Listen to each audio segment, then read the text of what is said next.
Leaving his human subordinates behind to divert attention, Zhang Nu immediately activated his spatial-temporal dragon form. His shadowy golden body transformed into an ethereal silvery hue, almost dreamlike and surreal. In this state, all attacks were ignored. Whether it was the magical beams from the Magitech Guardians or the physical strikes from the sealed giants, they all passed through him harmlessly. Zhang Nu existed in a spatially ethereal state. Moreover, in this form, the world as seen through Zhang Nu's eyes, the movement of all things, seemed to slow down drastically. Everything became exceptionally sluggish. He transcended the resistance of time and space, advancing forward at an astonishing speed. He nearly became a streak of silver light, traversing the entire hall within an instant. It was too fast.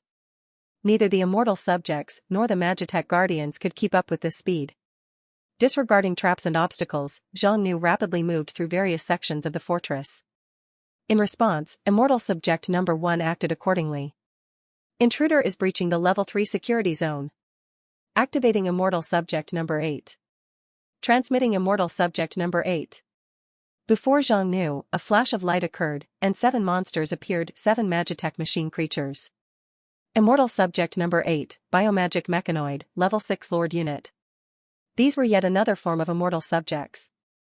Every aspect of their humanoid bodies, including flesh, organs, and even their brains, had all been modified into potent Magitech components. This meant that every part of their bodies was replaceable or upgradable. This approach seemed significantly more promising than the previous two. It resembled the concept of mechanical immortality often depicted in contemporary science fiction films. Utilizing Magitech sensors, these creatures even possessed normal sensory perception. However, it was clear that they were still not perfect eternal beings. Like undead, they only addressed the issue of physical immortality but could not prevent the decline of their souls. Using such an artificial body, the soul deteriorated even faster than those within undead bodies. High-level sentient undead could endure for thousands of years, but these Magitech biomechanoids would lose their emotions and consciousness after at most 500 to 800 years, ultimately becoming lifeless machines. These experimental subjects had no consciousness whatsoever. Even if they were sealed, the extended period had already consumed their souls and minds. Although they were only level 6 lords, Zhang Nu did not take any action against them. He phased through the wall into another area. These Magitech biomechanoids had no hope of catching up to him. Immortal Subject Number 1 had no choice but to react once more, activating Immortal Subject Number 7, transmitting Immortal Subject Number 7. Without engaging in combat, Zhang Nu continued to evade. Activating Immortal Subject Number 6. Activating Immortal Subject Number 5. Activating Immortal Subject Number 4. Using the potent abilities of the spatial-temporal dragon form, Zhang Nu repeatedly traversed the various areas of the citadel, luring out each immortal subject one by one. Although he could defeat them, he chose not to engage, opting to toy with them instead. During this process, he utilized his cheating ability, gaining a comprehensive understanding of the entire structure of the Citadel of Eternity. Zhang Nu smoothly acquired the location of the core nexus within the Citadel of Eternity, and after the final batch of mini-bosses was activated and sent out, it was nearly over. Immortal Subject Number 1 had no more mini-bosses to summon. The dozens of mini-bosses were dispersed throughout various locations, unable to return in time to assist Immortal Subject Number 1 or to confront Bai Jin and Bai Jia. Zhang Nu seized the opportunity and hurriedly entered the concealed core chamber. This chamber was not particularly large, it was devoid of any objects except for a massive crystal sphere floating at the center, surrounded and protected by a barrier. Zhang Nu gazed at the crystal sphere. Immortal Subject Number 1, Eternal Consciousness, Level 1 Normal Unit. Description: the greatest achievement of the Citadel of Eternity, where researchers succeeded in separating the mind from the soul, allowing the mind to function independently, generating wisdom, and achieving the eternal immortality of thought. As he looked at this enormous crystal sphere, Zhang Nu was utterly astonished. Was this Immortal Subject Number 1? Why was it so completely different from the others? This immortal subject concept resembled the consciousness upload and quantum immortality from science fiction works in his previous life, where a person's thoughts and consciousness were digitized. The most remarkable aspect was that Immortal Subject Number 1 possessed only thought and no soul. It seemed that the researchers of the Citadel of Eternity had finally realized that mortal souls were destined to decay, akin to irreversible entropy. Regardless of the method employed, unless one became a true god, the demise of the soul was unavoidable.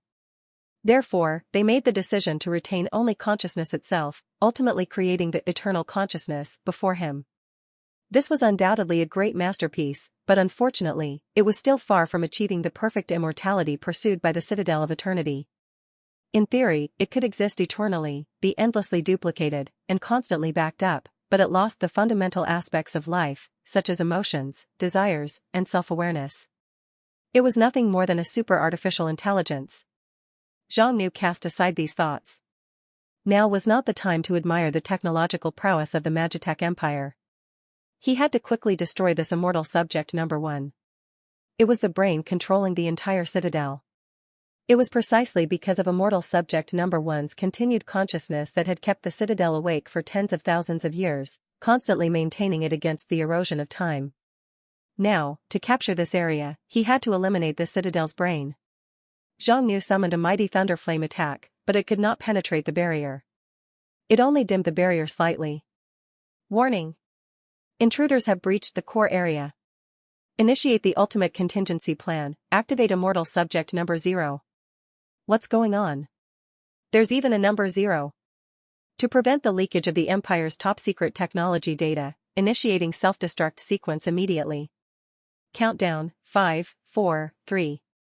Never in a million years did Zhang Nu expect that immortal subject number 1 would initiate self-destruct directly. At the same time, a terrifying aura suddenly descended upon the hall, an aura so familiar that it made Zhang Nu feel uneasy. You are being corroded by evil god aura. HP-0. You are being corroded by evil god aura. HP-0. You are being corroded by evil god aura. HP-0. This was a monstrous creature, nearly indescribable. Zhang Nu believed that anyone with a sound mind would be severely mentally contaminated upon seeing this creature, their consciousness completely disrupted by insane illusions, making it impossible to determine the truth. Immortal subject number 0, Evil God Abomination, Level 6 Overlord Unit. Skills, Evil God's Flesh, S rank, Evil God Aura, A rank, Mad Will, A rank, Undying Body, A rank, Soul Domination, A rank, etc. Description: a hidden experimental subject of the Citadel of Eternity, this is a creature forged with the flesh of an evil god, creating a deranged abomination. This was not an evil god, and it was not even an evil god fragment. An evil god fragment was the life and power core of an evil god, endowed with immense divinity, making it indestructible, only capable of being sealed. The creature before Zhang Nu now was something different entirely. It had been created from the remnants of an evil god that had been defeated and sealed away. It was made from what was left of the evil god, essentially its discarded flesh and blood. While it was just ordinary evil god flesh, it still possessed a trace of divinity. After countless failures, the Citadel of Eternity decided to experiment with divinity, resulting in the creation and preservation of this immortal subject number 0. It was insane. However, it seemed that there were no further developments. The experiments with immortal subject number 0 had just begun, for some unknown reason, only to be abruptly terminated. The entire Citadel of Eternity had been abandoned, and all personnel had evacuated. Now, all that remained were the failed experimental subjects, the Magitech Guardians, and the eternal consciousness guarding the base. Millennia had passed in the blink of an eye. The self-destruct sequence of the Citadel of Eternity was imminent. Zhang Nu had only a mere 3 seconds left. Leaving aside the fact that the eternal consciousness had incredibly strong protection, the presence of this powerful evil god abomination in front of him meant that 3 seconds were simply insufficient. Once the base self-destructed, Zhang Nu would surely survive. However, his 2 human subordinates would unquestionably perish, and if the challenge ended in failure, all their efforts would have been in vain. No way. Zhang Nu would not accept a loss like this. With a flicker of his will, the entire hall instantly lost gravity, as if falling into the deep space of the universe, as if plunging into an endless abyss. His domain skill was activated, but this was not an ordinary domain, it was a mythic sanctum.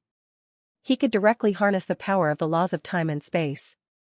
3 seconds, for anyone else, would have been merely a breath's time, but for Zhang Nu at this moment, it was enough to accomplish many things. Within the mythic sanctum, the flow of time and space was at least dozens of times faster than the outside world. Utilizing the difference in time flow, 3 seconds expanded to at least 2 minutes. Rarg. The evil god abomination let out a hysterical roar. This creature was entirely composed of anger, madness, and chaos. It sensed the powerful oppression emanating from the mythic sanctum and, in a fit of rage, charged toward the demon king. Don't overestimate yourself. If it were anyone else facing this monster, even someone as powerful as Yan Qianjun, they would have had no choice but to flee. Yan Qianjun's strength might surpass that of this monster, but he would still struggle to withstand the evil god's aura it exuded. This aura was overwhelmingly potent and deadly to anyone. However, for Zhang Nu, it posed no threat because he had already absorbed 2 major fragments of evil god. Evil god fragments were the source of an evil god's life and power. This abomination, on the other hand, was crafted from leftover scraps of an evil god. It could not even begin to compare to Zhang Nu's power. When the abomination approached, enveloped in evil god's aura, Zhang Nu immediately activated the Eye of Death. The aura of the 8-eyed evil god surged forth in a frenzy, engaging in a battle with the creature. It took only a few seconds to determine the victor. The evil god abomination's body began to crumble, but because it was made of the flesh of an evil god, every crack that appeared in its flesh sprouted numerous meat buds, attempting to prevent its body from collapsing. Humph. Delusional. Zhang Nu raised his left hand, and a mist of corrupted blood emanated from it. The abomination was enveloped in this tainted blood, and those restless flesh tendrils almost immediately ceased their growth, withering away. In the end, amid chaotic and mentally corrupting roars, this unnameable, twisted monster exploded into fragments. You've slain immortal subject number 0, evil god abomination. Gold plus 6.5 million. With the power of evil god, Zhang Nu annihilated a creature that would typically be extremely challenging to kill. He then teleported immediately to the eternal consciousness. Abyssal Devour. Zhang Nu activated the Abyssal Dragon's innate ability, using the power of devouring to corrode the formidable protective barrier. Following that, a bolt of thunder flame appeared in his hand, resembling a razor-sharp blade, and he thrust it down. Finally, the mighty barrier could no longer bear the strain and shattered, sending shockwaves that obliterated the crystal sphere. You've slain the eternal consciousness. Gold plus 5. Zhang Nu felt a bit exasperated. Dealing with the eternal consciousness had been far more challenging than he had anticipated. However, it was ultimately powerless, being a purely spiritual entity, which was why it had only been rated as a level 1 normal entity. He deactivated his domain and returned to the hall. From slaying the evil god abomination to shattering the barrier and destroying the eternal consciousness, the entire process had taken just 0.5 seconds in the real world. With the demise of the eternal consciousness, the entire Citadel of Eternity lost control, and all systems came to a halt. The self-destruct program was also terminated. I've finally caught up. I really can't afford to be careless. I didn't expect this place to be so challenging. Overall, the monsters within the Citadel of Eternity, including the evil god abomination, were far less powerful than the malevolent king. However, this place gave him a slightly more challenging feeling compared to the corrupted ancient tomb. Next, with a thought, Zhang Nu summoned the entire Royal Guard squadron, and it took about a day to completely clear the Citadel. You've conquered the Citadel of Eternity. You gained Decrepit Stardust Diamond Chest X1. Success. This time, he obtained a chest similar to the diamond chest from the corrupted ancient tomb. However, even though the chests were of the same tier, the quality was slightly lower by 1 or 2 minor grades. This was quite normal, considering the vast size of the corrupted ancient tomb and the fact that the malevolent king himself was a boss of monarch level. Zhang Nu was already quite satisfied with obtaining a diamond chest this time. Conquering the Citadel of Eternity was no small feat. The quality of monsters here was exceptionally high, even though the scale was somewhat smaller compared to the malevolent king's tomb. However, the gold rewards were not far behind. Defeating around 200 and some Magitech Guardians netted him 3.5 million gold. From the immortal subject number 0 to number 10, all of which were at least level 5 lords, they garnered a total of 23 million gold. In total, just from defeating monsters, he earned approximately 27 million gold. Zhang Nu then opened the reward chest he obtained. You opened the diamond treasure chest. You've gained gold x 10 million, blueprint, spirit sanctum x1, eternal consciousness x1, spirit gem x5, 000, soul gem x5, 000. There was no doubt that the Citadel of Eternity's formidable challenge had yielded some pleasantly surprising rewards.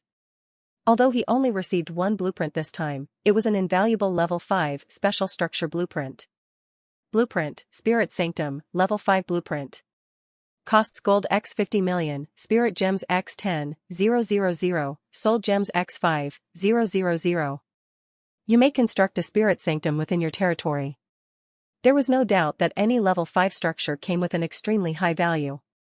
Considering this was a Level 5 special structure, the construction costs were extraordinarily high. Even among Level 5 structures, it was at least 10 times more expensive than the average one. Compared to special buildings of the same tier, it was over 3 times as costly. Up to this point, among all the blueprints Zhang Nu had acquired, only the Resurrection Altar came close to matching the cost of the Spirit Sanctum. The construction cost of the Resurrection Altar included not only 500 million gold coins but also a vast quantity of spirit and soul stones, along with the consumption of 10 fifth-tier souls. It was truly an exorbitant price. However, the Demon King's Resurrection Altar's power was unmatched. Once constructed, it theoretically granted immortality not only to the Demon King but also to all those under his command, even common foot soldiers.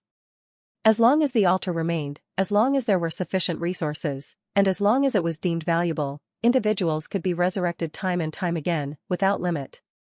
Such an incredible ability more than justified the high construction cost of the Resurrection Altar. Yet, what about the Spirit Sanctum? What made it so valuable, and why was its price so steep? Upon scanning through its information, Zhang Nu learned that the primary function of the Spirit Sanctum was quite straightforward. It could construct an immensely vast spiritual network that allowed all those bound by its contract to enter.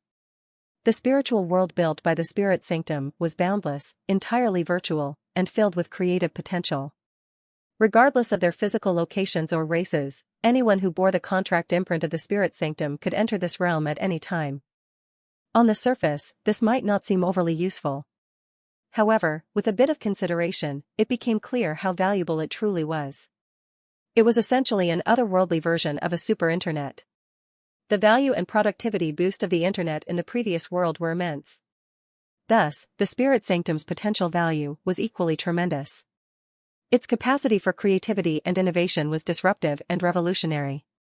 This extraordinary building, beyond its primary function, possessed several additional abilities that could only be fully understood once it was officially constructed.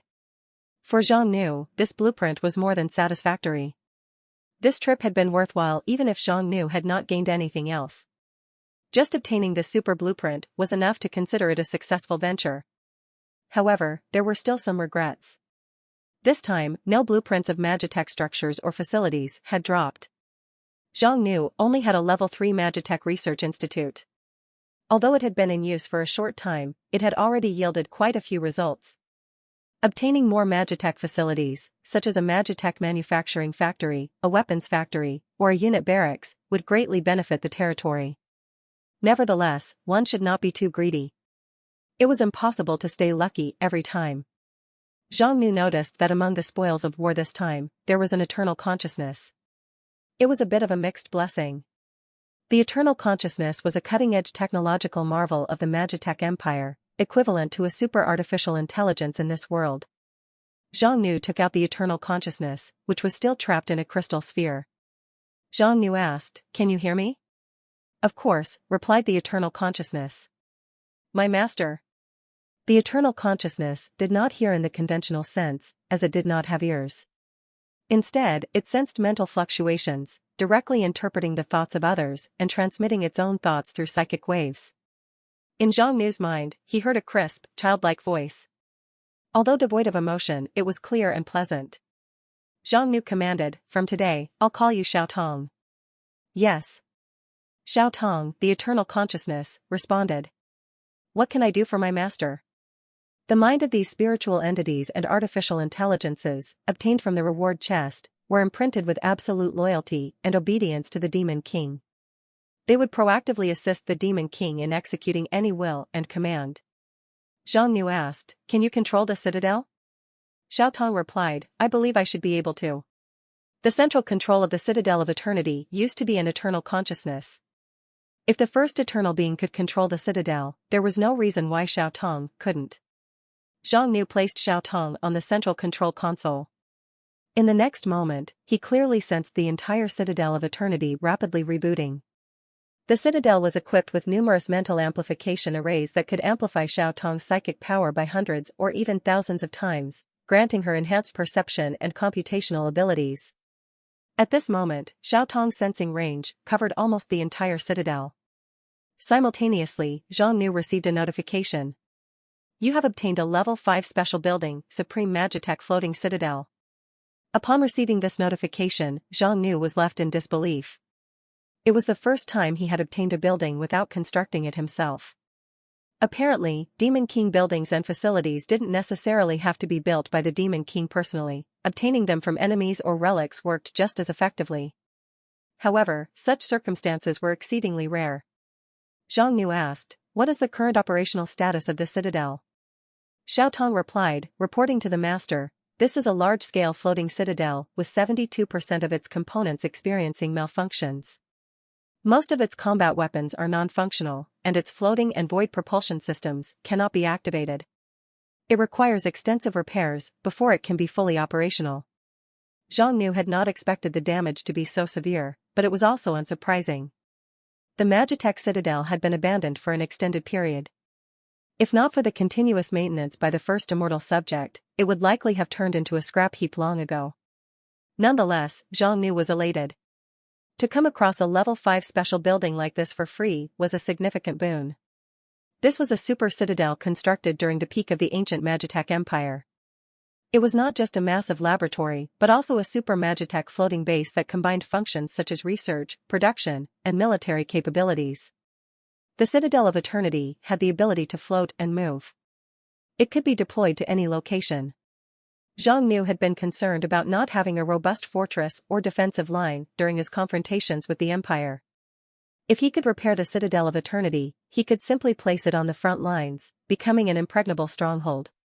Furthermore, unlike traditional citadels, the Citadel of Eternity could be equipped with massive Magitech weapons to create a network of firepower. It could adapt to changing battlefields by moving wherever needed, always dominating the front lines. It was indeed a nightmare for the enemy. With this fortress, the Demon King had acquired a strategic advantage akin to having 1,000 armies. The Citadel of Eternity was not only a powerful Magitech fortress but also had comprehensive production and research facilities, enhancing its value in those areas. "I need to find a way," Zhang Nu thought. "I must repair the Citadel as soon as possible." While the Draconians possessed excellent construction skills, they were unlikely to be able to repair the Citadel of Eternity. The gnomes of Thousand Fang City had some knowledge of Magitech, but restoring the Citadel of Eternity would be nearly impossible unless they spent 3 to 5 decades on it. After careful consideration, Zhang Nu concluded that he needed to acquire a restoration scroll from the Demon King's market. Restoration scrolls were rare items in the Demon King's arsenal, similar to upgrade scrolls, but they were specifically designed for repairing Demon King buildings. As the name suggested, they were used for restoration, whether it was a regular building, a special building, or a core structure like the Demon King's castle. However, restoring a building required the appropriate materials, and the scrolls came in different grades. To repair the Citadel of Eternity, Zhang Nu needed a Level 5 Universal Restoration Scroll, which would not be easy to come by. It all depended on luck. As long as he could afford the price, he would eventually find one, but there was no telling how long this would take. In summary, Zhang Nu had a bountiful harvest from this expedition.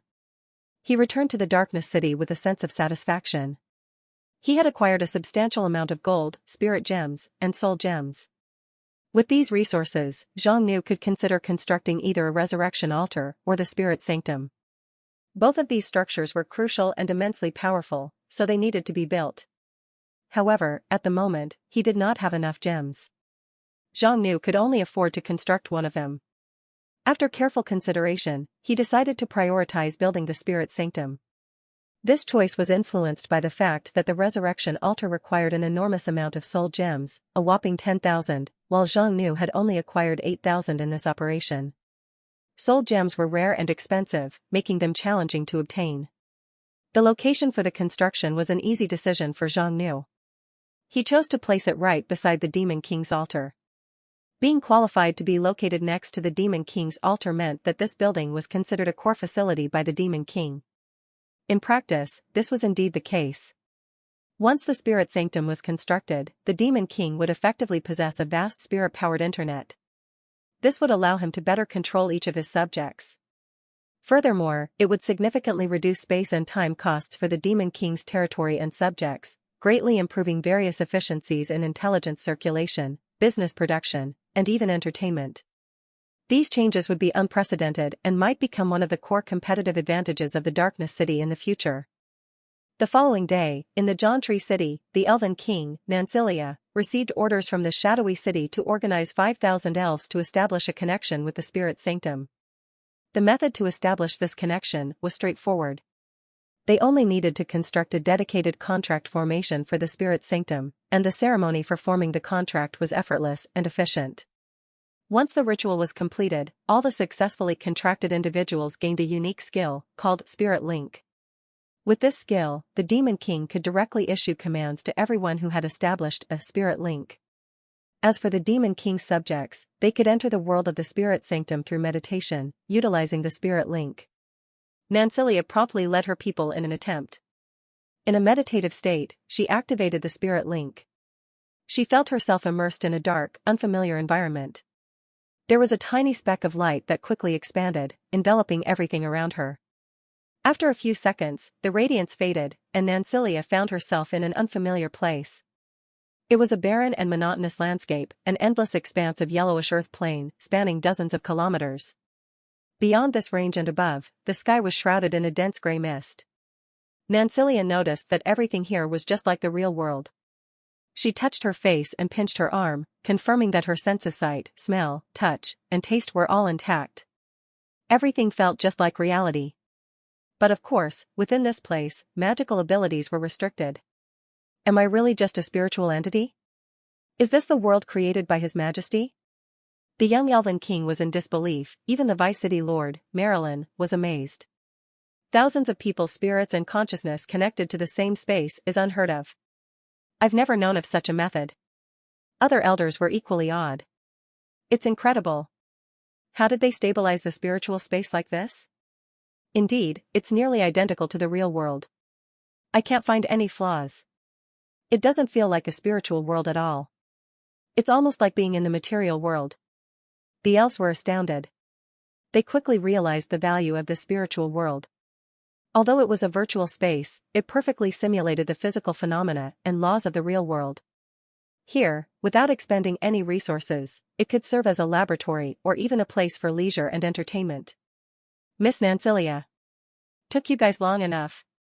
As familiar voices reached them, several figures instantly appeared before them. Nansilia exclaimed in surprise, "Guagua, Su Yen, is it really you?" The two were none other than the Demon King, friend of the Elven King, Chen Guagua, who had been busy with her Super Demon King farm and the affairs of the Demon King Alliance lately, and the hero Su Yen, who had been even more elusive, not even present in the Chaos Forest. Why were they here? Chen Guagua laughed heartily. Haha, it's not just us. Take a look at who this is.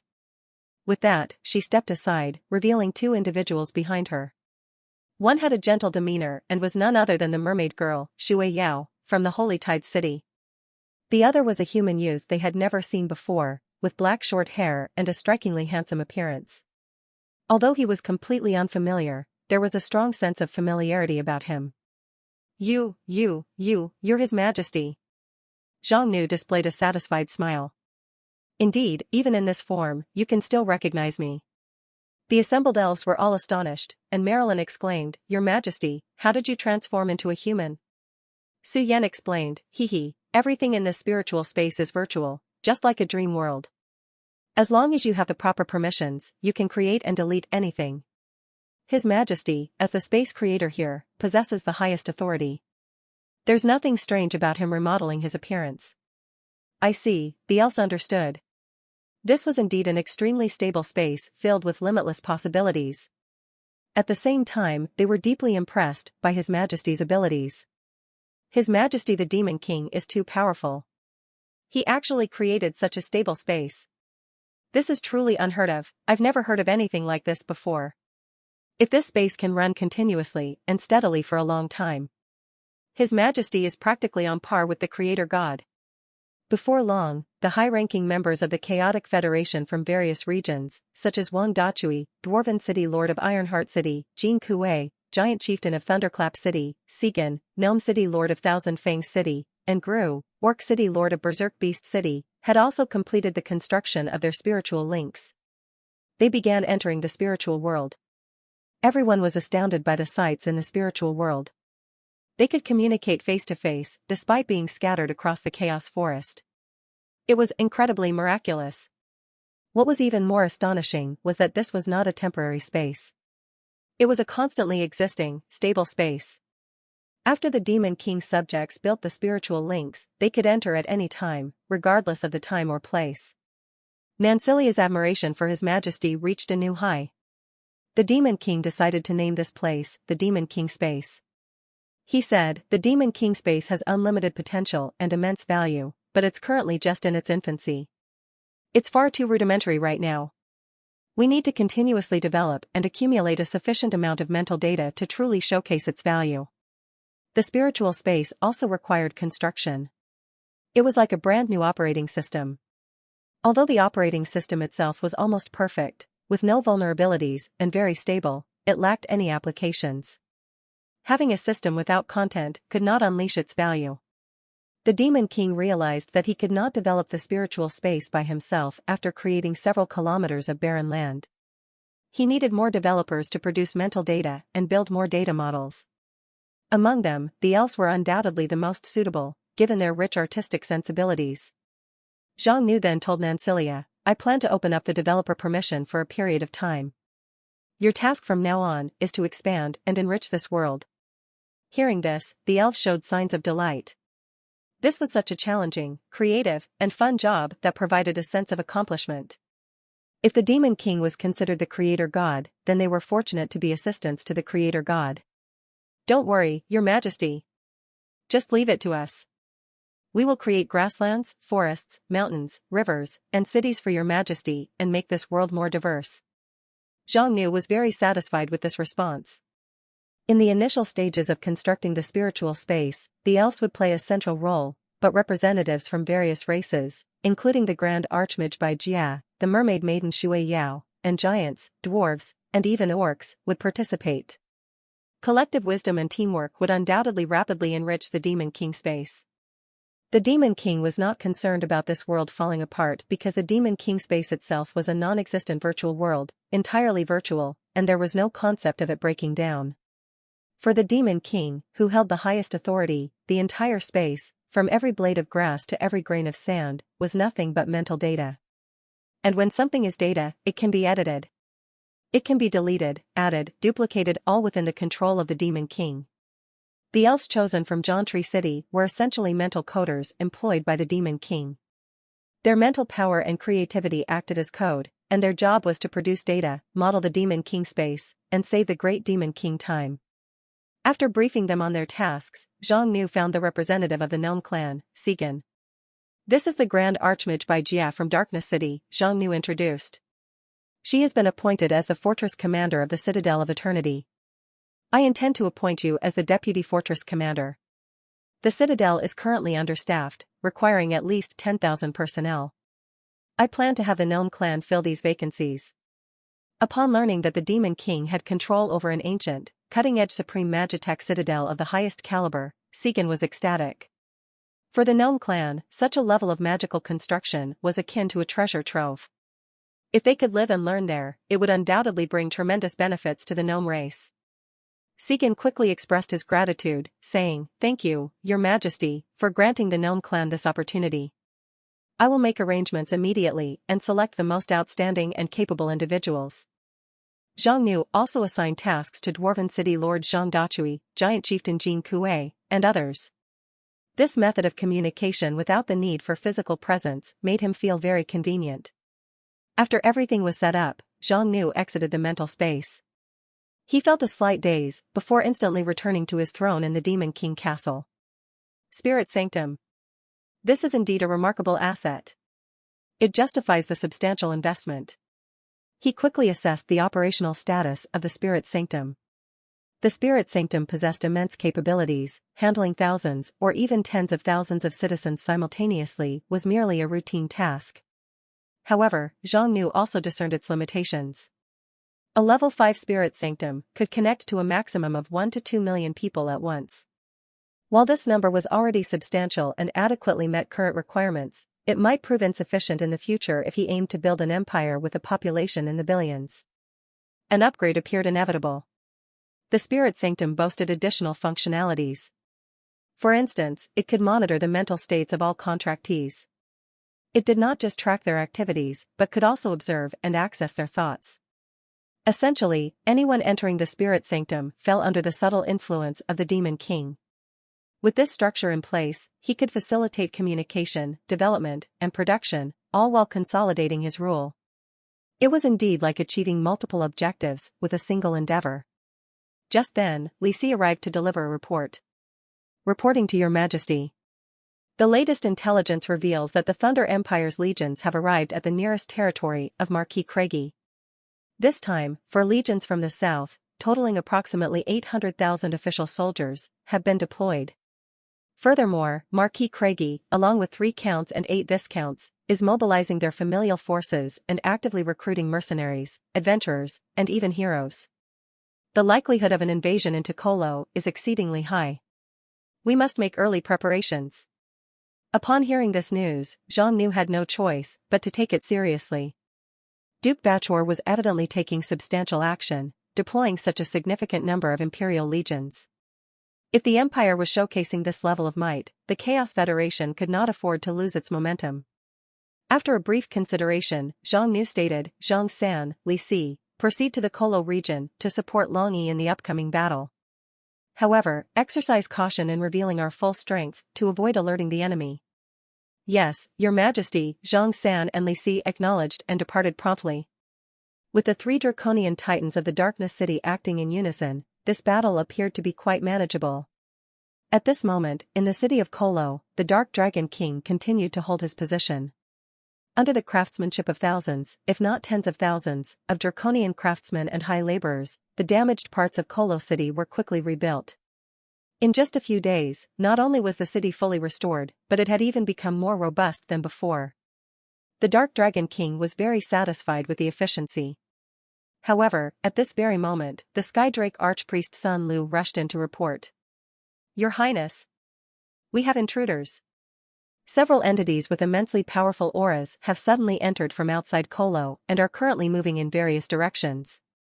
Upon hearing this, Long Yi immediately took it seriously. After the Demon King's arrival in Kolo City, they had covertly constructed 5 detection towers in the Kolo region. The highest level 1 had already reached level 4. The axiom that obvious threats can be evaded, but covert ones are challenging to fend off rang true. Large-scale enemy operations could hardly remain concealed, especially with the Dragon Shadow heroes having established an intelligence network deep within enemy territory. What was concerning was these small-scale or lone wolf-type operations that were hard to predict and prevent. The cities had only recently pledged allegiance to the Demon King's rule. If they were subjected to repeated attacks and disruptions, it would undoubtedly erode people's confidence and, consequently, weaken the Demon King's authority. The time had come to bolster their surveillance and detection systems. After all, hadn't they just detected the presence of these intruders? Sun Lu promptly reported, there are 3 to 4 groups of people. One group consists of 2 individuals with extremely formidable strength, likely at least level 5, possibly even reaching level 6. Upon hearing this, Long Yi's expression turned grave. With so many experts launching a surprise attack, even he could not afford to be careless. Long Yi immediately issued orders, saying, we will split up. You will go and intercept the other several targets. As for the 2 strongest opponents, I will personally handle them. We must not allow them to attack our cities, causing panic and losses.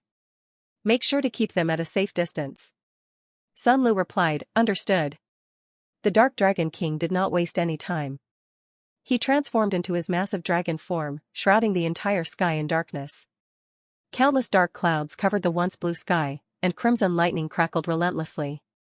He locked onto the 2 intruders who were rapidly approaching and, using his terrifying aura and presence, initiated an interception. Eventually, he halted them roughly 300 miles away from Kolo City. Who dares trespass in my territory? Insolent intruders.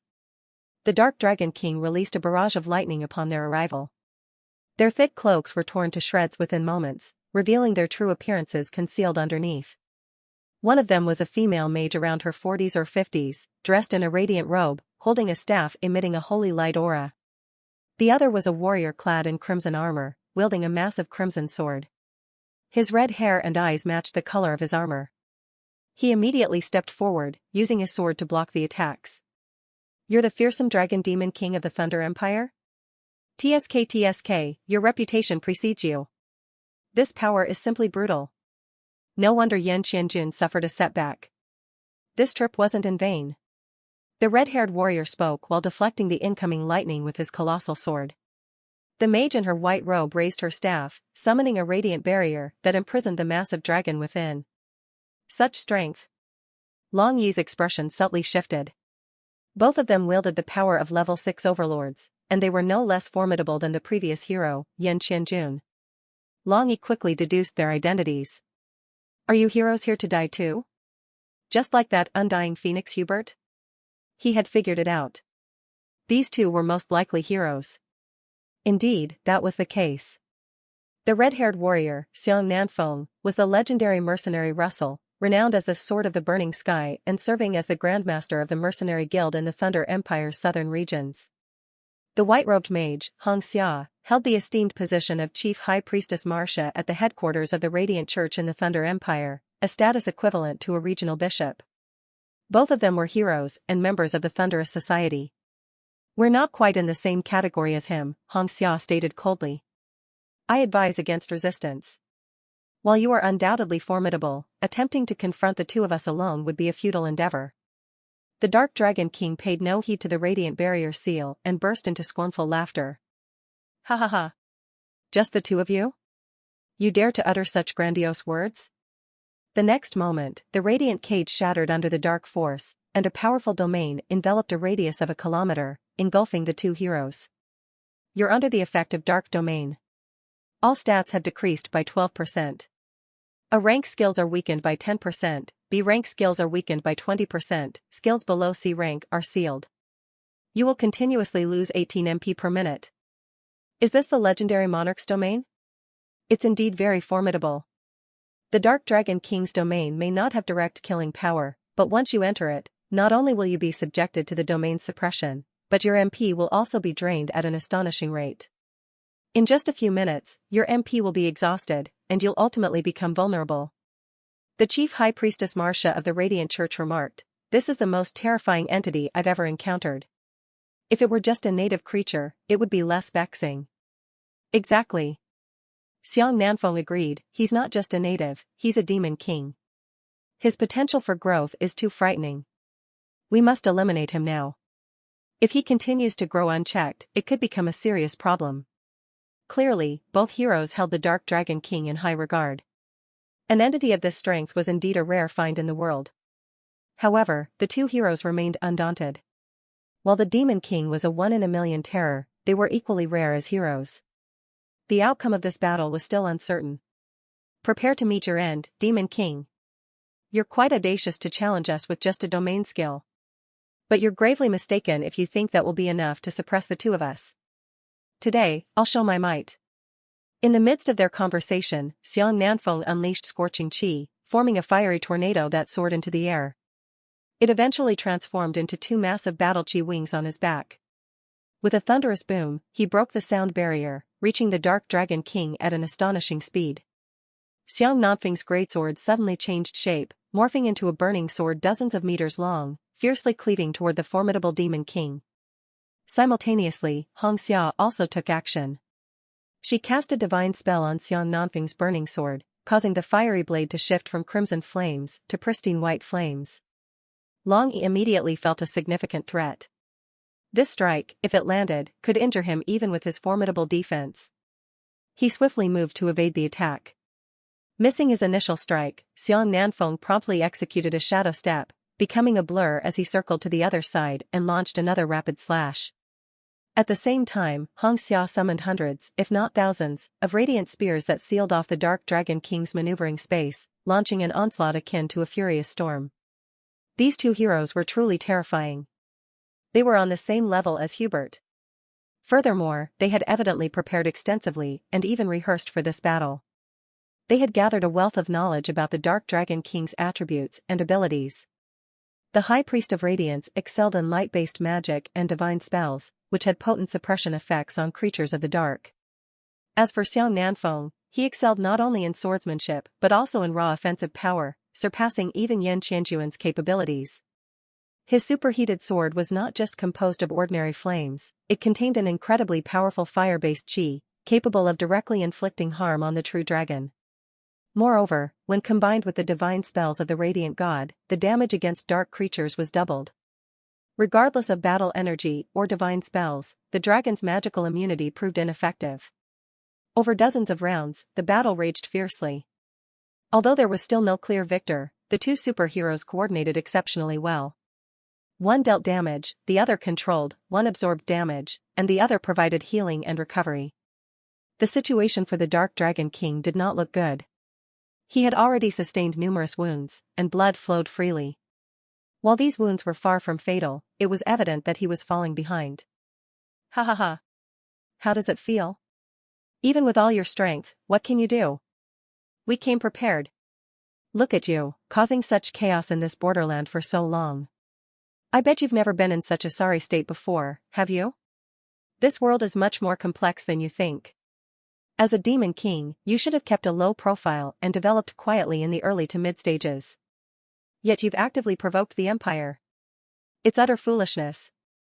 A demon king who's as audacious and flamboyant as you can only meet one end death. Xiang Nanfeng grew increasingly excited as the battle progressed. This operation had originally been a mere probing mission, but it had turned out to be much smoother than anticipated. The Dark Dragon King was indeed incredibly powerful, stronger than any opponent he had ever faced. However, it was evident that he was being suppressed. Given the circumstances, why not finish him off directly? It would save time and effort. But just then, several figures entered the domain. Your Highness. We're here.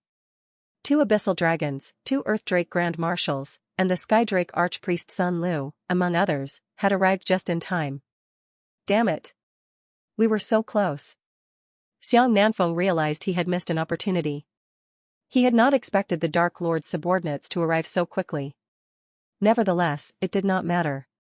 His objective had already been achieved. This encounter had not only tested the Demon King's abilities but also severely dampened his spirits. Hee hee.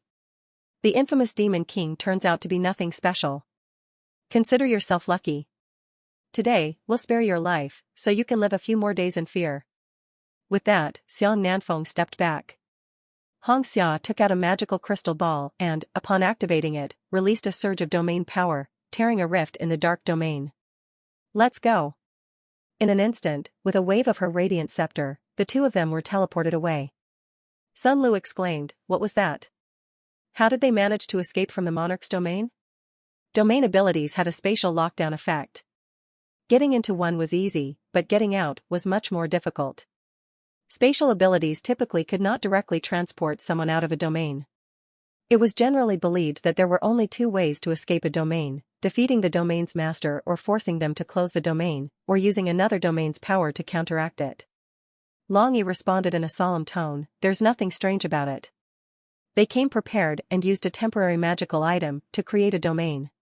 You're actually injured, and not lightly." Several high-ranking Draconians were extremely surprised. The fighting prowess of the Dark Dragon King was well known. Among the monarchs they had known, in terms of combat ability, he was on par with the Elven King and slightly stronger than Zhang San and Li Si. However, they had not witnessed Han Kursen in action. It's not surprising. They came prepared. All of their methods were specifically tailored to counter me. In this situation, it was indeed challenging for Long Yi to defeat these 2 level 6 overlords. But if it came down to a life-or-death struggle, he could still take them down with him. This battle could be considered a victory for the heroes. Right now, these 2 heroes must be feeling quite pleased with themselves. After all, it had been proven that the formidable Dragon Demon King was not invincible. With proper preparation, just the 2 of them could handle him. However, wasn't this exactly the baiting effect that their master had wanted to achieve? It seemed that this time, they had already baited at least 2 big fish. They wondered if these fishes would be enough to satisfy their master's needs. Not long after, Xiang Nanfeng, Hong Xia, and their entourage arrived in the territory of Marquis Craigie, entering the vast encampment of the imperial army. This time, the Empire and Duke Bachor have really spared no expense, Xiang Nanfeng commented as he gazed upon the impressive sight of over 800,000 fully organized imperial official legions. They promptly revealed their identities and were soon summoned to the presence of Marquis Craigie. Marquis Craigie, Sir Bard, as well as 3 counts and several viscounts, were all present, having made preparations for the upcoming assault. "You've already engaged with the Dark Dragon King in advance?" Marquis Craigie asked incredulously. Hong Xia tossed a memory crystal to him, saying, "We've recorded the Dark Dragon King's abilities and tactics here. Our conclusion is that, although he's very powerful, he's not a concern." Seeing the memory crystal, Marquis Craigie was elated. This was incredibly valuable information. They had not even begun the war, yet they had already gained such a significant advantage.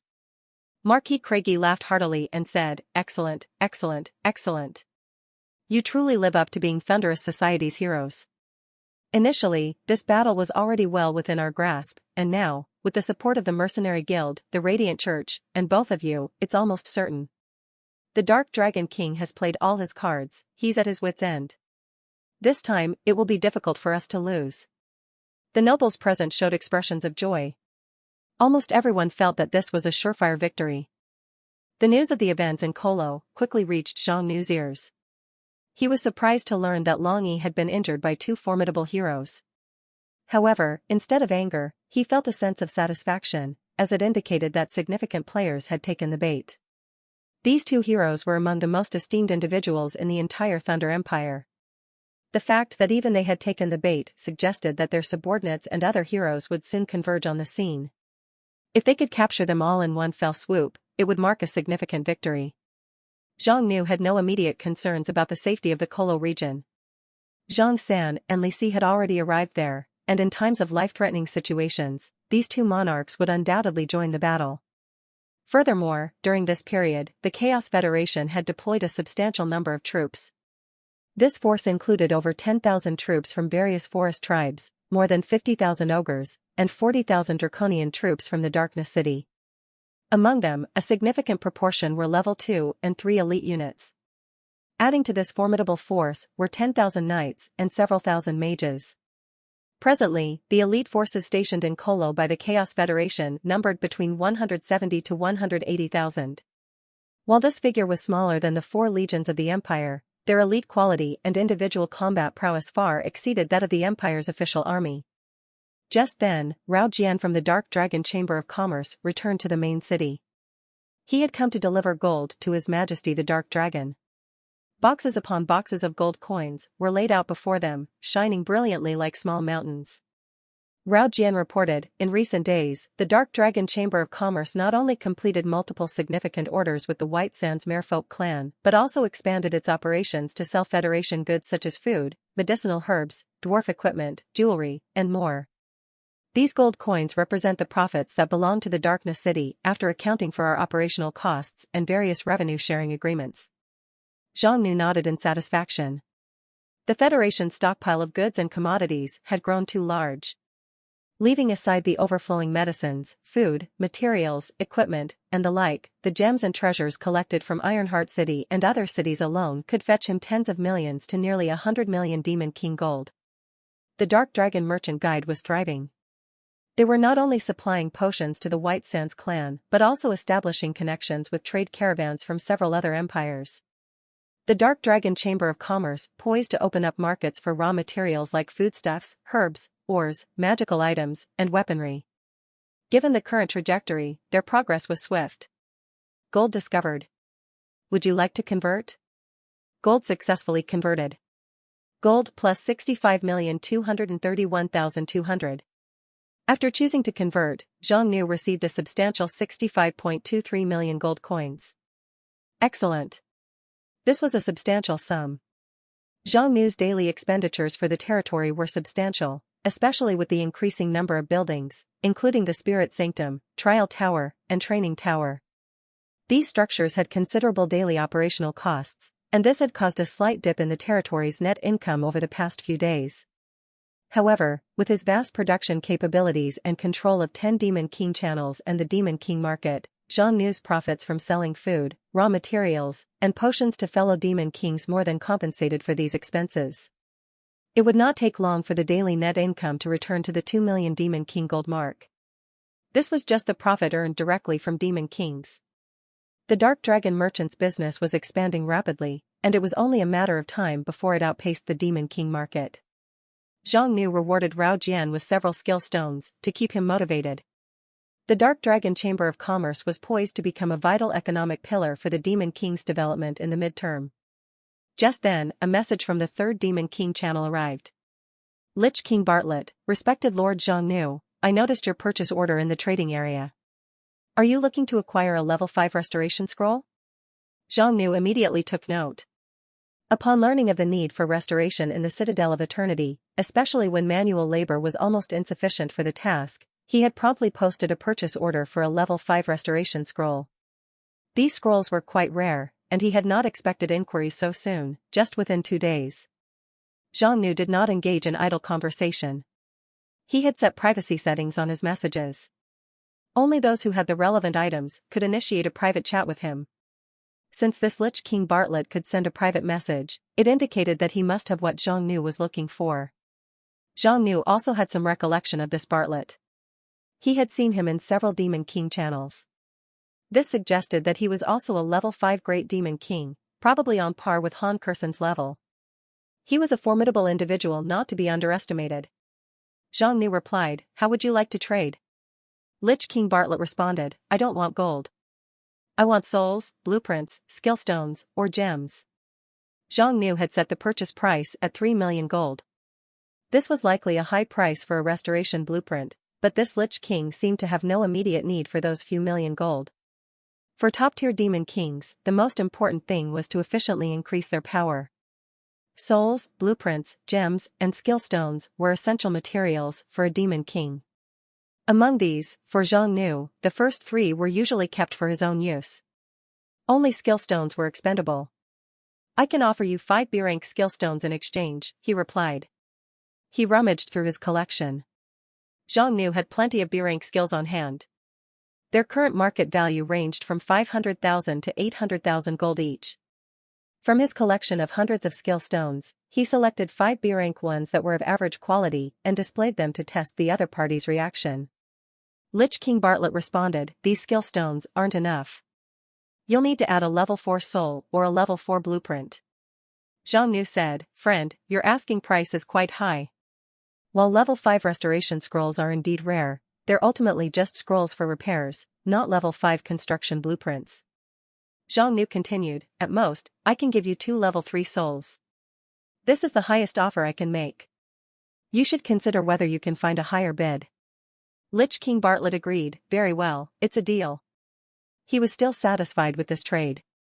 After all, he had no use for a restoration scroll and did not have any level 5 structures that needed repairing. To exchange an unused scroll for usable skill stones and a small amount of souls was a worthwhile deal for him. Trade successful. You have obtained a level 5 restoration scroll.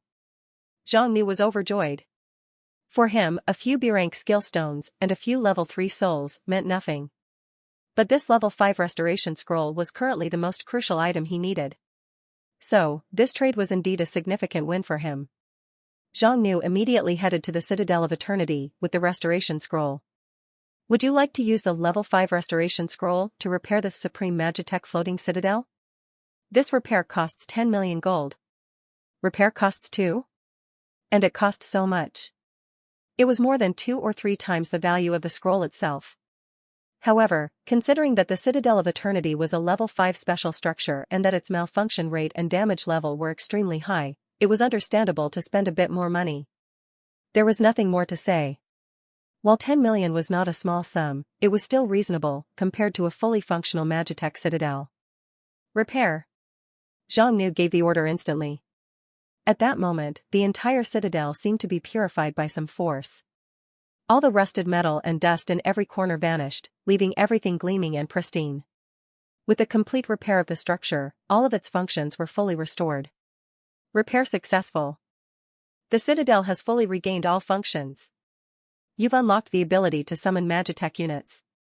You've gained a new summonable population, basic Magitech Citadel soldiers plus 50,000, intermediate Magitech Citadel soldiers plus 20,000, advanced Magitech Citadel soldiers plus 10,000, Magitech aerial soldiers plus 5,000, Magitech guardians plus 1,000.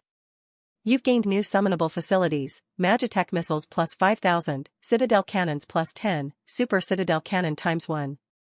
Seeing these notifications, Jean Nu was greatly surprised. It turned out that the Magitech Citadel was also a barracks-type structure. He immediately checked the related price list. Basic Magitech Citadel Soldier, Level 1 Elite, costs 200 gold. Intermediate Magitech Citadel Soldier, Level 2 Elite, costs 2,000 gold. Advanced Magitech Citadel Soldier, Level 3 Elite, costs 8,000 gold. Magitech Aerial Soldier, Level 4 Elite, costs 20,000 gold. Magitech Guardian, Level 5 Elite, costs 50,000 gold. Magitech Missile, Consumable Facility, costs 50 gold each. Citadel Cannon, Offensive Facility, costs 1 million gold.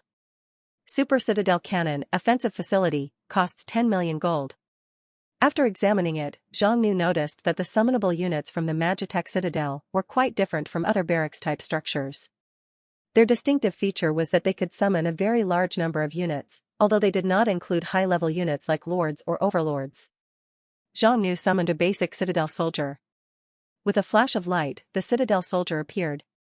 It resembled the T-800 Terminator, a robust metal skeleton with 2 red glowing eyes. Its body was filled with complex machinery, but inside its skull, there was an active, biological brain. "Greetings, Master," the magical construct spoke in a cold voice. Basic Magitech Citadel Soldier, Level 1 Elite. Skills, Magitech Rifle, C rank, Iron Skeleton, D rank, Self-Destruct, D rank. Description: these are combat units modified from the era of the Supreme Magitech civilization. They lack emotions, but possess intelligence. Apart from their brain, they have no weak points and can repair themselves by replacing parts, no matter how severe the damage. Seeing this creature, Jean Nu was quite astonished.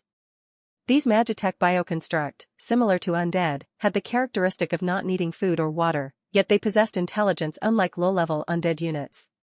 As basic soldiers, they were already quite outstanding. The Citadel soldiers had a somewhat monotonous combat style.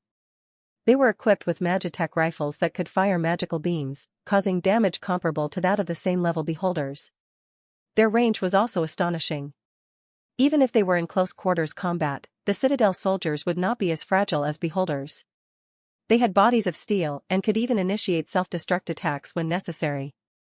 In reality, these Citadel soldiers were designed exclusively for defending the Citadel itself.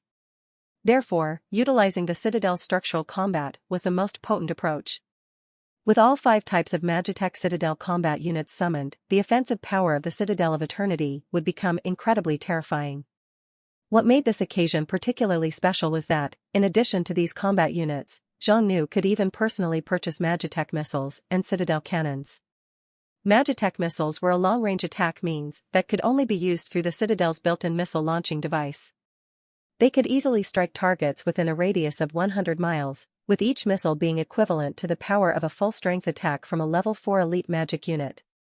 At 50 gold coins per missile, this consumable item was undoubtedly expensive.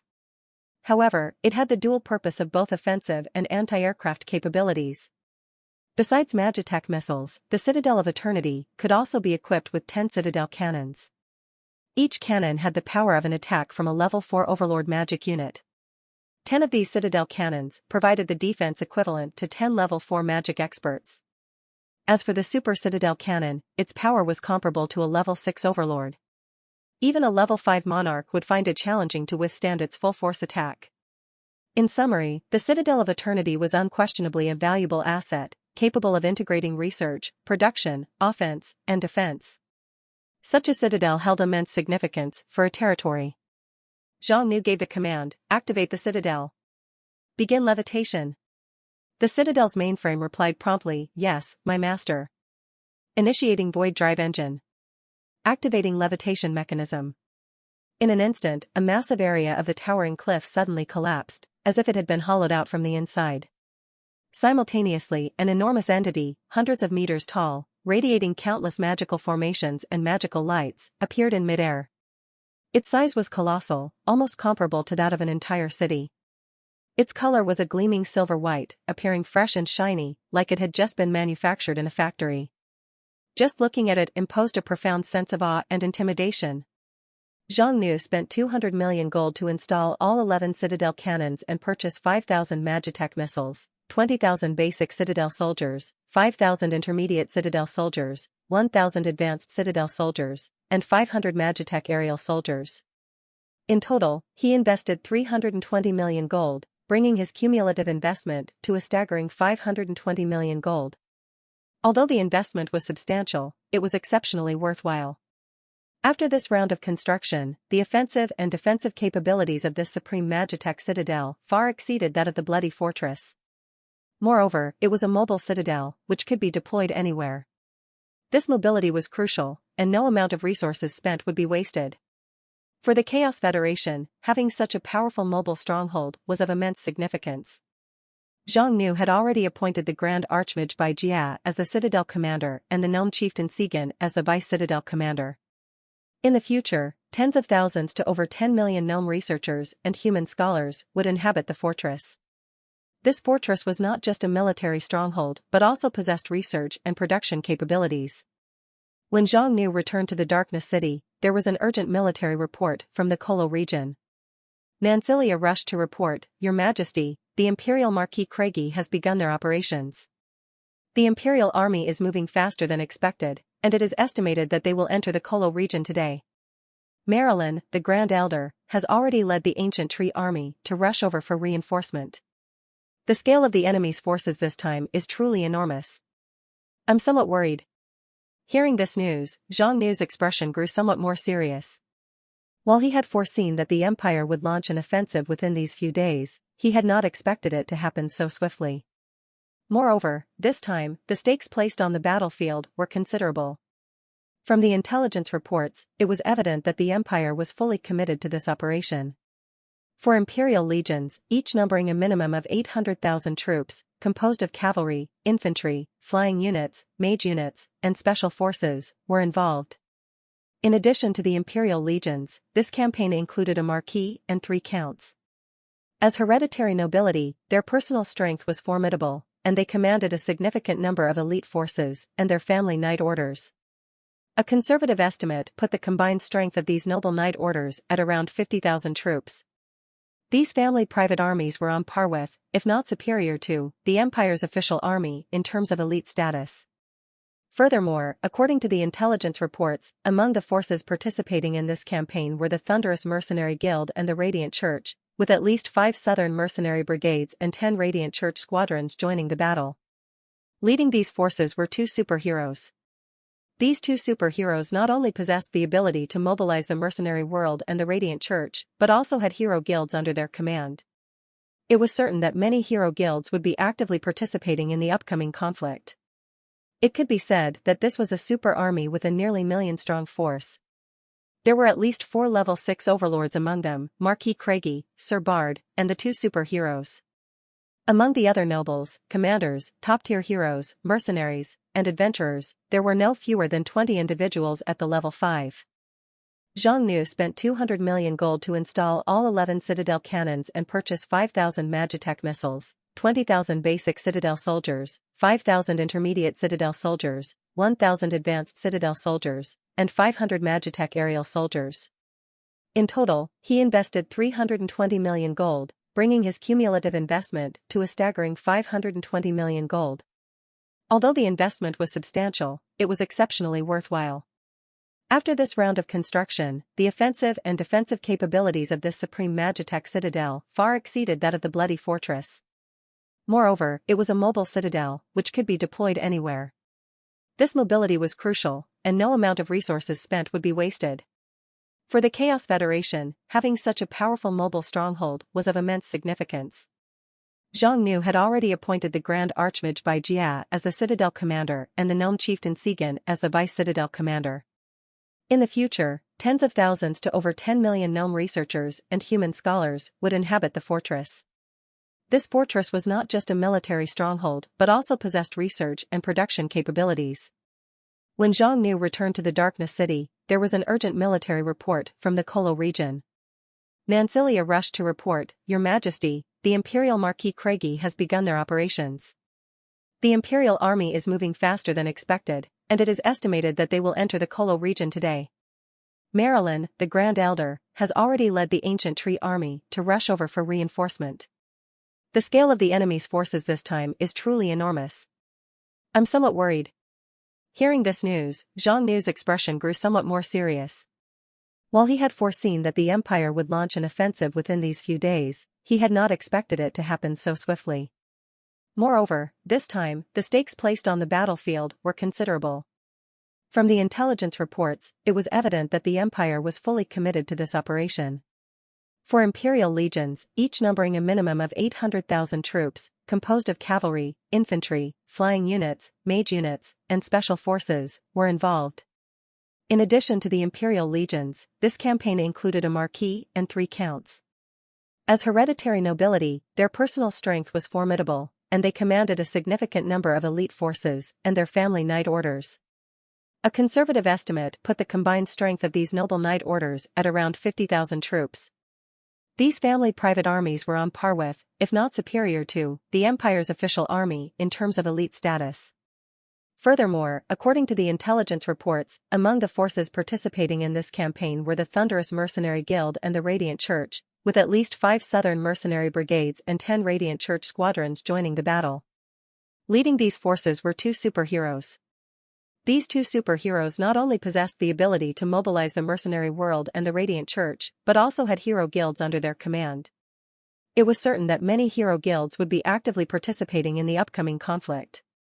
It could be said that this was a super army with a nearly million-strong force. There were at least 4 level 6 overlords among them, Marquis Craigie, Sir Bard, and the 2 superheroes. Among the other nobles, commanders, top-tier heroes, mercenaries, and adventurers, there were no fewer than 20 individuals at the level 5. Even for an empire as dominant as the Thunder Empire, mobilizing such a massive force would require significant effort, and its success or failure would have considerable consequences on its overall power. A military operation of this scale had not been seen in the Southern Territories in the past century. This clearly reflected the determination of Grand Duke Bachor and the Empire. Facing such an enormous invading force was an unprecedented pressure for the forces of the Darkness City. Due to the limited time available, the Darkness City could not deploy more federal forces. Currently, the Demon King's deployment in the Colosseum region consisted of approximately 200,000 elite troops, including the Draconian Legion, Ogre Legion, Elven Legion, Orc Legion, as well as creatures like the Beholders. Though their numbers were far fewer than the Empire's, their individual combat prowess was notably higher. As for the leadership, at the helm was the Dark Dragon King, Long E, with the assistance of the Wind Abyss Dragon, Long Air, the Earth Abyss Dragon, Long San, the Human Holy Knight, by Jean, and the temporary reinforcement, Jean Kuei, the Golden Giant from Thundering City, along with the Deputy City Lord of John Tree City, Marilyn. These were all valuable level 6 high-end combatants. In terms of mid to high-level commanders, 2 Earth Drake Grand Marshals, Wang Er and Zhao Wu, 2 Sky Drake Archpriests, Sun Lu and Zhou Qi, 12 Draconian Marshals, 50 Generals, 6 High Priests, and 20 Priests. Additionally, as a precautionary measure, the Demon King had arranged a hidden force. This force would not readily intervene, but in cases of extreme danger where significant casualties were possible, they would immediately join the battle. This hidden force included Earth Drake Sovereign Zhang San, Sky Drake Sovereign Li Si, and 120 Demon King's Royal Guards, among which 30 had undergone advanced modification to become super guards. Although time was limited, the lineup of the Darkness City was undeniably formidable. It was foreseeable that this would be an intense and large-scale battle. The Demon King continued to stay in the rear, maintaining a low profile and observing the situation quietly. The Demon King of the Darkness City would not easily take to the front lines. After all, he was the last card of the Chaos Federation and could not be played easily. Even in special circumstances, he could send the Elven King or seek assistance from the Succubus Queen of Gloom City. These 2 trump cards were available if needed. In response to Nancilia's concerns, Zhang Nu reassured her, saying, "No need to worry. There's nothing to fear.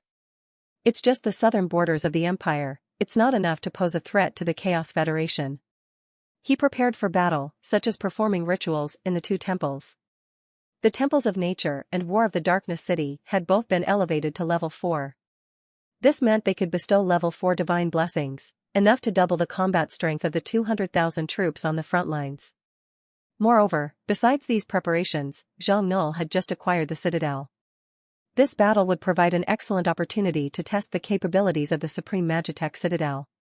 On that day, the sky was overcast, and an eerie silence pervaded the surroundings. The Imperial army had arrived near the city of Kolo, stretching for a continuous 20 miles, resembling an ominous black cloud hanging over the city, ready to crush it. It was a sight that was both awe-inspiring and terrifying.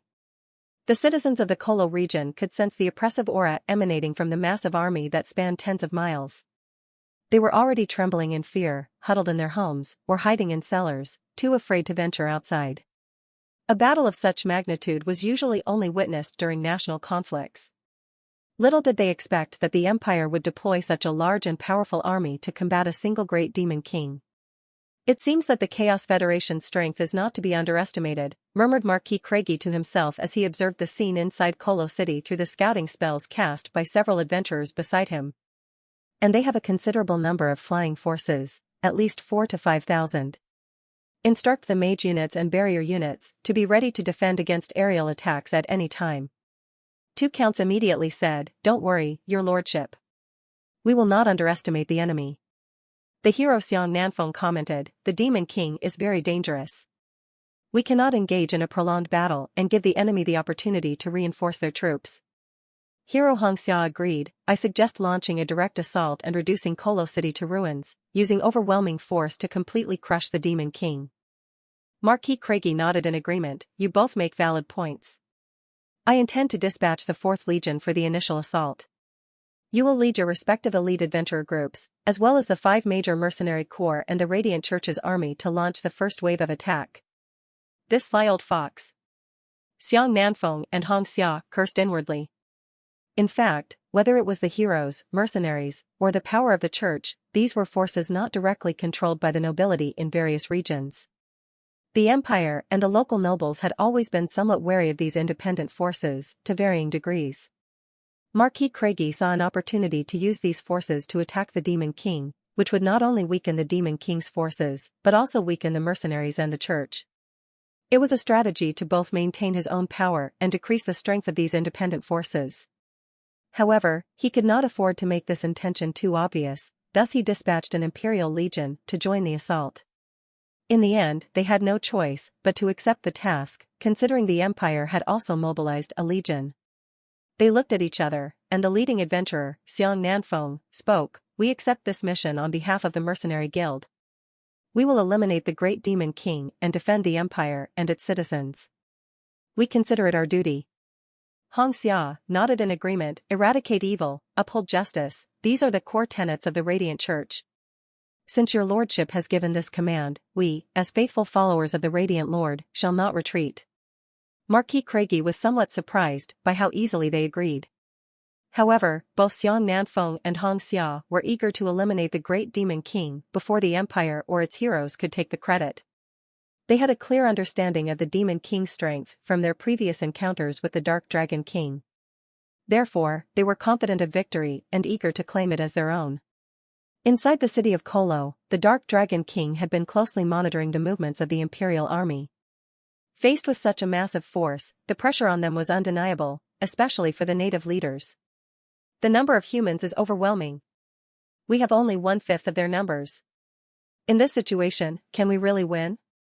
The several elven elders, golden giant elders, as well as the chieftain of the orcs felt a hint of fear, anticipating that this battle would be extremely brutal. "What is there to fear?" shouted Marilyn. "With the support of His Majesty from behind the scenes, how can these wretched humans possibly threaten the Federation? We have finally obtained peace and are on the verge of an era of prosperity in the Chaos Forest," she continued. "How can we let these interlopers disrupt it? Do you all want to return to the way things were before?" Hearing the words of the Elven Grand Elder, the leaders of the various tribes and clans on the scene became incensed. "Strike them down, one by one. Let no Imperial soldiers remain standing. We must protect the Federation. The orc grew, his eyes bloodshot, roared loudly, as long as we unite as one and with His Majesty as our shield, let alone this puny human army, even if the entire Imperial army arrives, we won't be afraid. That's right. Let them witness the might of the Chaos Federation. Our benevolent Demon King has shown us great favor. We must defend the front lines for His Majesty. We will not retreat. We'll fight to the end. For the forest, for His Majesty. The morale of the assembled leaders and warriors soared. After witnessing the transformation of the Chaos Federation and the Chaos Forest following its establishment, they were determined to defend the Federation and their beloved Demon King from any threat. Just then, a piece of news arrived: the enemy forces have begun to move. Everyone, prepare for battle. As the massive army encircled the city and initiated their formal assault, two distinct special units stood out on the outskirts of the Imperial 4th Legion. One of these units was entirely composed of mercenaries, quite different from the mercenaries that Su Wenhao had dispatched to attack the bloody fortress. These mercenaries were drawn from 5 renowned mercenary groups within the southern territories, boasting combat abilities and training on par with Imperial troops. Their numbers were significant, totaling around 50,000. Some elite hero guilds were also among them. Their agility and combat prowess matched or even exceeded that of an equal number of Imperial regulars. The other distinctive unit was the Radiant Church Forces, numbering nearly 10,000 soldiers. 80% of them were Radiant priests, dressed in white priestly robes and wielding staff as spellcasters. The remaining 20% were Radiant Knights, mounted on white Pegasi and armed with lances. While Radiant priests had limited offensive capabilities, they excelled as powerful support units, specializing in healing, restoration, dispelling, and buffing magic. Their presence significantly boosted the overall combat effectiveness of the army.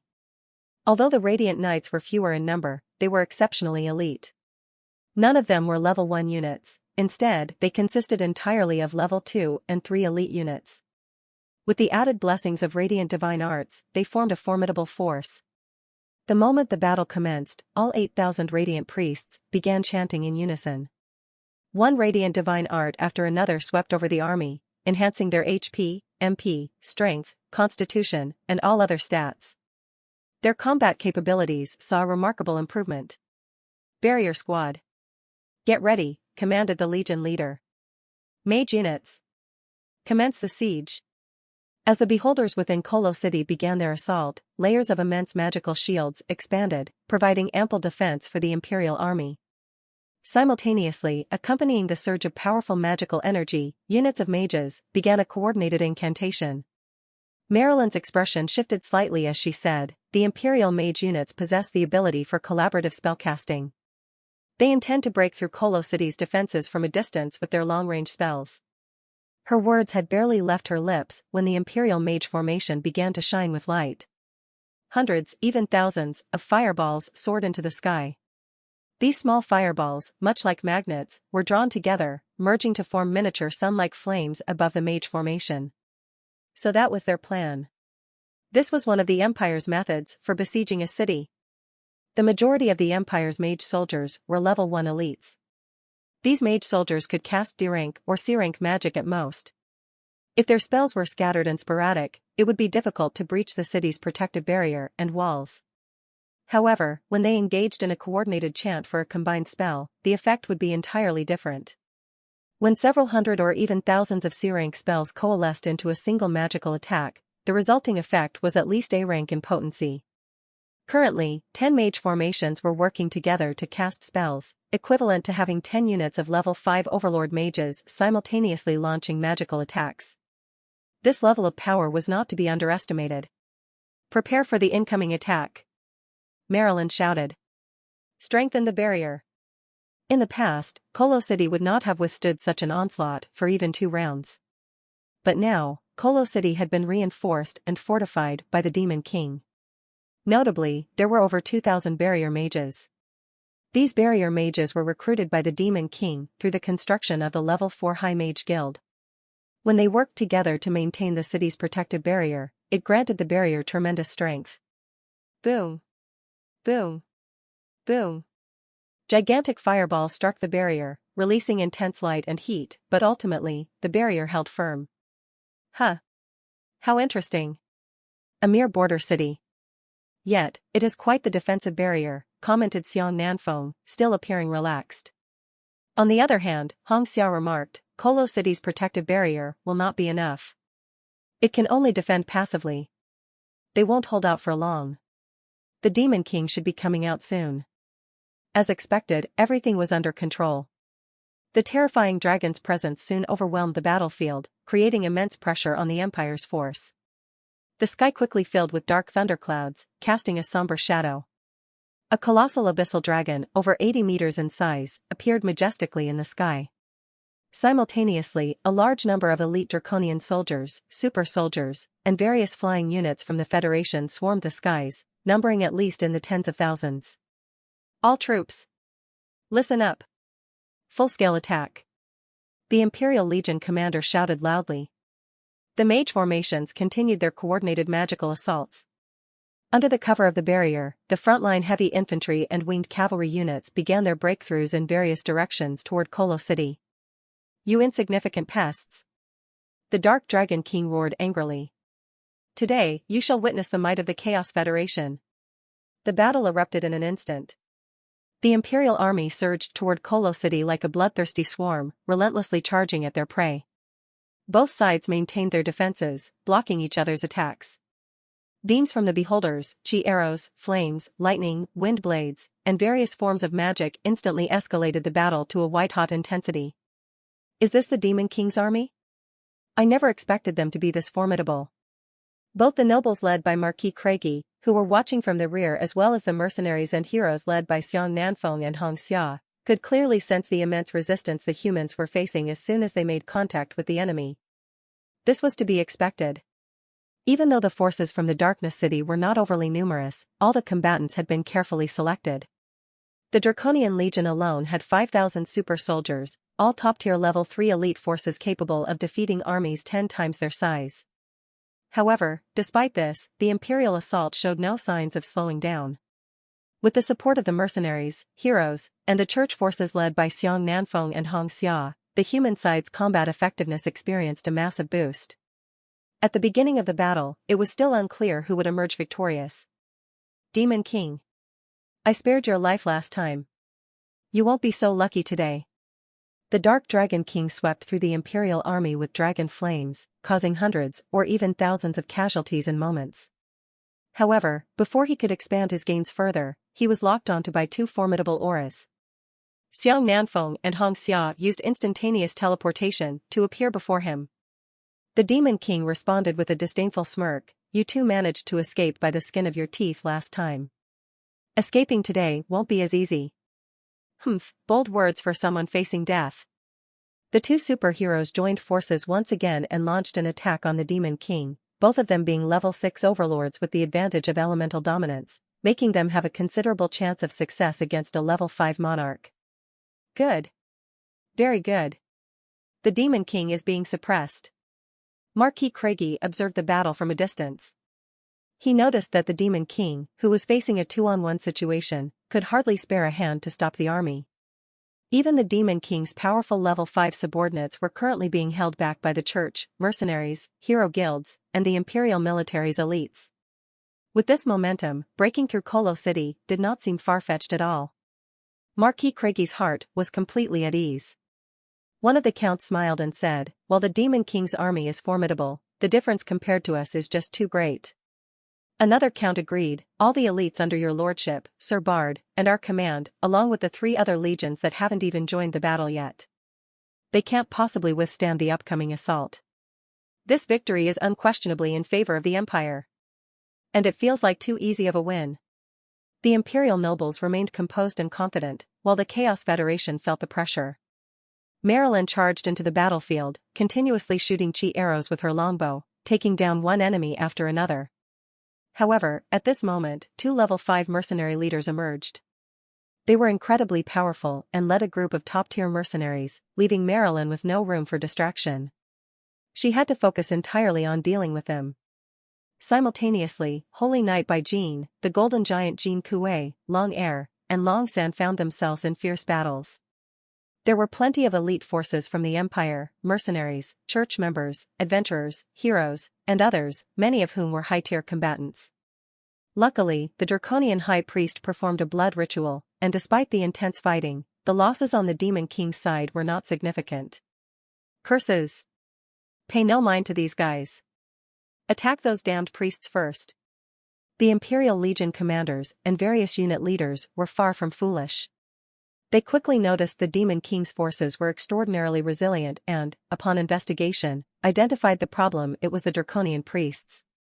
Protect the priests. Earthdrake Grand Marshal Wang Er and Zhao Wu both transformed into their Earthdrake forms, using their powerful defensive capabilities to draw the Empire's fire and sweep away any approaching enemies. Just then, over 100 Radiant Knights descended from the sky on their Pegasi. They immediately engaged and restrained the 2 Diamond Earthdrakes. Charge! The Empire will prevail. Take down these minions of the Demon King. With the protection of the Radiant Lords, we shall fear no evil. The Imperial Coalition's offensive grew increasingly fierce, with the main Imperial army still waiting in the rear. Supported by mercenaries and Radiant priests, they could throw themselves into battle without any concerns. On the other hand, the Federation forces, although strong, could not commit their entire forces to the battlefield. They had to reserve a portion to face the Empire's main force, putting them in a disadvantageous position. Several of the heroes were quite excited, especially Xiang Nanfeng and Hong Xia. They once again seized control of the battle's momentum, rendering the terrifying Dark Dragon King helpless under their pressure. The outcome is inevitable. Accept your fate, Demon King. You can't win. However, just as the stalemate seemed to tilt slightly in favor of the Empire, something unexpected occurred that caught everyone off guard. Led by the Dark Dragon King, all the Chaos Federation forces began to emit powerful divine light. What's happening? Do they have divine magic too? Hong Xia exclaimed in shock. It seems like the power of the goddess of nature and the goddess of war. As it turned out, within the Darkness City, the temple's rituals had been completed. Although it cost a considerable amount of gold, it temporarily raised the divine magic level of all units under the Demon King's command. Goddess of War's blessing increased from level 1 to level 4. Goddess of Nature's blessing increased from level 1 to level 4. Goddess of Nature's blessing level 4, special status. Maximum HP plus 60%, recovers an additional of 100 HP and 100 MP per minute. Goddess of War's blessing level 4, special status. Strength plus 50%, agility plus 25%, constitution plus 25%, willpower plus 25%, all damage plus 15%. The divine magic blessings had increased by 3 levels in one go, and their effects were magnified tenfold. The Dark Dragon King and all the combat units experienced a tremendous boost in attributes, with their health alone more than doubling. When combined with the leadership aura, the Demon King's forces had their combat power increased by at least twofold compared to their normal state, swiftly turning the tide of the battle. Feeling this newfound power surging through them, the morale of the Demon King's army soared. Ha ha ha! The game has just begun. The Dark Dragon King swiftly swung his tail. Xiang Nanfeng was sent flying dozens of meters away. Damn, he's gotten stronger. The situation has become tricky. Is there any way to dispel the buffs on him? Hong Xia frowned and replied, I'm afraid not.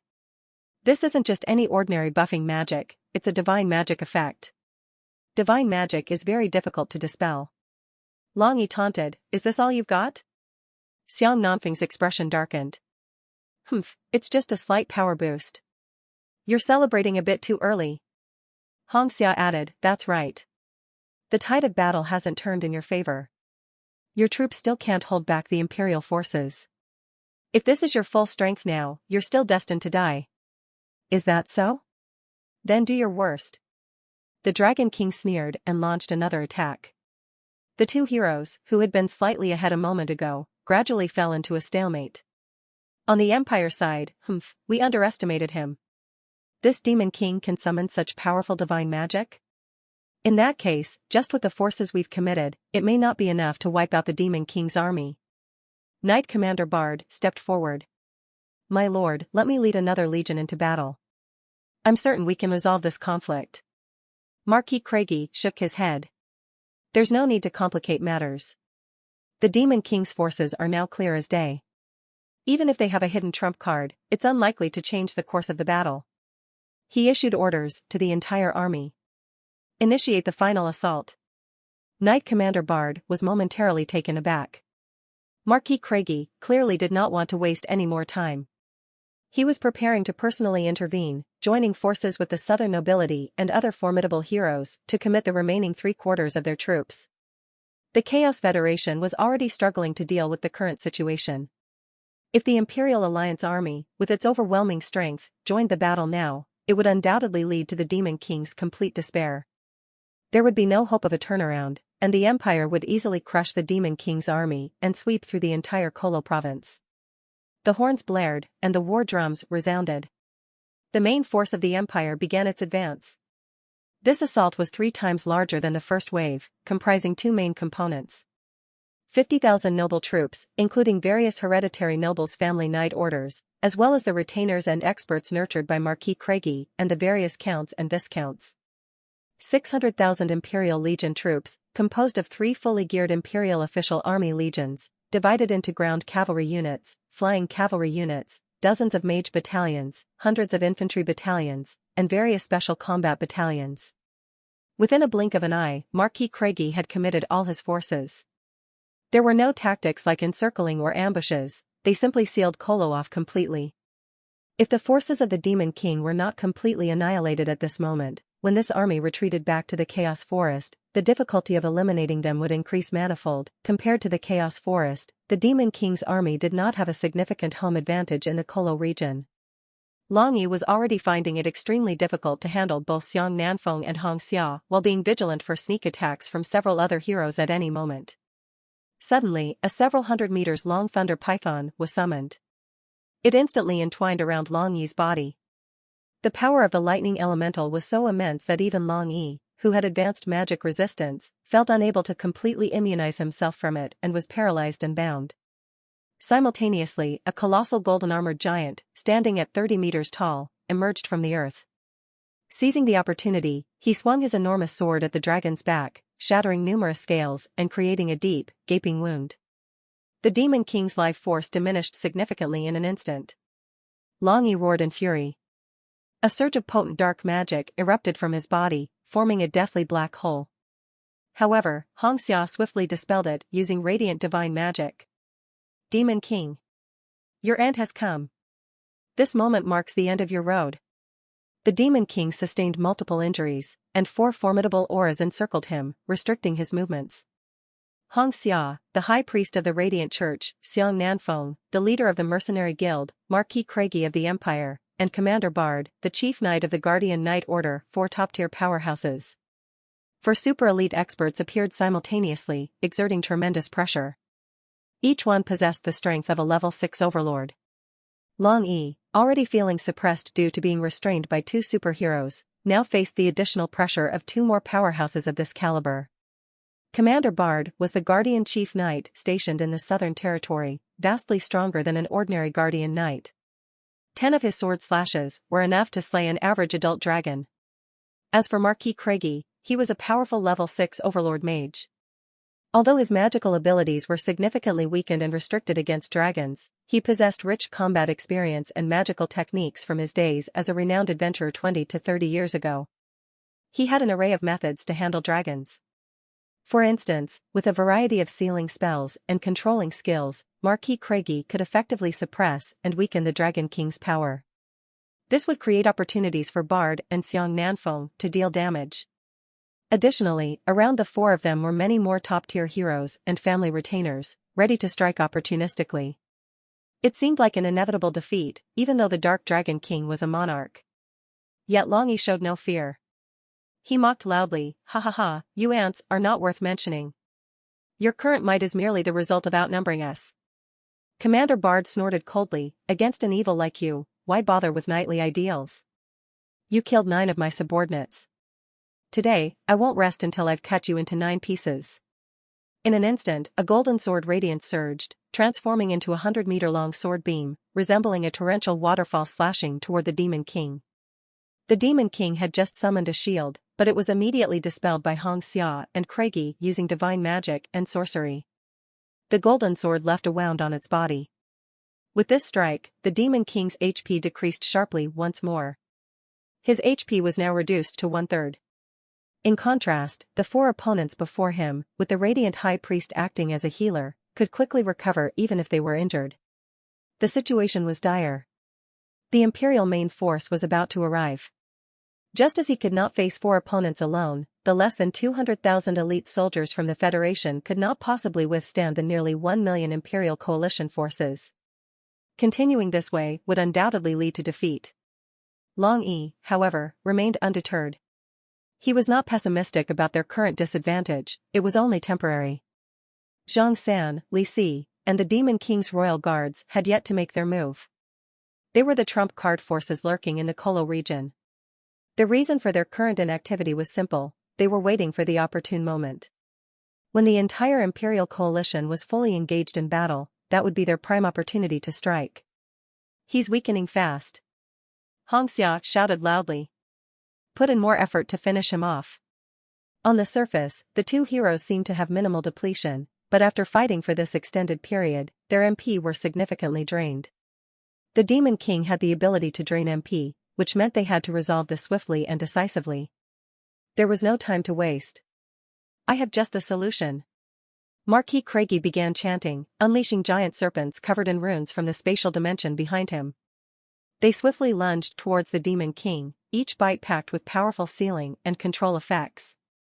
Being bitten by these serpents meant losing the ability to cast spells and move. A barrage of dragon flames came their way, reducing several serpents to ashes. However, 2 serpents managed to sneak through, attacking from tricky angles. They clamped onto the Demon King's wings, causing him to feel a numbing sensation. Despite the Demon King's resistances, he was affected to some extent. Meanwhile, Bard and Xiong Nanfeng attacked simultaneously from both sides. The Demon King struggled to defend, and a radiant spear from Hong Xia found its mark. His HP further dwindled. The more they fought, the more invigorated the 4 became. The Demon King, no matter how tenacious, could not endure such intense assaults for much longer. Meanwhile, the Imperial forces were rapidly entering the battlefield, breaking the deadlock that had persisted. Just at this moment, something unexpected occurred. Piercing sounds cut through the air, accompanied by a strange energy fluctuation that prompted some to cast scouting spells in the direction of the noise. What's happening? Cone-shaped objects, propelled by powerful magical flames, zoomed toward the battlefield at astonishing speeds. Before the Imperial forces could discern their origin, dozens, even hundreds of these objects had infiltrated their camp. Explosions echoed continuously, casting flames, lightning, and gusts of wind in all directions, causing widespread area damage. Magitech weapons. Seems like Magitech weapons. A few seasoned mercenaries recognized them. Without the Imperial coalition being able to prepare adequately, hundreds more Magitech missiles were fired rapidly, striking the rear of the Imperial forces. Shit. Who's attacking us? Where are the enemies? Find them and eliminate them. Although the consecutive Magitech missile strikes did not cause casualties significant enough to influence the battle directly, they did disrupt the Imperial forces' formation to some extent. As everyone prepared to pinpoint the source of the attacks, spatial energies suddenly became chaotic. The next moment, an enormous, oval-shaped object, completely black and several hundred meters tall, appeared out of thin air in the rear of the battlefield. Oh, my God! What is this? How did it emerge? Looks like a Magitech structure. My God, this is a Magitech fortress, the most advanced and massive of its kind. No one could have anticipated such an event. The floating citadel was indeed mobile, but its movement speed was exceptionally slow, lacking strong maneuverability. Moreover, during movement, many defense systems could not be activated, making it vulnerable to surprise attacks. However, as a supreme Magitech citadel, the Citadel of Eternity not only possessed floating capabilities but also featured a void engine, essentially a spatial device. What did this mean? It was a teleportation device. The Citadel of Eternity could not only move but also teleport. However, the void device was prone to overloading, resulting in an extremely long cooldown time. After teleporting over such a vast distance, it would take at least 2 months before it could be used again. Normally, this function was reserved for escape scenarios. Directly teleporting into the battlefield was highly perilous. During the spatial teleportation process, all defense systems remained inactive. If the enemy was experienced enough and launched a fierce attack the moment the citadel appeared, it could cause significant damage before the citadel could respond. Yet, such magitech devices were exceedingly rare worldwide. How could the Imperial coalition react in time? Moreover, most of the Imperial mage units, archers, and aerial forces were at the front lines and could not be recalled swiftly. Finally caught up.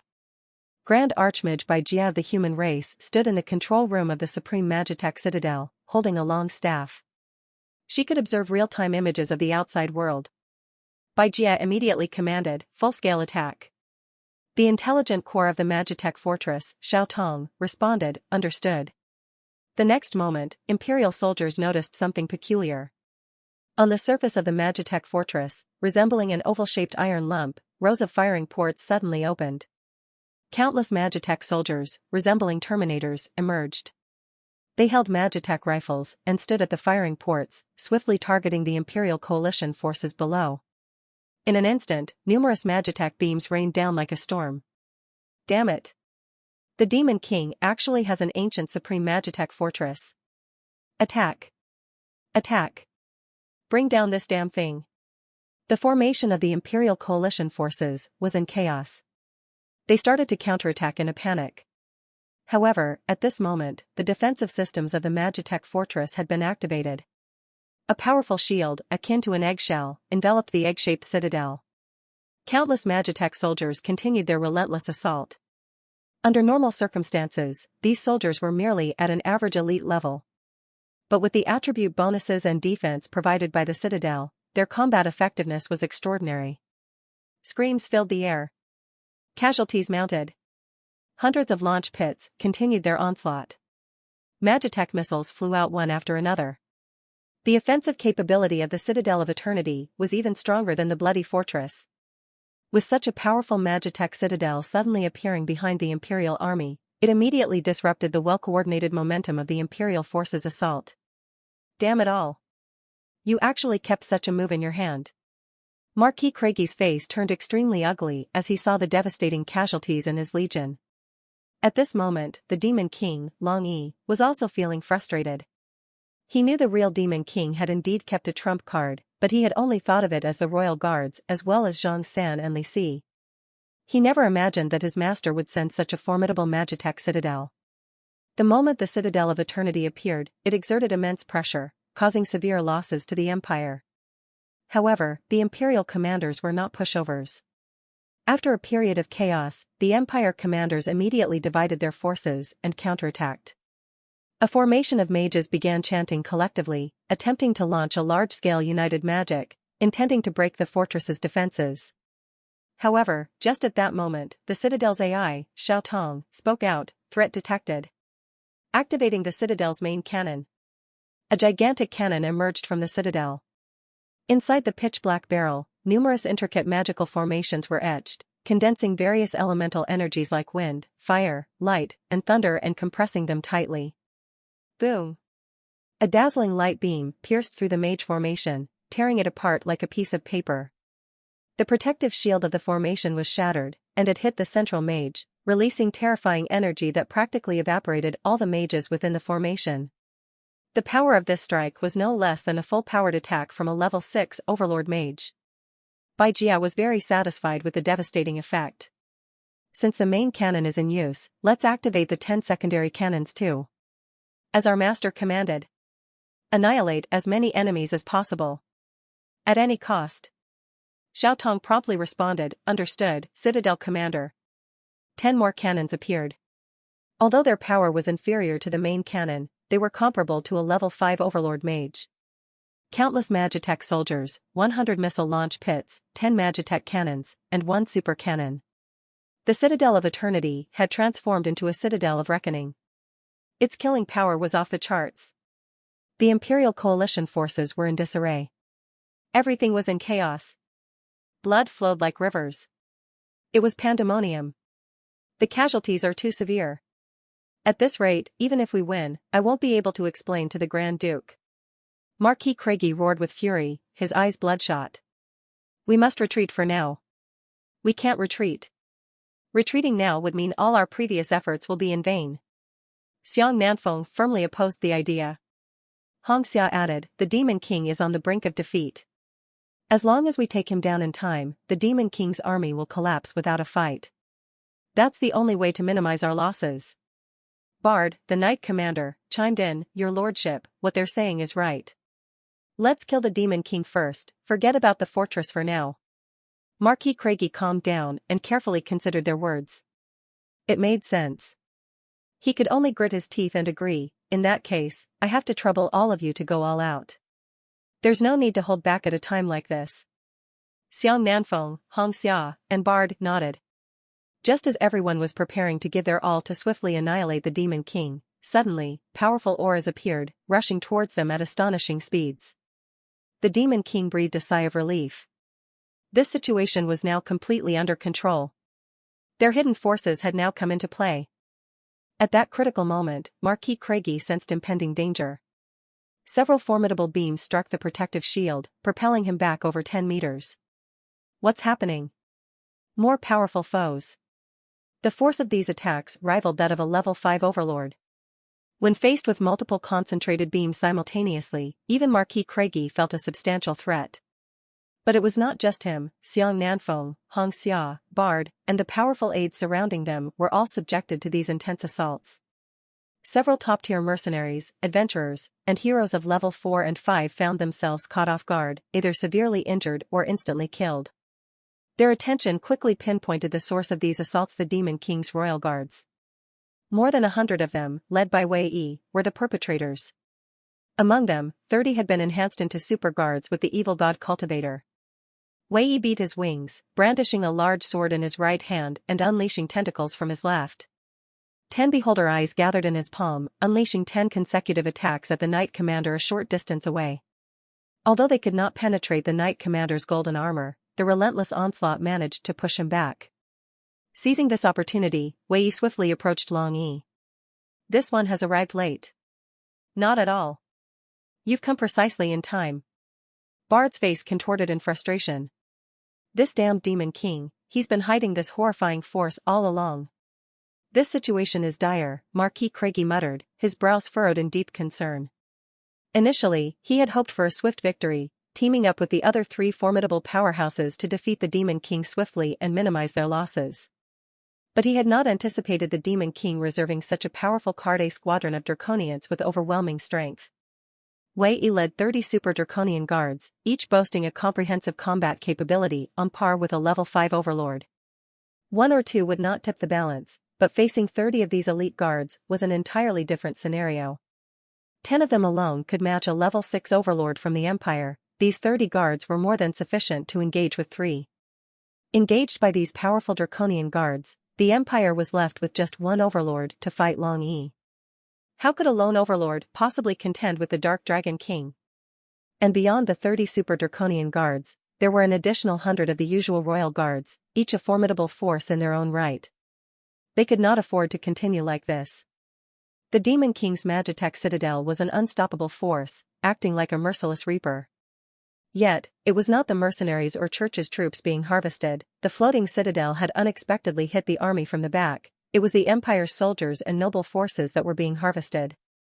The losses were catastrophic. If they persisted, losing 2 or 3 legions out of 4 was all but guaranteed. Even if they emerged victorious against the Demon King, the Marquis would find it incredibly challenging to explain the losses to the Grand Duke.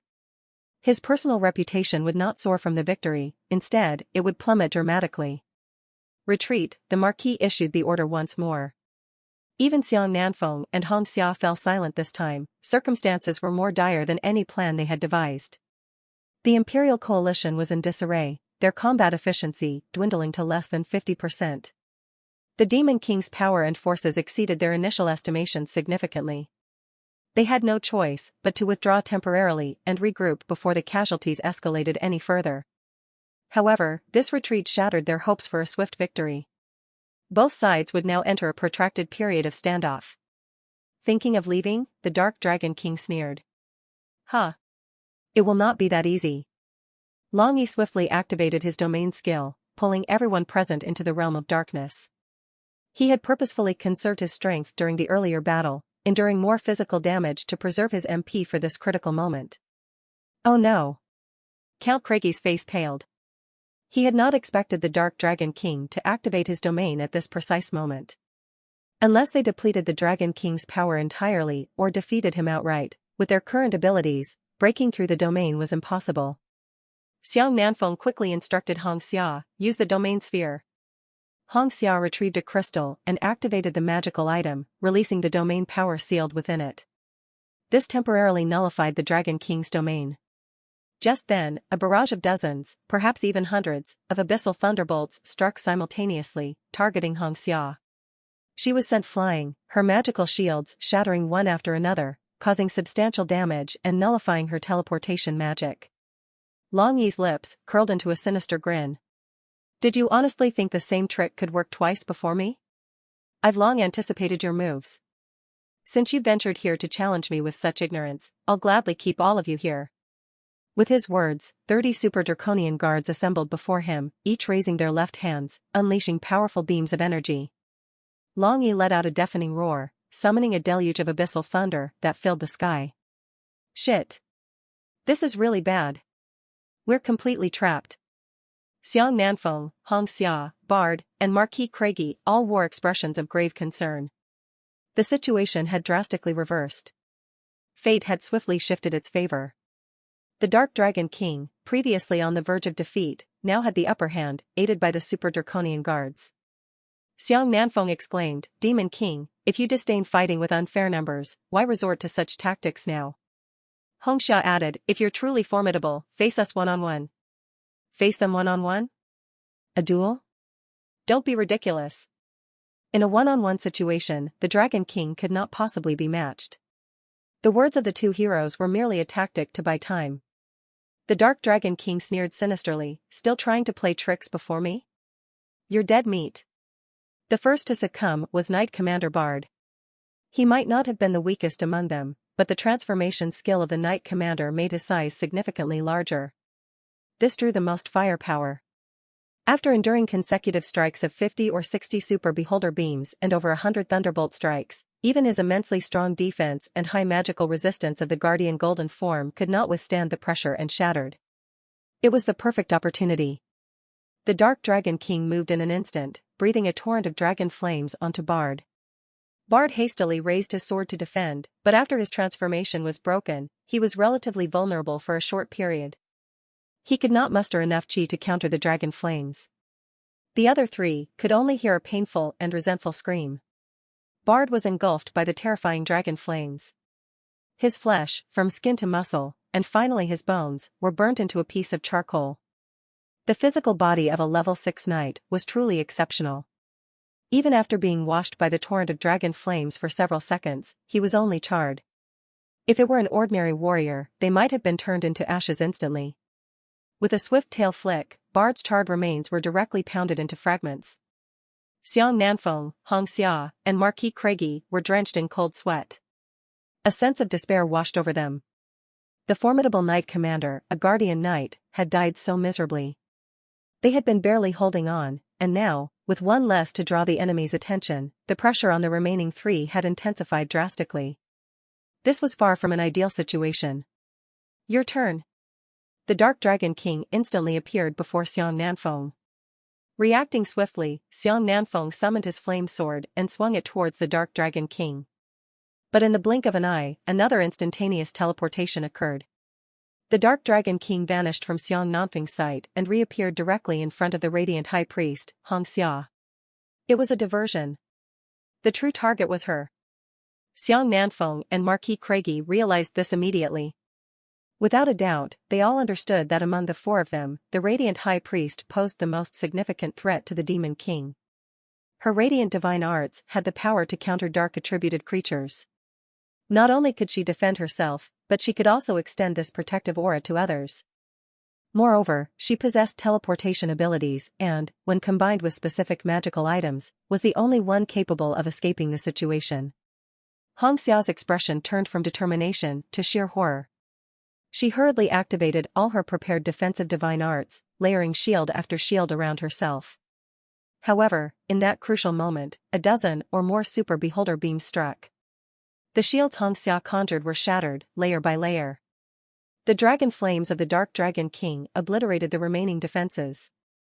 In a heart-wrenching scream, the radiant high priest was swallowed by the searing inferno. Aha!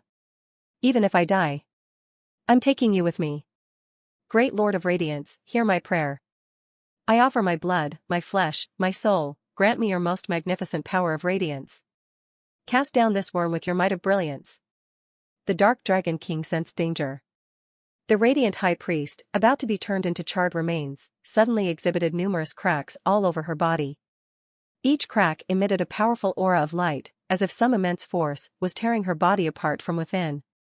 This was grim. It was a self-destructive skill. If she succeeded, the Dark Dragon King would be severely wounded instantly. Given the Dark Dragon King's existing injuries, there was a risk of being counter-killed. They truly could not underestimate these opponents. Each of them had a trump card. Acting swiftly, the Dark Dragon King abandoned his attack, reducing the domain's scope and pushing the hero priest outside of it. With a thunderous explosion, the radiant high priest detonated. The released light was so intense that it affected everyone on the battlefield. They lost their vision, their bodies seared by radiant elements. Some flying units closer to the explosion were burnt to a crisp. Even though Long Yi reacted promptly, countless beams of light, sharp as swords, pierced through the domain's barrier from outside, aiming directly at him. It seemed this ability had a certain target-locking mechanism. Long Yi immediately dispelled the domain, using successive instantaneous movements to dodge one intense light beam after another. It was a close call, to say the least. We're out. Bard and Hong Xia were dead. However, Xiong Nanfeng and Marquis Craigie unexpectedly managed to escape the lockdown of the domain. But escaping from the domain lockdown did not mean they were safe. The Draconian guards continued their relentless pursuit, preventing them from casting any spells to flee. At this moment, Long Yi, who had avoided all radiant beams, swooped back in. A dense aura of darkness brewed around him. Xiong Nanfeng had not anticipated things turning out like this. If Hong Xia had not died, there might have been a glimmer of hope. But now that the radiant high priest was dead, all the magical effects on Xiong Nanfeng had disappeared. He was currently utterly incapable of facing the Dark Dragon King. He had not expected the Demon King to be this difficult to kill. No wonder even Yan Qianjun had failed. If only he had not been so reckless. He regretted his hastiness. They should have teamed up with all the Thunderous Society members. But it was too late for regrets. As for Marquis Craigie, no matter how experienced he was utterly powerless against the terrifying entity before him. The battlefield situation was worsening by the moment.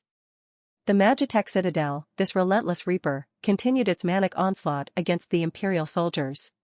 Its firepower was simply overwhelming, equivalent to a mage army of 200,000 to 300,000, capable of single-handedly tipping the scales of victory. 2 out of the 3 participating counts were obliterated by the cannons. The formations of all 4 Imperial legions were in disarray. Mercenary troops, churches' forces, noble contingents all were desperately holding their ground. Meanwhile, the Demon King's army launched an all-out assault. 50,000 berserk ogres rampaged mindlessly, while the Diamond Earth Drakes, mystic battle mages transformed drakes, and golden giants fought under the blessings of the Draconian high priests. The opportune moment for retreat had been lost. Given the current situation, even if nearly 1 million troops retreated, half of them surviving would be considered fortunate. How could they continue this fight? It seemed inevitable that they would lose. There's no choice. We have to request Grand Duke Bachor to intervene personally. Marquis Craigie activated a magic scroll, creating ripples in space that formed an instant portal. Long Yi thought the enemy intended to escape through spatial means. He immediately unleashed his abyssal lightning, attempting to disrupt the stability of the space. But at that moment, a surge of combat chi burst out from the portal, dispersing the lightning in the sky.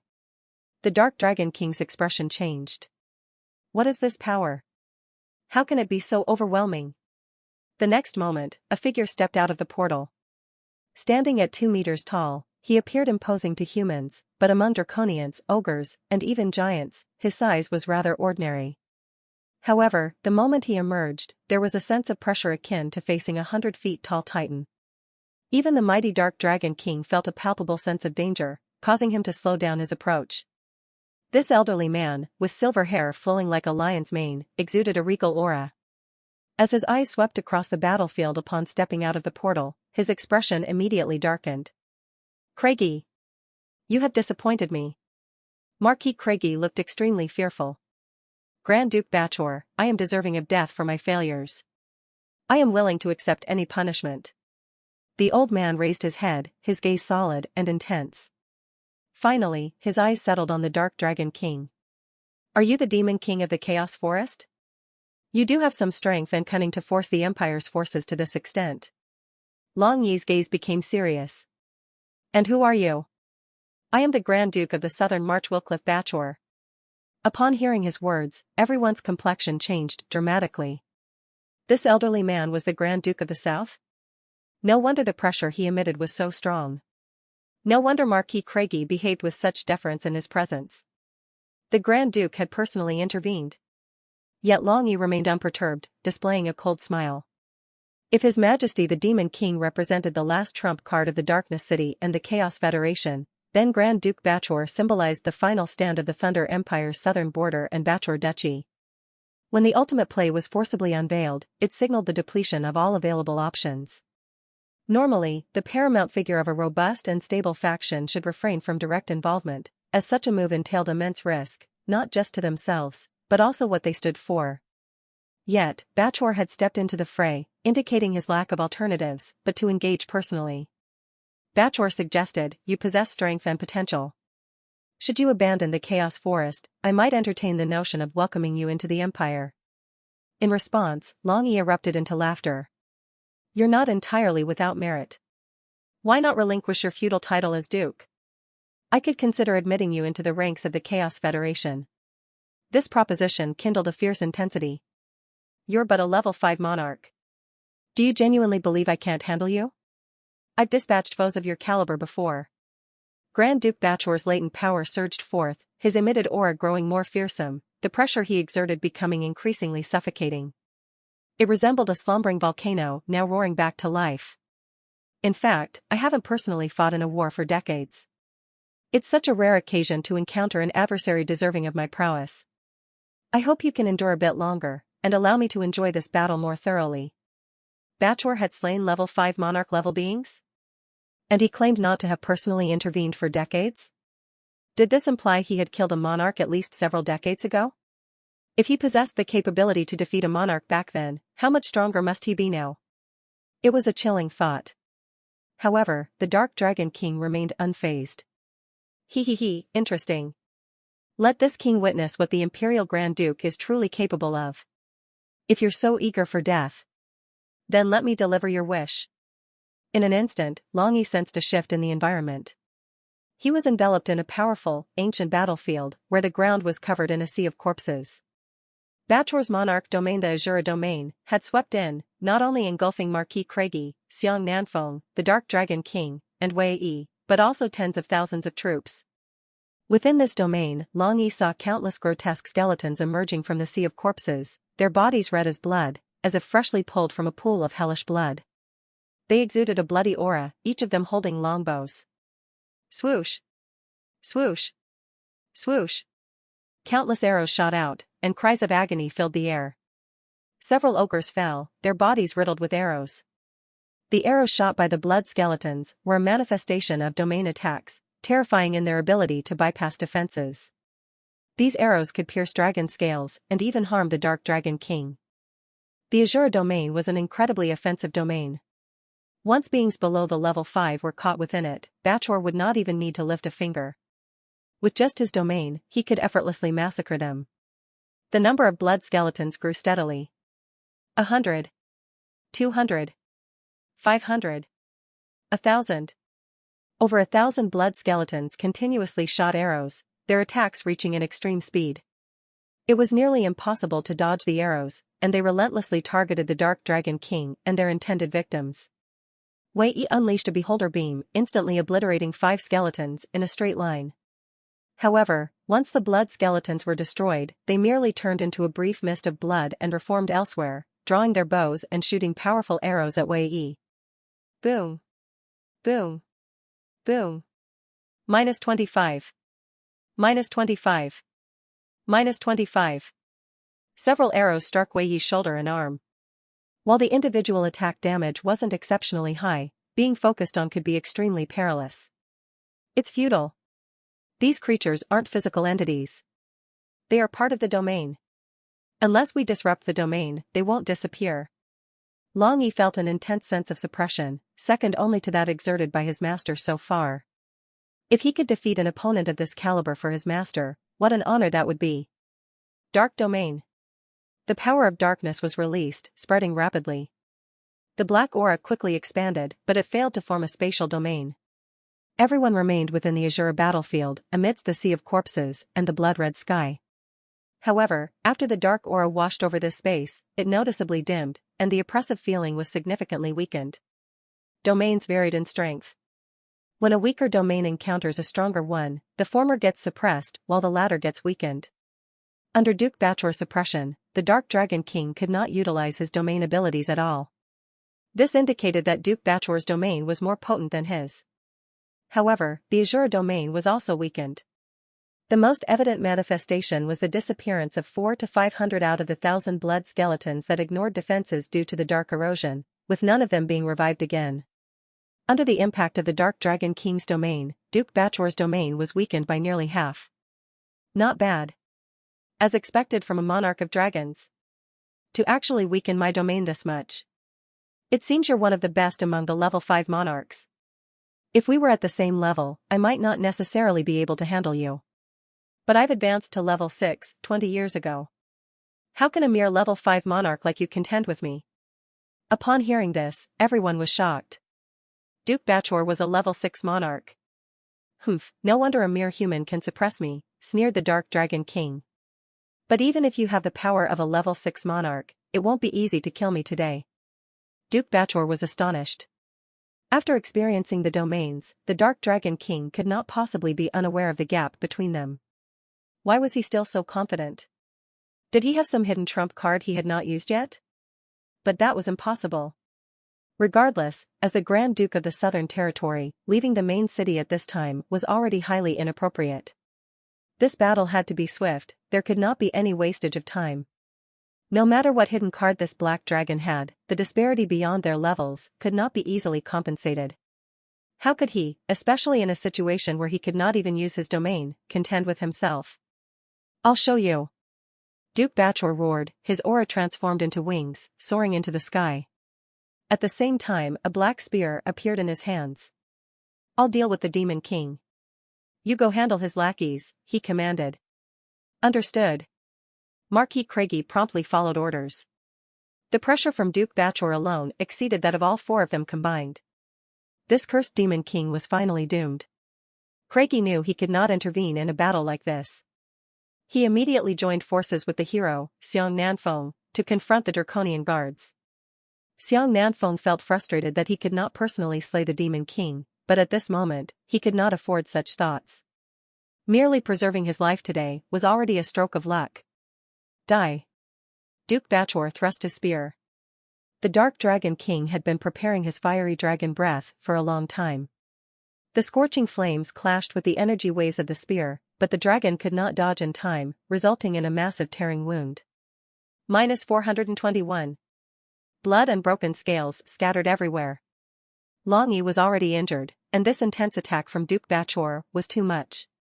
Even with a dragon's robust physique, he could not endure this level of damage easily. The damage was too staggering. Duke Bachor sneered, Demon King, your luck ends here. In your current state, you won't last even 10 rounds. 10 rounds might not sound like much, but for top-tier warriors, it was merely a few breaths' time. Long Yi looked extremely distressed, but his dragon eyes still burned with fighting spirit. He let out a deafening laugh. Good. Good. Very good. You think it's funny that you're about to die? Indeed, I find myself incredibly fortunate. Although I knew I'd lure in many big fish with this net, I never expected to snare someone as significant as you. What? Duke Bachor was not stupid. He had sensed something amiss since the beginning. What was the true strength and reliance of this black dragon? Regardless, there was no time to think about it now. Killing him swiftly was the priority. Duke Bachor's mind issued a command, and the 500 Azure blood skeletons disappeared. Instantly, they reappeared all around the Dark Dragon King. Over 500 blood-red longbows were raised simultaneously, ready to launch a volley, while at the same time, Duke Bachor's spear was poised, ready to strike. The Demon King is finished. Xiong Nanfeng and Marquis Craigie thought, understanding that the battle was now decided. The Demon King could never withstand the onslaught that Duke Bachor was about to unleash. Once the Demon King fell, the entire Demon King's army would quickly collapse. However, just as they thought this, Duke Bachor suddenly sensed something. His face turned pale. Not good. The lockdown of the monarch's domain was one way. Once trapped inside, escaping was extremely difficult. However, entering the domain from the outside was easy, anyone approaching would be sucked in. At this moment, two beings with powerful aura had entered the domain. Craigie. Duke Bachor realized what was happening, but Marquis Craigie had not figured it out yet. A mutated Inferno Drake with 7 heads suddenly teleported in front of him. Each head condensed a different elemental power: wind, fire, water, earth, light, darkness, and thunder. This is... Marquis Craigie's eyes contracted, his face filled with horror. It was too sudden, he could not react in time. The simultaneous onslaught of the 7 elemental dragon breaths instantly shattered his shields.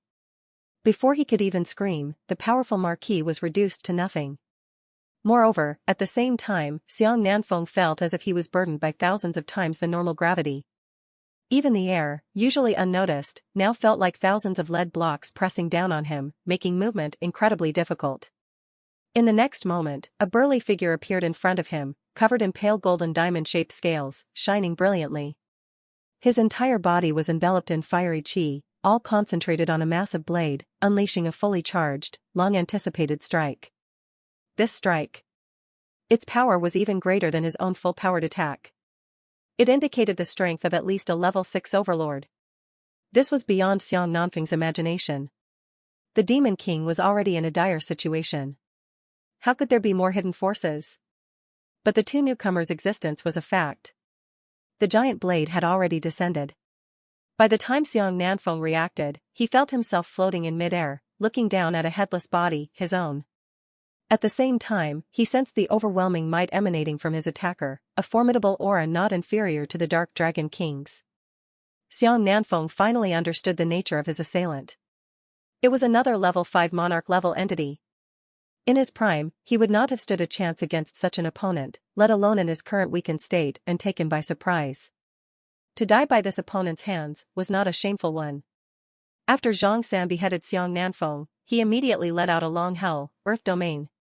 A violent shockwave swept through the Azure domain, shattering 80% of the blood skeletons surrounding the Dark Dragon King into dust. Another layer of Monarch's domain. It once again weakened Bachor's power. However, even with both Long One and Zhang San exerting their power simultaneously, the effect generated was still not enough to fully counter Bachor's domain. He. What a sturdy domain. Truly worthy of being the guardian duke of the Empire's southern border. Li Si reverted from the Inferno 7-headed drake form back to the appearance of a draconian priest, clad in a red scale robe and holding a long staff. Now, how about this? As he finished speaking, he waved his staff. Li Si spoke in a deep voice, sacrificial domain. In the next moment, it was as if glass was shattering. The Azure battlefield disintegrated piece by piece. Everyone was swept into a massive sacrificial ground, a colossal altar rising from beneath Li Si's feet. Bachor was filled with shock and horror. In comparison to the deaths of Xiong Nanfeng and Craigie, in comparison to his own Azure domain being broken, what truly frightened the Guardian Duke was the sudden appearance of these two individuals, Zhang San and Li Si. There was no need for doubt. These two individuals were monarchs as well. How rare were monarchs? Especially monarchs of the dragon kind. In such a small chaos forest, 3 dragon kings appeared simultaneously, which was absolutely unbelievable. It could be said that this was the first official appearance of the 3 titans of the Darkness City.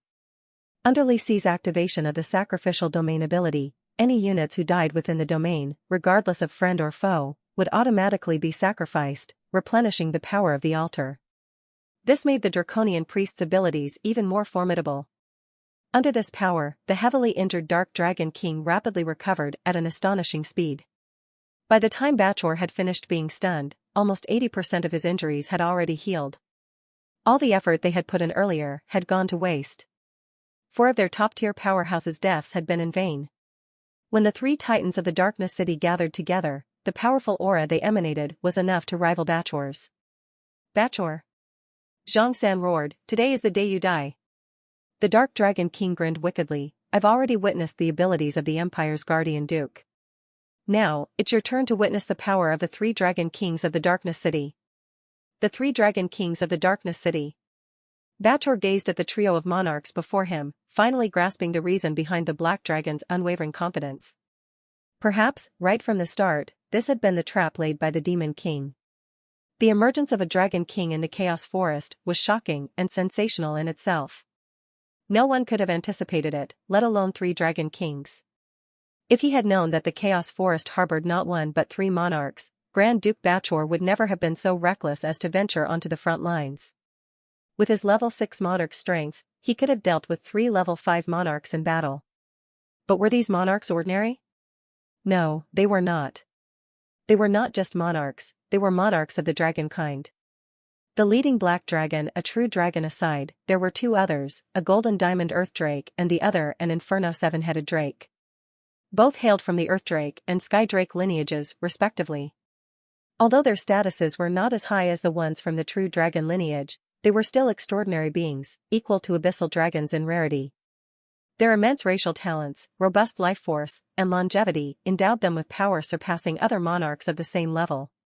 If he was against the domains of ordinary level 5 monarchs, the combined might of 3 such domains would have been insufficient to suppress the Azura domain. However, at this moment, Bachor's domain had crumbled, stripping him of control over the battlefield. Li Si's sacrificial domain now reigned supreme, ensnaring anyone within its boundaries. Bachor was left helpless, he could not escape without dismantling this powerful domain. Yet, Li Si's domain was unique among the abilities wielded by other monarchs. It lacked the typical effects of sealing, suppression or damage effects, seeming to only trap enemies within the domain without any apparent utility. However, it was far from simple. Bachor had discerned the true potency of this priest's domain. Its effect was straightforward. Within this expansive sacrificial ground, every unit slain, whether ally or foe, was converted into a sacrificial offering. The more lives sacrificed, the stronger the domain became. Li Si's power surged with each casualty. In just a few seconds, the altar's energy had become terrifying. Li Si could harness the altar's might, employing various offensive and defensive strategies, and even offering support such as healing the Dark Dragon King's wounds. At this point, the Dark Dragon King had nearly fully recovered. It was crucial to note that prior to this, he had sustained severe injuries. Common healing methods were ineffective against such mighty creatures. Once wounded, beings of this magnitude found it increasingly challenging to regenerate. To achieve such swift recovery was mind-boggling, an unheard-of feat. Bachor's lifespan was several times longer than that of an ordinary person. He had lived for over 100 years, yet he had never witnessed such a potent, efficient, and downright terrifying rate of recovery in his entire life. In a certain sense, Li Si's domain was even more challenging to deal with than those of Long Yi and Zhang San. As long as the altar's energy was not completely depleted, it was almost impossible for beings of the same level to defeat him. Even those with higher ranks would find him formidable. The sacrificial domain's effects were multifaceted.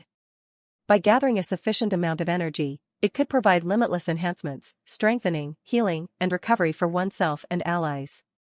In small-scale or one-on-one combat situations, this domain had little value. However, in large-scale battles, especially in massive wars, Li Si's potential was immeasurable. Not only Li Si, but also Zhang San was invaluable in such situations. Zhang San had activated various commanding auras, strengthening the Draconian guards and reinforcing the troops. His skills could enhance others while empowering himself. He was already bolstered by the temple's divine blessings, and now, with the commanding aura, his strength had more than doubled from normal circumstances. Among the Darkness City's 3 Dragon Kings, the Dark Dragon King stood out due to his abyssal dragon abilities, mastery of dark and undead spells, and overall combat prowess. In contrast, Zhang San was the premier commander, while Li Si acted as the ultimate support. When these 3 joined forces on the battlefield, their synergy was far beyond a mere sum of their individual abilities. Bachor would have preferred to face 6 level 5 monarchs rather than engage in battle with the formidable trio of the Darkness City Dragon Kings. However, he had no other choice. In the next moment, the battle erupted. The entire space was shrouded in the atmosphere of war. All the spectators on the scene were astonished by the magnitude of this battle. Bachor, the Grand Duke of the Thunder Empire's southern border, was undoubtedly the Empire's most formidable guardian in the south. Such a figure held a deterrent value far greater than his practical combat abilities. Precisely because of this, he would never easily intervene in conflicts. But now, Bachor not only intervened but was also suppressed by the combined might of the Darkness City Dragon Kings trio. Yes, suppressed. No matter how powerful Bachor was, facing 3 Dragon Kings with nearly infinite HP, MP, and various buffs, he was destined to struggle. For the Federation. For the Federation. For the Federation. Federal leaders like Marilyn, Jean Coué, and Bai Jin were filled with overwhelming excitement. It was unbelievable. The Imperial forces, several times larger in number, were held back by the Chaos Federation. The Chaos Federation had a substantial number of draconian priests and elven mages for healing. Currently, their casualties were not very severe. On the other hand, the Imperial forces were rapidly decimated under the firepower of the Supreme Magitech Citadel. They were mowed down like grass. The balance of victory was completely tilted. The Imperial coalition forces could no longer hold on. From the inside out, from top to bottom, everything was in chaos. In the Darkness City, Zhang Nu remained calm and composed. The frontline battle was incredibly intense, as evident from the continuous flood of information cascading down like a waterfall in the player logs. Zhang Nu glanced over the notifications. You've slain an Empire soldier. Gold plus 70. You've slain an Empire mage. Gold plus 100. You've slain an Empire cavalryman. Gold plus 150. You've slain a High Empire soldier. Gold plus 200. You've slain a High Empire cavalryman. Gold plus 350. You've slain a High Empire mage. Gold plus 400. You've slain an Empire general. Gold plus 10,000. You've slain an Empire mage captain. Gold plus 20,000. You've slain an Empire aerial cavalryman captain. Gold plus 20,000. You've slain a Radiant Knight commander. Gold plus? You've slain Falcon mercenary corps leader. Gold plus 260,000. You've slain a Guardian Knight commander. Gold plus 5 million. You've slain an Empire marquis. Gold plus 6 million. You've slain a level 4 hero. Hero soul, plus 1. Skillstone plus 1. You've slain a level 4 hero. Hero soul, plus 1. Skillstone plus 1. You've slain a level 6 hero. Hero soul, plus 1. Skillstone plus 3. You've slain a level 6 hero. Hero soul, plus 1. Skillstone plus 3. The variety of troop types was overwhelming, ranging from Imperial soldiers of various ranks to hero factions, knight orders, adventurers, mercenaries, church officials, and nobles. The sheer volume of kill notifications was staggering. Zhang Nu simply did not have the energy to check them all. Zhang Nu took a rough glance at the total earnings. Since the battle began until now, which was only half a day, his income had surpassed 1 billion gold. This was incredibly astonishing. War, for a demon king, was indeed a money-making machine. With a battle of such a large scale, it would not end immediately, thus the numbers were still steadily rising. Leaving aside other sources of income, just considering the amount of heroes involved was jaw-dropping. There were far more participating heroes than he had imagined. When he thought about it, he realized that prominent figures like the mercenary guild leader, Xiang Nanfeng, and the radiant high priest, Hong Xia, would bring along many powerful hero followers. In addition to them, there were undoubtedly numerous heroes mingling among the mercenaries, adventurers, and imperial army. Everyone wanted to try their luck, unaware that they were all walking into a death trap. Up to this point, Zhang Nu had killed 2 level 6 heroes, 3 level 5 heroes, 38 level 4 heroes, 243 level 3 heroes, and 512 level 2 heroes. Besides acquiring a large number of souls, he had collected at least 200 skill stones. Among these, most were ordinary C-rank ones. B-rank skill stones accounted for less than a tenth, and there were only 8 A-rank skill stones. Zhang Nu glanced at them and selected 2 for his personal use. Skill Stone, Radiant Healing. This was an A-rank skill with a wide-ranging group healing effect. It might not be directly useful for Zhang Nu, but lacking this kind of ability, he decided to learn it. Skill Stone, Sword Forming Technique. Despite its unassuming name, this was an extremely advanced and powerful martial skill, originating from Xiong Nanfeng. The sword forming technique was quite simple in concept. It could transform energy into sword blades. This energy encompassed any tangible form of energy, including qi, MP, elemental energy, and more.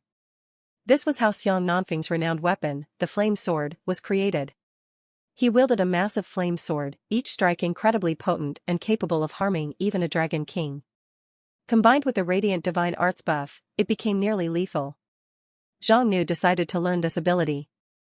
After using the 2 skill stones, Zhang Nu attempted to activate the sword-forming technique. Dragon flames condensed within his right hand, forming a scorching flame sword. Countless lightning bolts gathered in his left hand, creating a dazzling thunder sword. Interesting, Zhang Nu muttered to himself. He raised his hands and waved them a couple of times. The terrifying energy caused the air to burst, even distorting space slightly.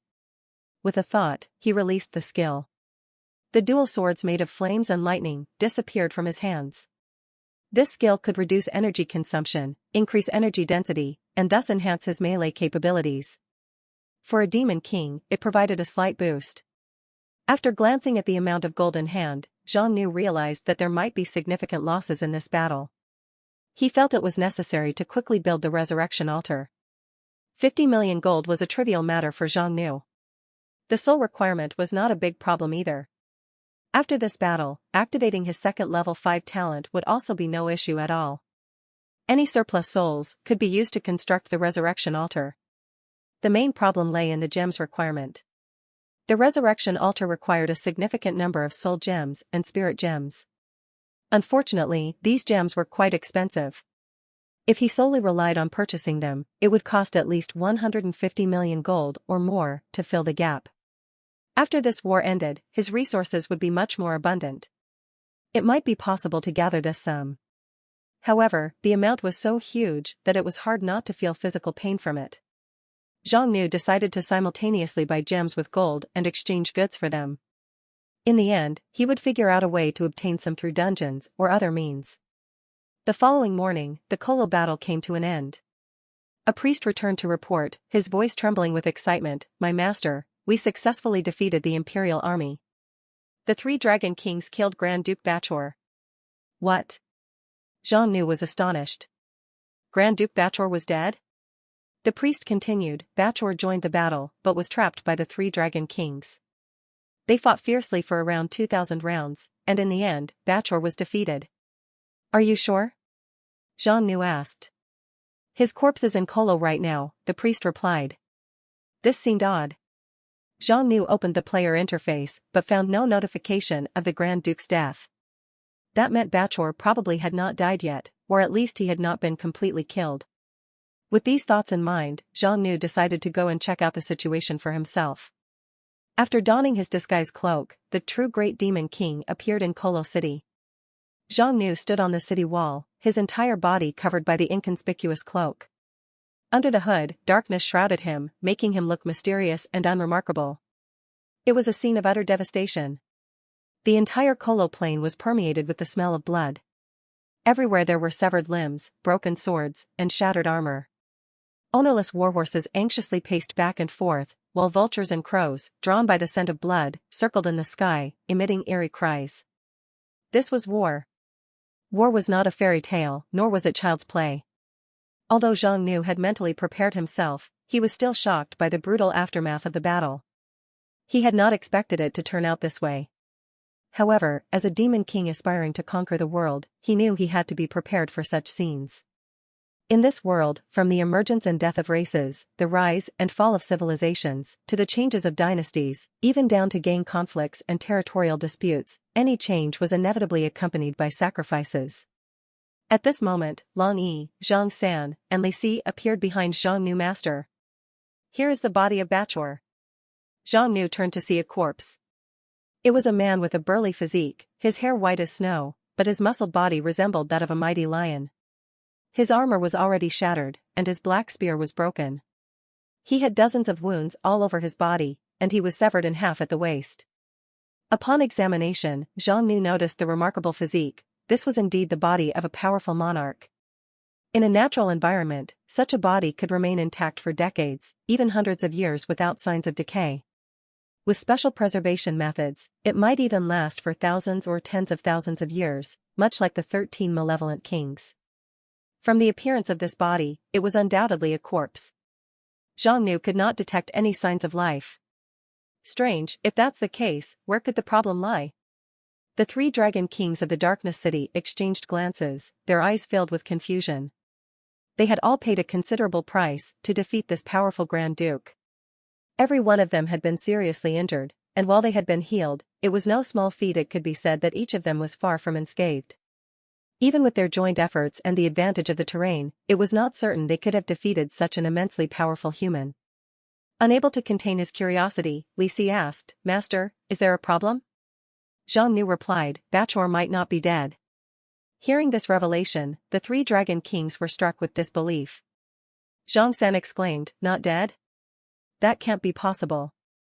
We examined the corpse thoroughly, it undeniably belonged to a king." Zhang Nu nodded in agreement, emphasizing, "The body isn't the problem here. It's the soul." Upon hearing this, Long Yi, skilled in necromancy, immediately attempted to sense Bachor's corpse. His expression changed dramatically. "There isn't a shred of soul essence within this body. This is nearly impossible. When a living being dies, the rate of decay for the physical body and the soul differs. Weaker souls might dissipate immediately upon death, while stronger ones could endure for a prolonged period without dispersing. For a monarch-level entity, it was impossible for the soul to dissipate so swiftly. Even if it did, it would leave behind traces, lingering remnants. The 13 malevolent kings in the ancient tomb were created from fragments of the monarch's souls. However, within Bachor's body, not even a trace of a soul could be found. The three dragon kings suddenly grasped the situation. Could it be that after sustaining a fatal injury, Bachor feigned and took advantage of a momentary lapse in the three dragon kings' vigilance, using a method to escape with his soul? Zhang Nu clarified, Bachor was a level 6 monarch. Souls of monarchs at this level are incredibly resilient, they can endure even outside the body for a significant duration. Upon hearing this, the three of them displayed expressions of regret. Such a golden opportunity was indeed rare to come by. Who would have thought that Bachor would be so cunning, employing a secret technique to escape with his soul? Didn't this mean their efforts had been in vain? The three kings immediately knelt down, saying, "Please punish us, Your Majesty." Zhang Nu waved his hand and said, "Forget it. Beings at this level usually have several life-saving tricks up their sleeves. It's quite normal." He continued, "Even if we didn't manage to kill him this time, we've severely wounded him. He won't be able to recover his strength in the short term, giving us more opportunities for expansion." In reality, Zhang Nu was not very concerned about whether Bachor lived or died. After all, this guy posed limited threat to him. In a way, allowing Bachor to exist in a half-dead state was more valuable than killing him outright. The reason was simple. If Bachor was truly dead, how would the Emperor of the Empire react? Either he would personally march south to suppress the southern territory, or he would bring in the other three Grand Dukes. Either scenario would not be favorable for the development of the Chaos Federation. The death of a Grand Duke would create a massive impact. The entire empire would be in an uproar. Whether considering the severity of the event or the effort required to quell the panic within the empire, the emperor might personally lead an expedition, mobilizing the entire nation to attack the Chaos Forest. The empire was vast, with a huge population and extensive territories. At this stage, the Chaos Federation needed to proceed with caution. Zhang Nu did not want to engage in direct warfare with the entire empire yet. Bachor being alive, even in his weakened state, would create significantly less adverse effects. The empire would have more factors to consider. The Bachor family had been stationed in the southern territory for over 1,000 years. Grand Duke Bar definitely would not want his influence to be completely taken over by the other three Grand Dukes or even the Emperor. This situation was, in fact, advantageous for the Chaos Federation. However, Zhang Nu was very curious. If only Bachor's soul had escaped, how did he plan to resurrect himself? Humans could not possess something as powerful as a resurrection altar. While methods of resurrection existed in this world, there was no perfect resurrection in the true sense. Any resurrection method would come at a tremendous cost and leave behind significant consequences. Zhang Nu could foresee that due to Bachor's reckless actions this time, he would not be able to regain his strength for a very long time. This provided an opportunity for the Chaos Federation, a chance to annex more imperial territories. For the Demon King, conquering imperial provinces one by one, capturing imperial cities, would undeniably significantly increase his influence and power. Because of this, instead of killing Bachor, letting him escape half-dead back to the Empire was actually more beneficial for the Chaos Federation. Zhang Nu was extremely satisfied with the performance of the three Dragon Kings, as well as leaders like Jin Kuei, Bai Jin, and Marilyn, along with other high-ranking generals in this battle. He decided to credit all of them with a significant achievement, planning to allocate more resources for their future cultivation. Certainly, there were considerable losses in this battle. The Demon King's army of 200,000 suffered casualties exceeding a quarter of its strength, a number that could have been much higher if not for the sudden appearance of the Magitech Citadel. However, these losses were primarily concentrated among the summoned units. Among the forces deployed by Zhang Nu, apart from the giants who had no summoned units, there were mostly elite troops from various races, especially the ones led by Marilyn, the Elven Army. This unit, comprised entirely of Miracle Tree elves summoned by the Ancient Tree of Wonders, suffered a one-third loss. Zhang Nu had not even deployed the elves from the John Tree City in this battle. Despite these significant losses, the situation was manageable. Money could cover the losses. In the future, with the Resurrection Altar, everyone, from the three Dragon Kings of Darkness City to the common soldiers, could be resurrected. Moreover, resurrecting fallen soldiers might even be more cost-effective than recruiting new ones. At that time, Zhang Nu would not have any concerns. He would not need to worry about the population issues of the Chaos Forest anymore.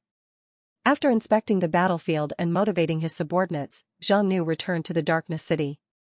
This battle yielded a significant number of hero souls, and combined with the souls he had been selling using the Soul Altar, Zhang Nu now possessed a considerable amount. Even after reserving 10 level 5 souls for the Resurrection Altar and enough souls for his subordinates like Chen Guogua, Zhang Nu had surplus souls in his possession. Without hesitation, he chose to activate his level 5 talent. Among the level 5 talents, he activated the power of Spatio-Temporal Dragon. Currently, he still had 2 talents left, Abyssal Divine Realm and Immortal Dragon God. The latter could enhance divinity and grant near immortality, but Zhang Nu did not find it necessary. The Resurrection Altar would be constructed soon. With the Resurrection Altar, what difference would there be between immortality and an undying body? You've activated the level 5 talent Abyssal Divine Realm. Zhang Nu made his decision. It seemed to be another domain skill, but it was not an advanced version of a regular domain. It was a completely new domain skill, different from a monarch's domain or a mythic sanctum. The domains created by monarchs would be temporary spaces that disappeared when the monarch's MP was exhausted or when the skill was deactivated. The most significant feature of a divine realm was that the space it created remained constant. The space was sealed from both sides, people from the outside could not enter, and those inside could not exit. Even if the domain skill was stopped, the space would continue to exist and operate silently. In other words, once Zhang Nu activated the divine realm, he could trap his enemies inside and leave himself. The opponents might be forever sealed inside, unable to escape unless their power was strong enough to break the spatial shackles. In a sense, Zhang Nu had created a small world. This ability did not conflict with regular domain skills, it was applicable in different situations, representing a completely new and powerful capability. Very well.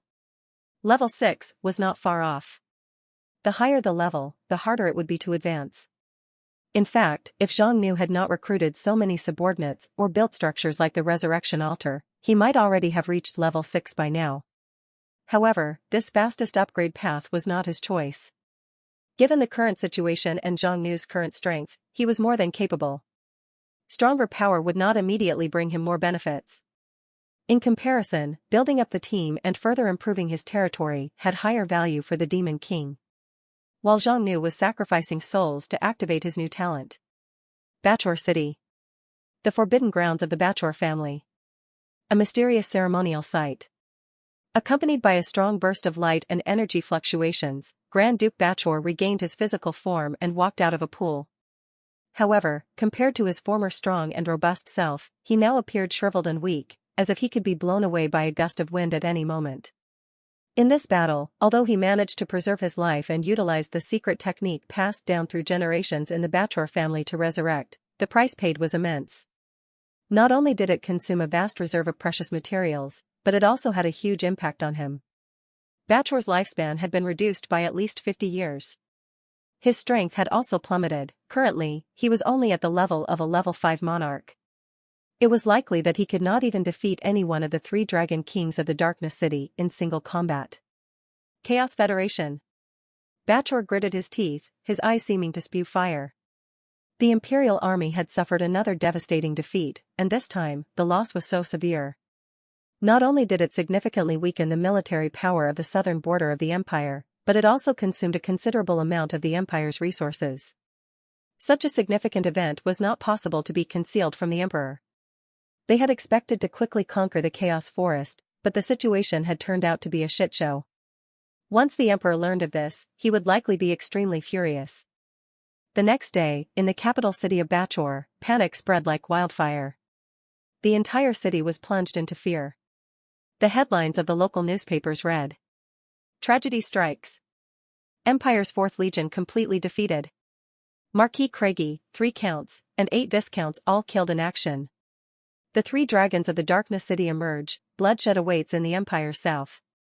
The rumor of Duke Bachor's death disproved, the Grand Duke's mansion personally denies the claim. Where do the 12 southern provinces stand? A few days ago, when the conflict first erupted in the Kolo region, it stirred some unrest in the southern border. However, most people did not consider it a significant event. Kolo province had a unique terrain. It was a province embedded with the Chaos Forest. Except for mercenaries and adventurers, very few ventured into this area. But now, the situation had changed dramatically. The renowned Marquis Craigie of the southern border, leading an army of noble alliances, along with 4 fully equipped southern imperial legions and support from powerful factions like the Mercenary Guild and the Radiant Church, with such a massive and high-profile force, was completely annihilated in less than 2 days. This turn of events was shocking and unbelievably astonishing. It's over for us. The 3 Titans of Darkness City.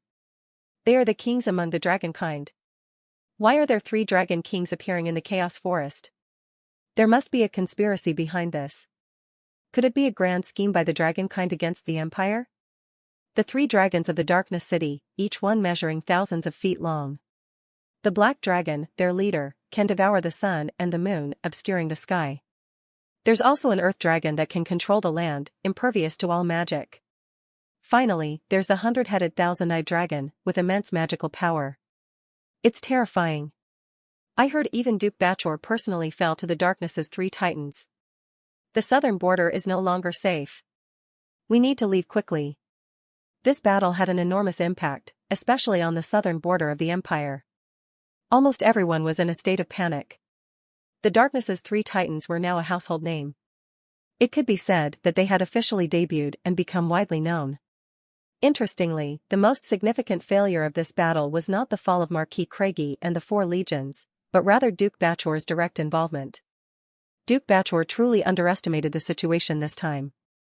As the guardian Grand Duke of the southern border of the Empire, he was the spiritual support pillar for the people of the entire southern border. His personal involvement was not something that should be taken lightly. It would have been fine if he won, but if he lost, the blow to the morale and confidence of the entire southern border, almost shaking the stability of the entire region, would be catastrophic. At this moment, rumors were rampant, spreading like wildfire among tens of millions, even hundreds of millions, of people in the southern border. Every merchant guild and trading caravan prepared to flee. The name of the 3 dragon kings of the Darkness City had spread far and wide, becoming a nightmare haunting the hearts of countless Empire citizens, leaving them restless day and night.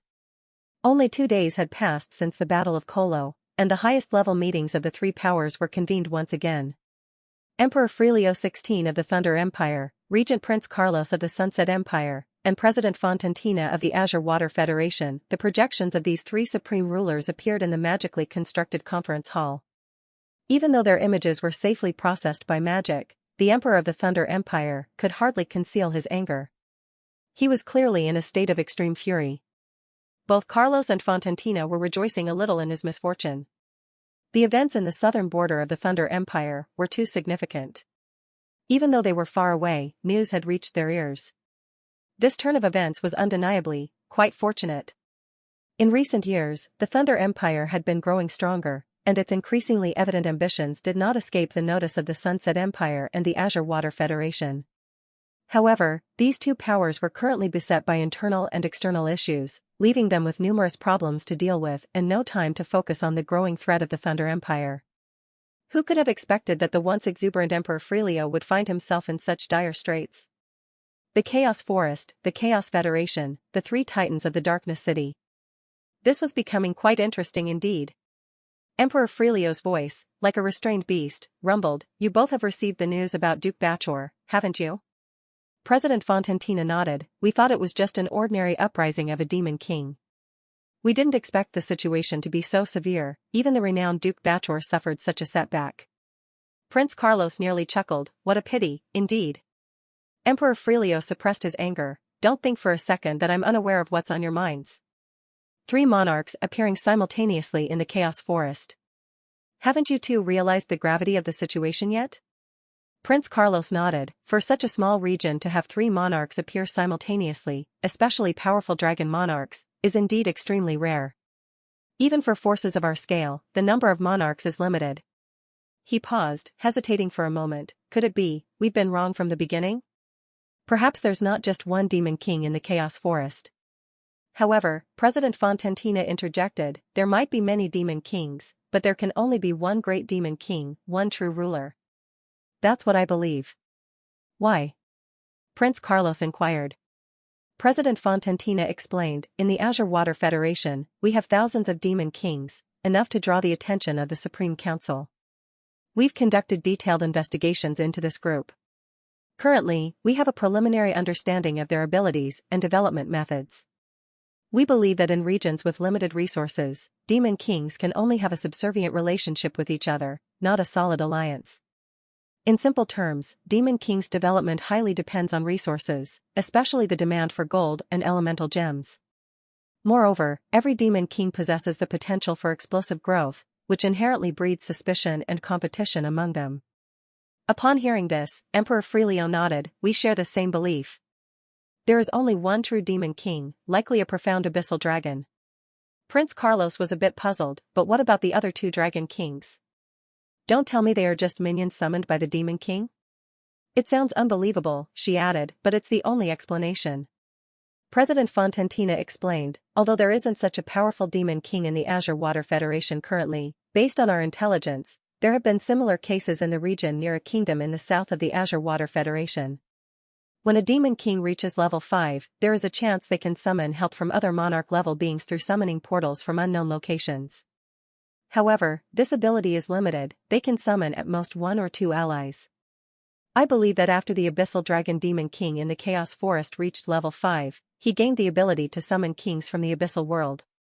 As for the other 2 Dragon Kings of the Darkness City, they were probably summoned from the Abyss as well. After hearing this, Prince Carlos breathed a sigh of relief. It seemed that the Azure Water Federation had indeed done its homework. Lately, the internal affairs of the Sunset Empire had been in chaos.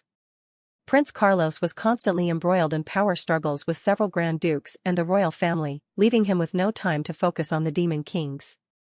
Considering these pieces of information, the 3 Dragon Kings of the Darkness City were indeed formidable. However, Carlos reckoned that these 3 alone were not enough to shake the foundation of an empire-level power. He even considered it a good thing, although these 3 were not enough to challenge the empire directly, they possessed the ability to strain the empire's resources and forces significantly. There had been an imbalance in regional power recently. This Chaos Federation could wear down the strength of the Thunder Empire, which was beneficial for both the Azure Water Federation and the Sunset Empire. However, how could Emperor Frehlio not have guessed what they were thinking? He exclaimed, "This Demon King is too much of a threat. Even if the current trio of Dragon Kings in the Darkness City isn't an immediate danger, we can't ignore their incredible potential for growth. I urge all 3 factions to unite their forces and launch a joint expedition against the Chaos Forest. We must eradicate this menace now, to prevent even graver consequences in the future. His words hung heavily in the room, prompting a solemn silence from Prince Carlos and President Fontantina.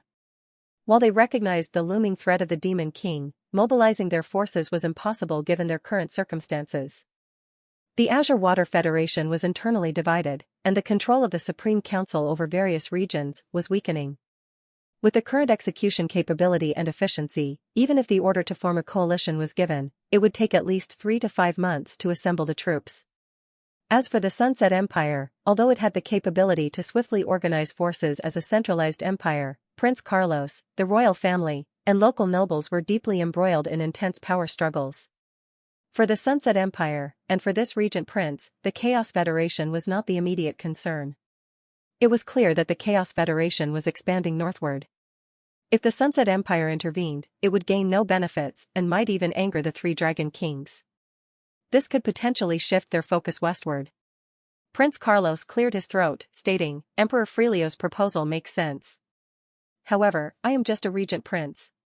I need to report back and convince His Majesty the Emperor before any decisive action can be taken regarding the mobilization of our forces." President Fontantina, on the other hand, was more sincere, saying, "Emperor Frelio, you are well aware of the situation in the Azure Water Federation. We can't immediately deploy a large army. However, we can rally the brave heroes and adventurers within the Federation." Yes, that's right," added Prince Carlos. "The Sunset Empire has numerous powerful guilds of heroes. I suggest we unite and offer bounties, recruiting a substantial number of heroes to send them against the Chaos Federation." Emperor Frelio seethed with anger at their suggestions. Heroes, much like Demon Kings, were unpredictable elements. Although they lacked the growth potential and expansiveness of Demon Kings, heroes also progressed at a considerable pace. Unlike Demon Kings, who were essentially wild, appearing out of thin air elements, heroes infiltrated various strata of society. Many among them held significant influence, resources, and even power. They were a constant headache for rulers. The sudden emergence of the three Dragon Kings from the Darkness City seemed like a perfect solution. These immensely powerful Demon Kings were precisely the adversaries heroes were meant to face. If these heroes or hero guilds were sent against the three Dragon Kings, it might solve two problems at once. However, Emperor Frelio XVI remained astute. He knew these two would never fully commit their forces. Their willingness to mobilize their local heroes, adventurers, mercenaries, or church forces was already a significant contribution.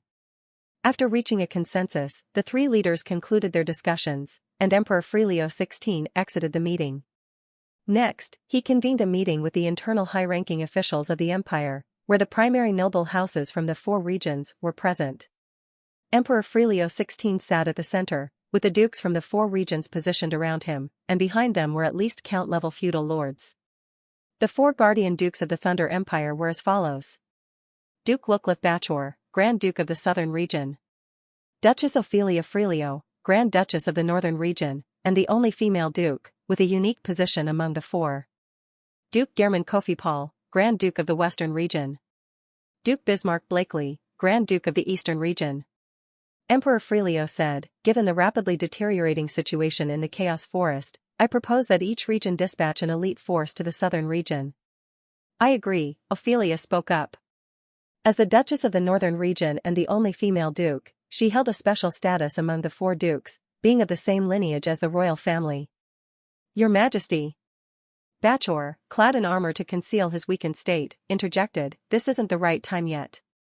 Although the 3 Dragon Kings of the Darkness City have exceeded our estimates in strength, leading to the loss of 5 legions successively, these legions were border garrisons of the Empire. The Bachor family and the core forces of Bachor House have yet to mobilize. Under such circumstances, dispersing the forces of the other 3 duchies is, in my opinion, unwise." Clearly, as the Great Demon King anticipated, the Grand Duke of the Southern Region would oppose the involvement of the other 3 dukes. If they entered the fray, the forces of the 3 ducal families were almost certain to get involved in the Southern Region. This would disrupt the situation that the Bachor family had been managing for 1,000 years and pose a significant challenge to the prestige of the dukes in the Southern Region. Any ruling power would not want such a situation to occur. Bachor was extremely displeased with his loss. He had to personally restore the honor of the Bachor family. A guardian duke held considerable power. If the duke opposed strongly, not to mention the other three dukes, even the emperor himself would have to concede to the duke's request. The final decision reached was that the empire would give the Bachor family 1 more month. If the Bachor family could not control the situation, eliminate the Chaos Federation, and suppress the Darkness City within this time frame, the 3 other dukes would join the battle. Even the core forces of the empire would personally enter the scene. While the meeting was in session, the Great Demon King was inspecting the Citadel of Eternity. The performance of Long Yi, Zhang San, and Li Si was as expected. However, the surprising element was the citadel itself, which delighted and astonished him. Zhang Nu had speculated that the citadel was far from ordinary, but he had not anticipated its immense power. The 11 citadel cannons were capable of obliterating top-tier powerhouses, and the 100 missile launch silos could strike targets dozens to hundreds of miles away. When the formidable citadel shield was activated, it was 10 times stronger than the defensive barrier of Kolo City. What was even more impressive was that tens of thousands of citadel soldiers could engage in combat without leaving the citadel. They were all long-range attack units, and their presence within the citadel amplified its firepower significantly. In this recent conflict, at least half of the casualties on the Empire's side were inflicted by the Citadel of Eternity. The terrifying power and efficiency of the Citadel in killing enemies were evident. It was no exaggeration to call it a battlefield reaper. Certainly, the operational costs of the Citadel were incredibly high. Zhang Nu calculated the expenses, and they amounted to a staggering 22 million gold. It felt like they were literally shooting money out of cannons. Fortunately, the profits from this war were substantial. But in the case of smaller or less profitable conflicts, there was a risk of operating at a loss. It was necessary to clearly understand the detailed expenditures and find ways to increase revenue while cutting costs. Zhang Nu found that among all the expenses, the highest proportions were consumed by the shield, cannons, missiles, and the void device. The Supreme Magitech Citadel had a unique characteristic: the magic circuits of the void device, flying device, and shield device conflicted with each other, making it impossible to activate them simultaneously. Although the Citadel of Eternity was mobile, its speed was not particularly fast. If it moved slowly to the battlefield, it would likely be detected from miles away, giving the enemy ample time to react and focus their attacks on the unprotected citadel during its movement. To counter this, the Citadel utilized the void device to teleport instantly onto the battlefield, activating the shield at the first possible moment. Only then could they achieve the desired effect. Considering the immense size of the Citadel, the energy consumption for spatial teleportation was substantial. This alone cost nearly 10 million gold.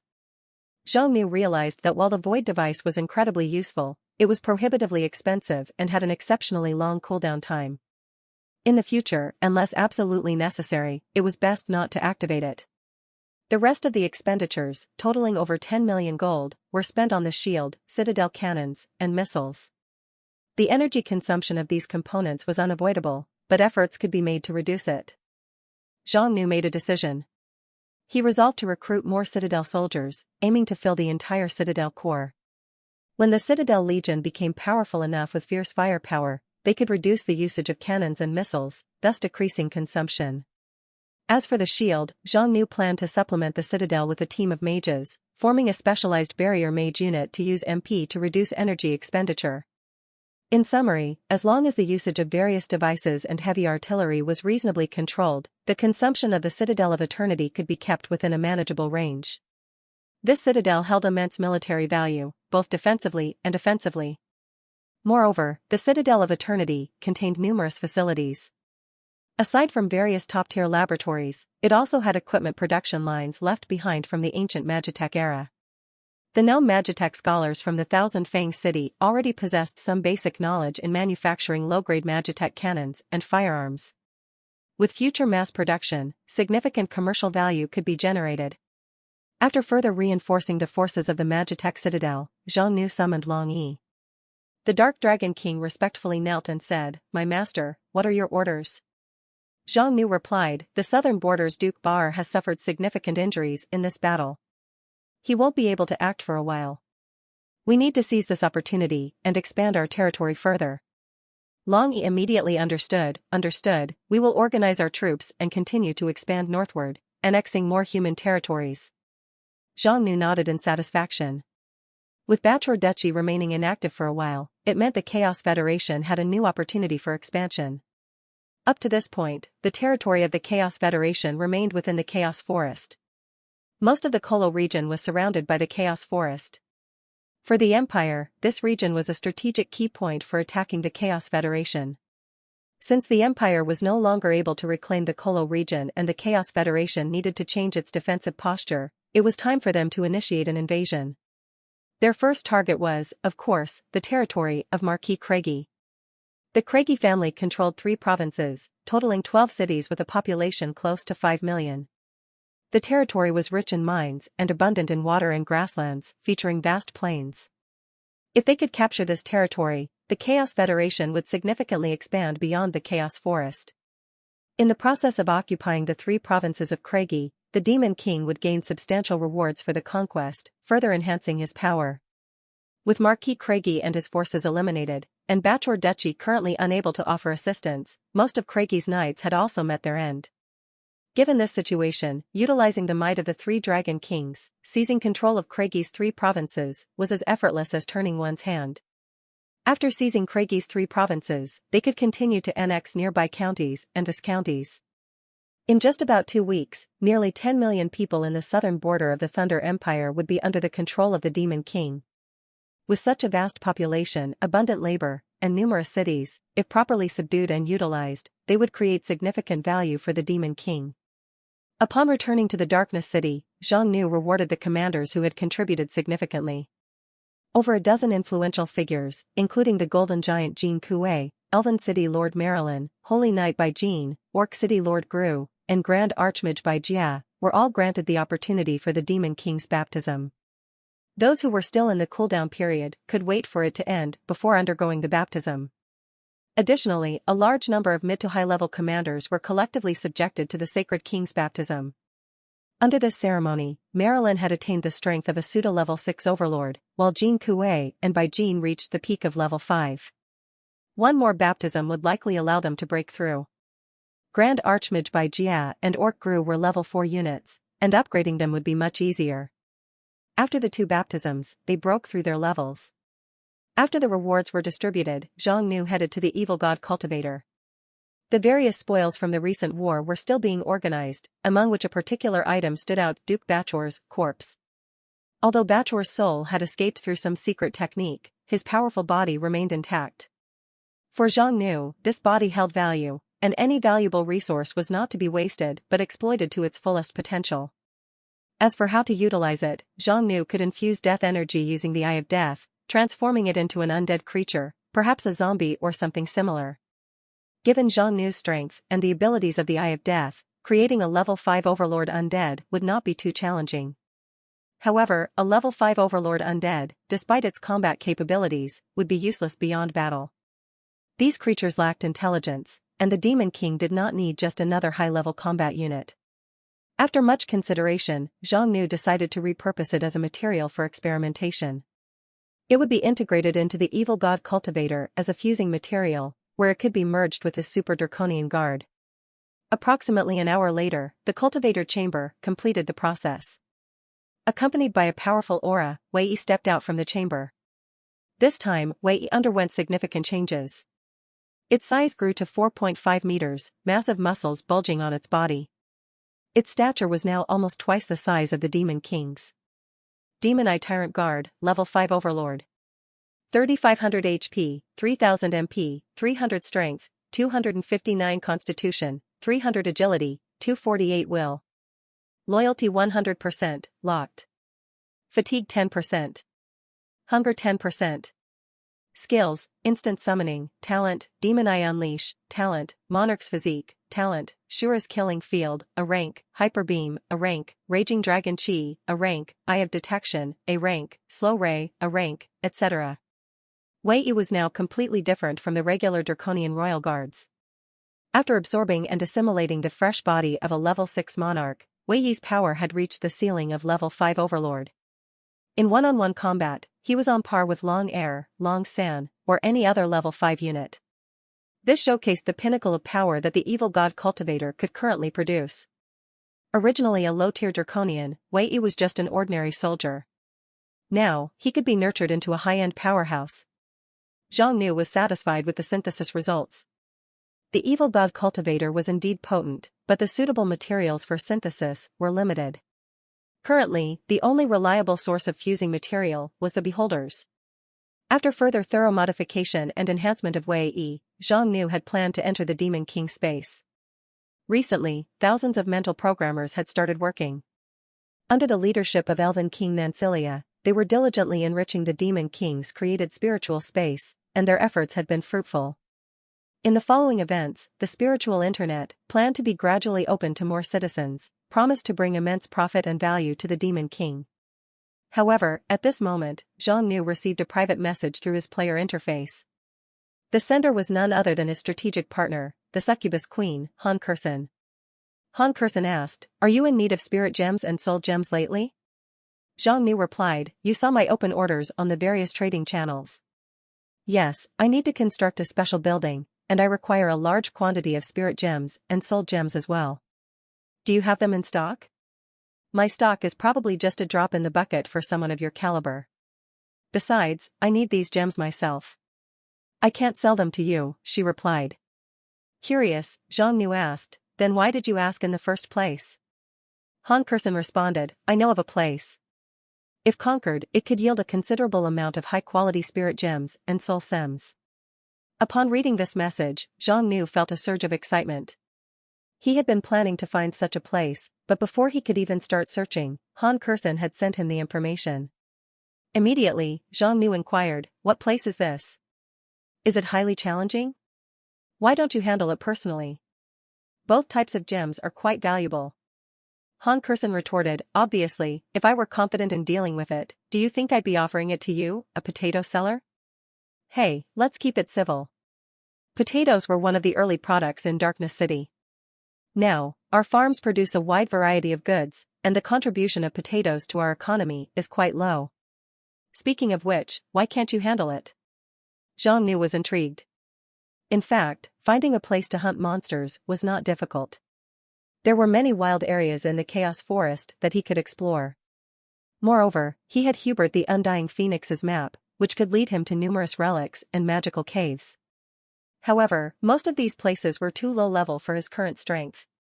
Zhang Nu did not need to engage in conquering the area personally. Being a level 5 Demon King, he was beyond the necessity of handling such matters.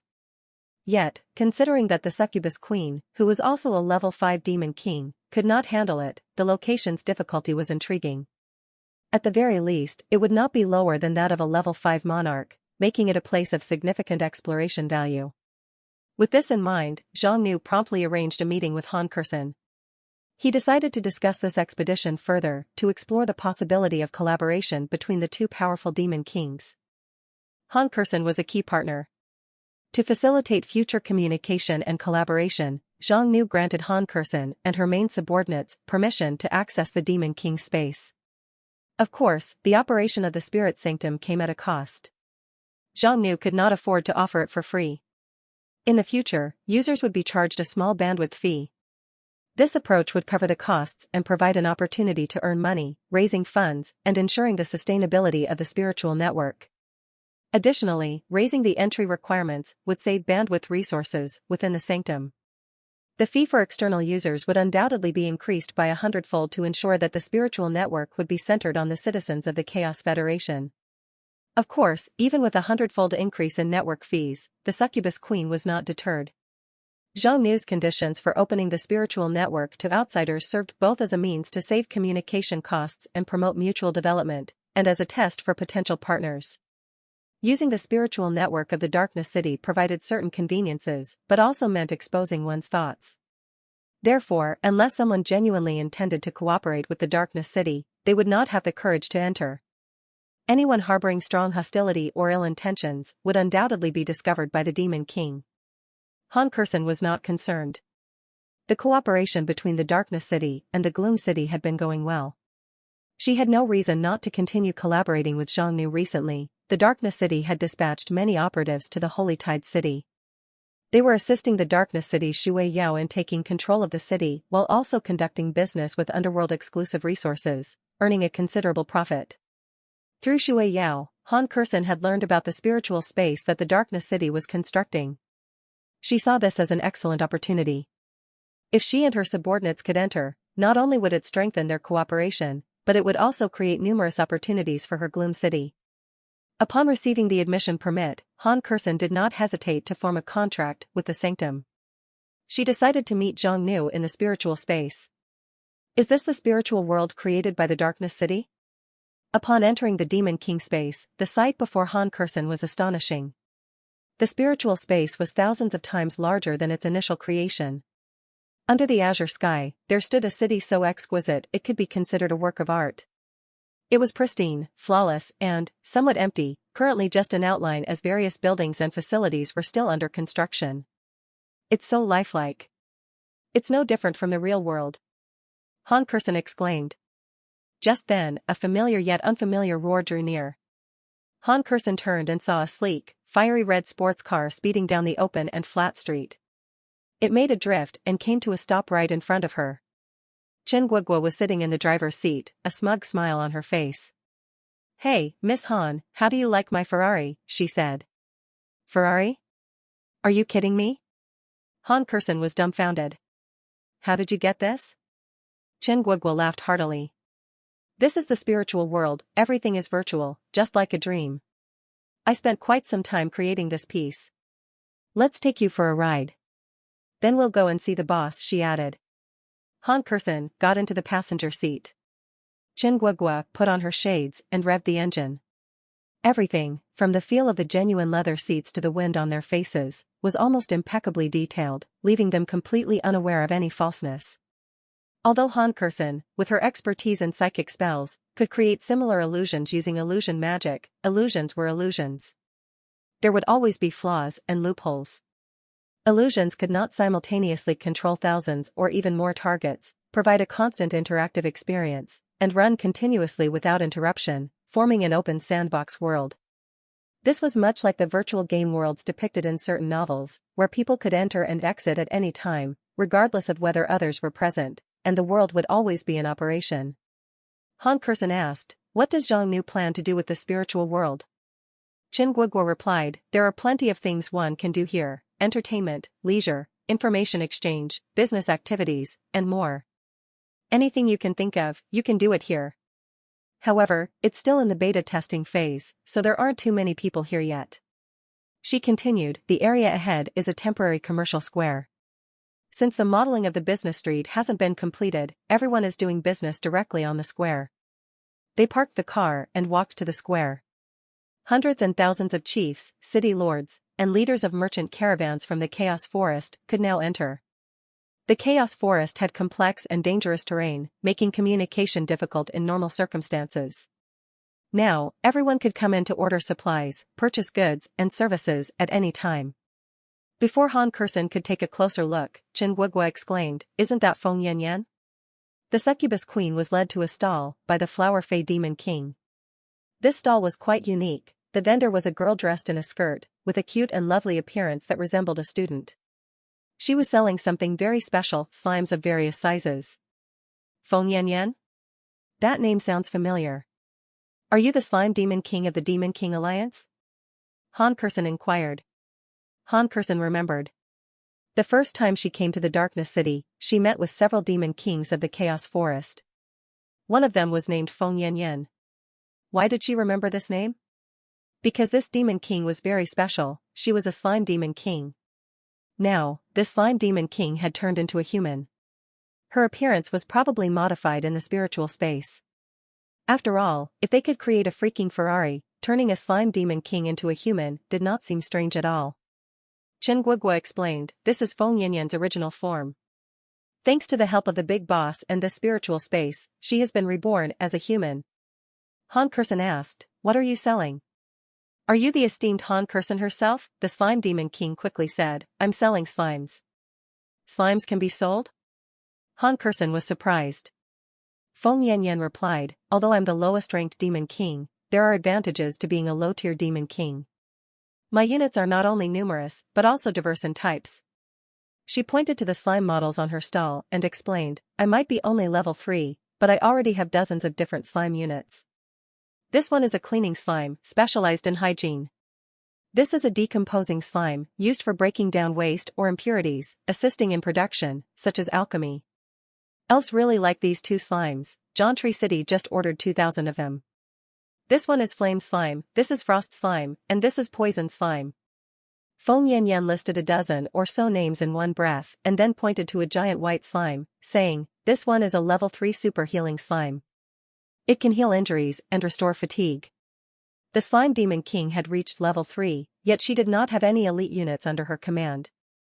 However, slimes were incredibly cheap and diverse, which seemed to be a characteristic of low-tier demon kings. Han Kursen was impressed. The variety of functions these slimes offered made them excellent commodities. Han Kursen asked, "How do you complete transactions after receiving orders?" Feng Yanyan replied, "We use the gnome caravans." Now, in Thousand Fang City, the gnomes have started a logistics business, similar to online shopping. It's very convenient. Now it made sense to Han Kursen. The Slime Demon King did not need to leave her lair. She only needed to produce slimes in her nest. Thousand Fangs City and the Chaos Forest were home to tens of thousands of gnome merchants. They acted like courier companies, setting up distribution points all over the forest.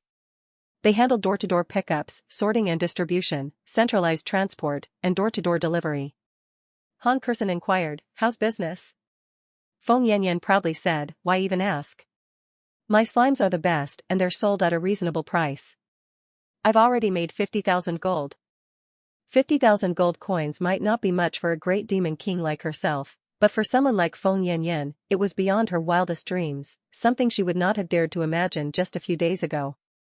Feng Yanyan's face was full of anticipation. "Our boss has already taken Kolo, and I heard they're attacking even more human cities. My slimes can be sold to human cities in the future. Humans prefer cleanliness and focus on their quality of life. With a large quantity and variety, there's a huge market for slimes like cleaning slimes, decomposing slimes, healing slimes, and more. These are essential household items. There will definitely be a market in the future. I want to earn lots of money. Buy more souls to upgrade myself. Then I can unlock more slime varieties." Feng Yanyan felt that she was bound to become rich in the future. Everything from tribal procurement to individual shopping could be done in the spiritual space.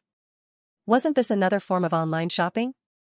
Han Kursen was greatly moved by this prospect. Expanding this model to cover the Azure Water Federation and the Thunder Empire in the future seems very promising. She could not help but feel envious. Even a weak demon king could take off with such a platform. Wouldn't the boss of the Darkness City make even more money? Chen Guogua took Han Kursen around. After seeing all sorts of peculiar products and services, Han Kursen realized that the value of this place as a business platform was far greater than she had imagined. This is just one application of the Demon King space. The potential here is enormous. But time is limited. I won't introduce everything one by one. Chen Guogua noticed that they had spent too much time here. "Let's go see the big boss quickly, we can't keep him waiting too long." "All right," Han Kursen replied. She had almost forgotten why she had come here. Chen Guogua drove her to a special district, a street created jointly by Chen Guogua and other demon kings. There were cinemas, KFC, Starbucks, restaurants, supermarkets, bars, and KTV. Although it was just a small corner and mostly models, even though she knew everything was fake, there was still a moment where it felt like she had traveled through time. The scenes that used to be commonplace now evoked a sense of nostalgia and sentimentality. Zhang Nu sat under the umbrella at the entrance of the cafe. He wore casual white clothes, had messy black hair, and looked handsome and refined. He held a cup of coffee, enjoying the afternoon sun, appearing very relaxed. Han Kursen sat down across from him. "Is this your true appearance? I didn't expect you to look quite handsome. Flattery will get you nowhere. What would you like to drink? I'll treat you this time.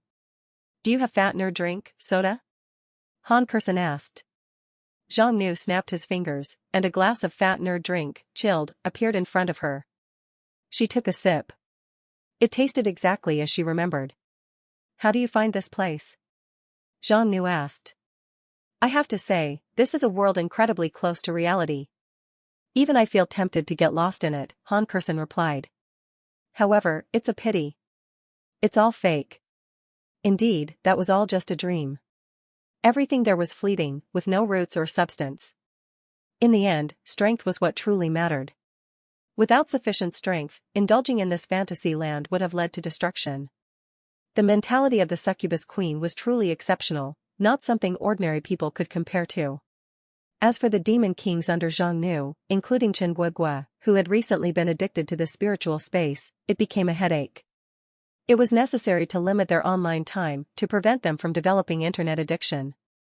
Han Kersen continued, everything there was a money-making opportunity. There were so many commercial aspects. If managed well, it could generate more money than those pay-to-win games from our previous life. It will not be inferior to your potato business, Zhang Nu. Zhang Nu agreed. He saw that place not only as a good platform but also as a lucrative money tree. However, no matter how perfect the replication, it could never replace reality. Spending too much time there still felt out of place. Let's get down to business, Zhang Nu said. I am very curious about the place you mentioned. I believe we can cooperate. The resurrection altar could not be delayed any longer. He needed spirit gems and soul gems to stand unbeatable in the upcoming comprehensive battle against the Thunder Empire. With the teleportation tower, Zhang Nu arrived at Gloom City. Considering the upcoming area would be quite challenging, Zhang Nu brought a small assistant along. Wow! Is this the underworld? The air is so murky. Nancilia exclaimed, looking around in surprise. So this is the Succubus Queen's main city? It might not be as lively as Jauntry City, but it's still quite large. Although Han Kersen could not quite compare to Zhang Nu, she was still a remarkable figure among the demon kings. Just this underground city alone had at least several 100,000 residents. If one added the various tribes she controlled, Zhang Nu estimated that the Succubus Queen's population had already reached over 1 million. And her forces were still continuously expanding. Within Gloom City, there were numerous demon king structures.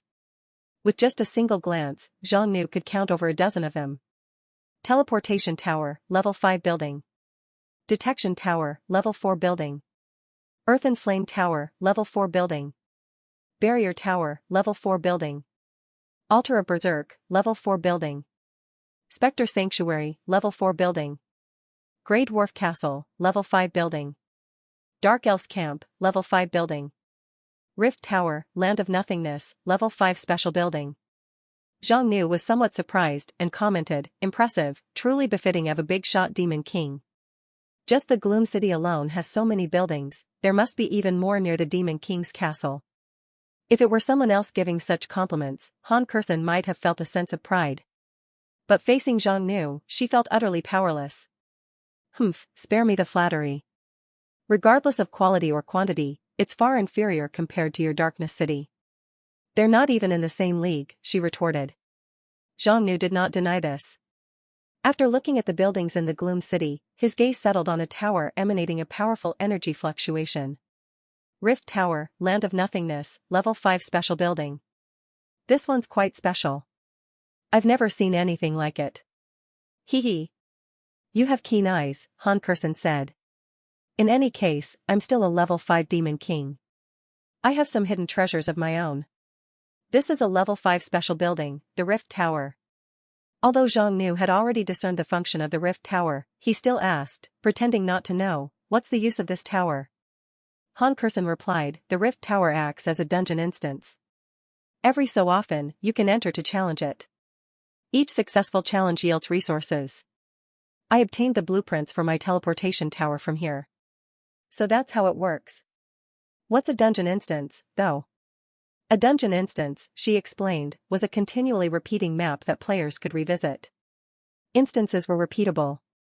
The regions Zhang Nu had explored so far, like the Sealed Land, the Tomb of the Malevolent King, and the Citadel of Eternity, were only available for a single run.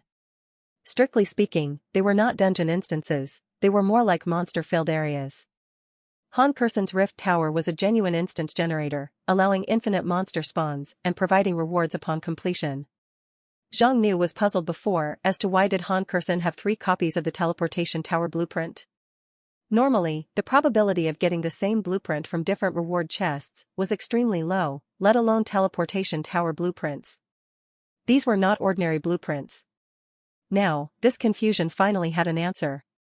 Han Kursen's blueprints came from the dungeon instances. Instances were different from areas occupied by monsters. They were challenges that could be faced repeatedly. So, theoretically, with this building, you can keep producing teleportation tower blueprints endlessly? Zhang Nu asked. Han Kursen nodded, theoretically, yes. But even in this instance, it's challenging to endlessly produce such rare items, because the drop rate of rare items decreases rapidly with each drop. It truly was an excellent building. Making money by challenging monsters without leaving home, and even having a chance to obtain top-tier blueprints. Zhang Nu was a bit envious of the Rift Tower. However, he realized there was no need for such envy. At their level, each of them had a few impressive buildings of their own to boast about. While he admired the Succubus Queen's Rift Tower, the Succubus Queen had the same envy for Zhang Nu's Spirit Sanctum. Moreover, she did not fully understand the functionalities of most of the buildings in the Darkness City, buildings like the Soul Altar, Altar of the Sacred King, Evil God Cultivator, Tower of Lost Trials, Training Tower, and Citadel of Eternity. Many of these had values that were no less impressive than the Rift Tower. After a brief tour of Gloom City with Zhang Nu and Nancelia, Han Kursen said, "I'm ready. Let's head out. This time, we're going to the Mountains of Madness." As she spoke, the Queen's army assembled. It was an elite force of 10,000, consisting mostly of succubi troops. High-level succubi and super succubi made up at least a third, showcasing it as one of the Queen's most elite units. Han Kursen had many barracks-type buildings. Under her command were various races like Dark Elves, Grey Dwarves, Flame Daemons, Wind Demons, and more, totaling over a dozen different subterranean races. However, the most trusted troops were her own kind. Considering the long journey, this highly mobile force could save them a lot of time. Zhang Nu said to Nancelia, "Let's go." The Elven Queen, Nancelia, nodded. "Certainly. I'm curious to see what kind of opponent could challenge the Queen to the extent that she requested aid from His Majesty." Although they had yet to face each other in combat, Nancelia could sense the immense strength of the Succubus Queen. It was entirely possible that she might not be a match for her.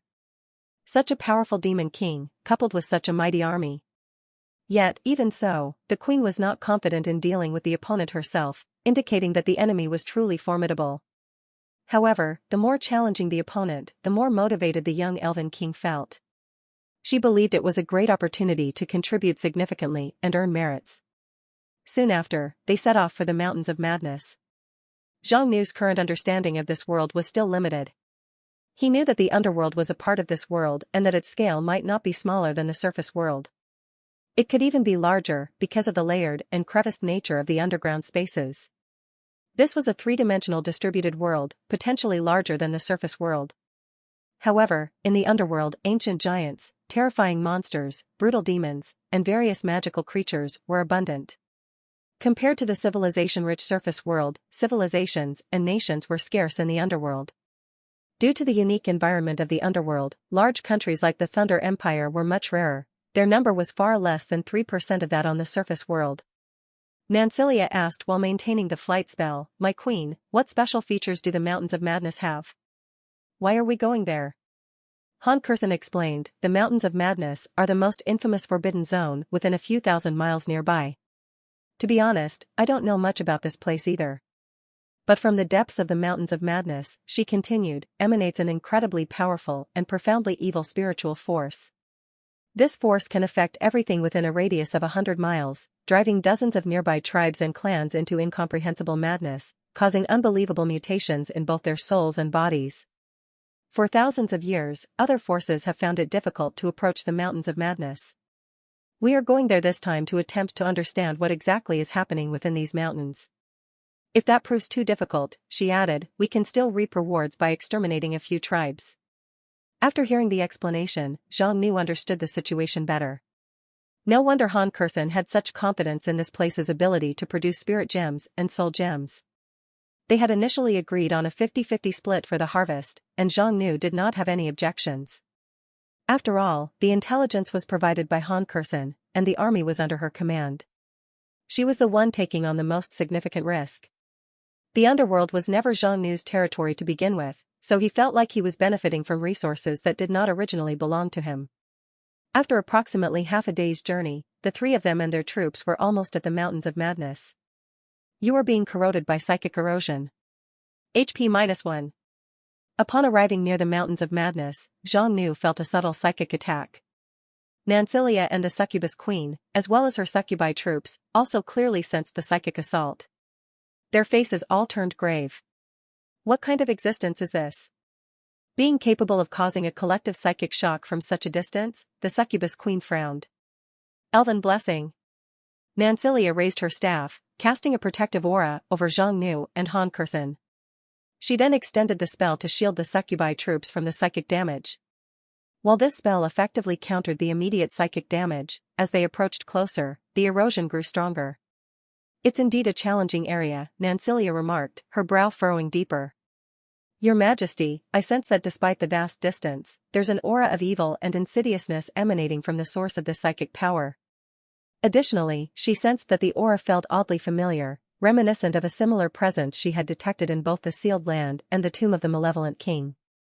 In comparison to the Elven King's perception, Zhang Nu distinctly felt his eye of death stirring, as if it recognized a kindred force. It was akin to the magnetic pull between two magnets, an immediate generation of a magnetic field, a compelling urge to unite. Zhang Nu then turned his attention to the nearby Mountains of Madness, a vast yet seemingly nondescript mountain range, devoid of any vegetation. Mountains of Madness, Level 5 Monarch Area. Description: 6,000 years ago, native inhabitants stumbled upon a mysterious temple here, housing a fragment of an ancient evil god. It radiated an exceptionally powerful psychic energy, captivating all nearby and driving them into fanatical worship. Over millennia, almost 1 million natives succumbed to its influence, transforming the Mountains of Madness into a haven for frenzied and mutated devotees. After absorbing this information, Zhang Nu grasped the origin of the psychic power within the Mountains of Madness. It indeed stemmed from the fragment of the evil god.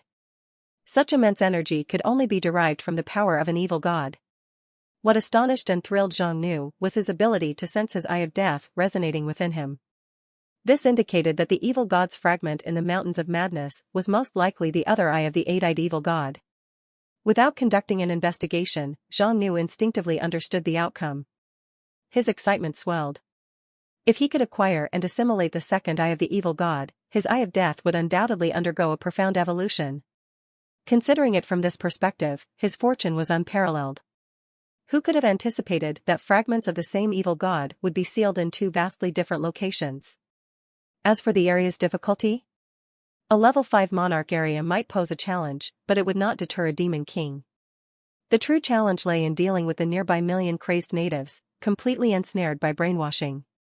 The Gloom City forces had yet to reach the Mountains of Madness when Zhang Nu, Han Kursen, and Nancilia sensed a chaotic and insane spiritual consciousness invading their minds. How dare you trespass our sacred mountains?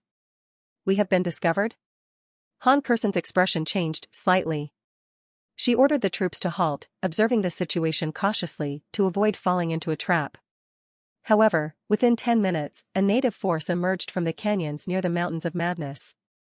They were a race unfamiliar to Zhang Nu, possessing humanoid bodies with distinct demonic features, blood-red skin, horned heads, and flesh nests on their backs. Bloodthirster demons, Han Kursen explained.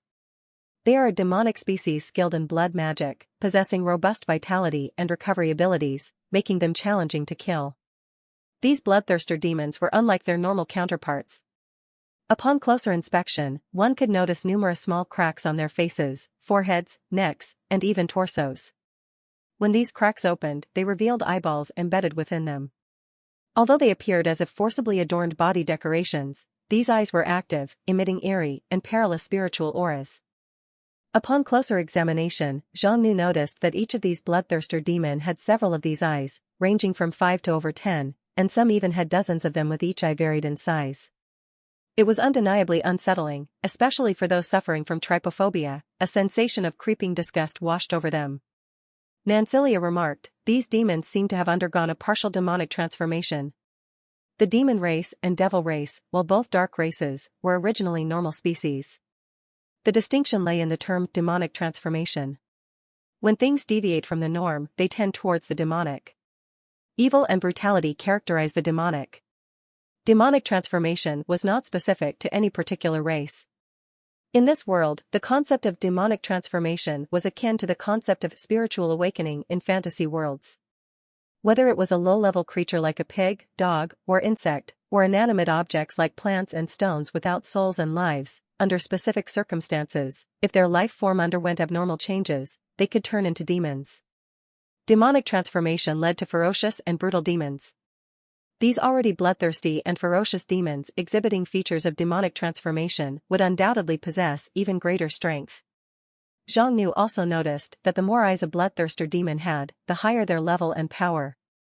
Those numerous eyes all over their bodies continuously emitted psychic pollution, affecting anyone who approached or even saw them. Your existence defiled the sacred mountains. Your sins are unforgivable. You will all die today.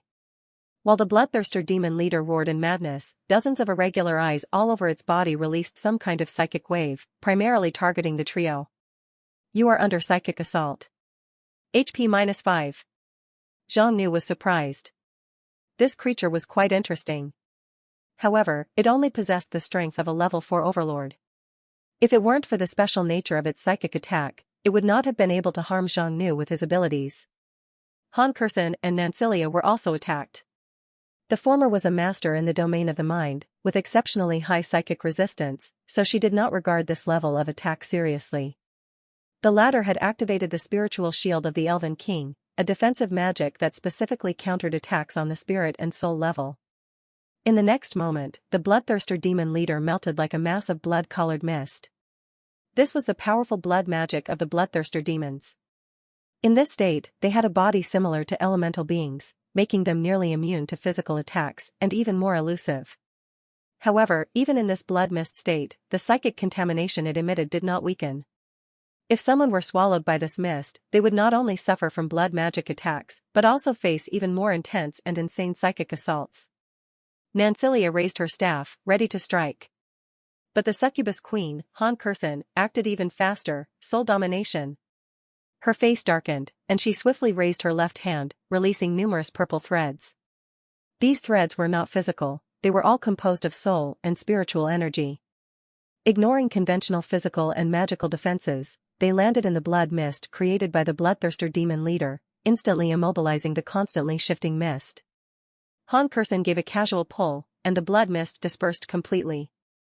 A semi-transparent soul, bound and struggling, was directly pulled out from the bloodthirster demon leader. Despite its attempts to resist, its head, limbs, and torso were all restrained by the threads of soul domination, rendering any escape impossible. With an elegant gesture, Han Kursen blew a small breath. A ball of purple demonic flames traveled along the threads, finally landing on the soul of the bloodthirster demon leader. Accompanied by a pitiful mental scream, the soul was incinerated entirely, leaving nothing behind. Truly impressive. A level 4 overlord unit was obliterated so effortlessly. Han Kursen had struggled significantly when dealing with the infernal demon in the past. This demonstrated how much her strength had grown since then. Nancilia exclaimed, "What a powerful soul attack technique." It was her first time witnessing the queen's abilities, and she was astonished by the sharp and ruthless methods of the succubus queen. The Elven King had never seen anyone able to effortlessly strip a soul from a living being and destroy it.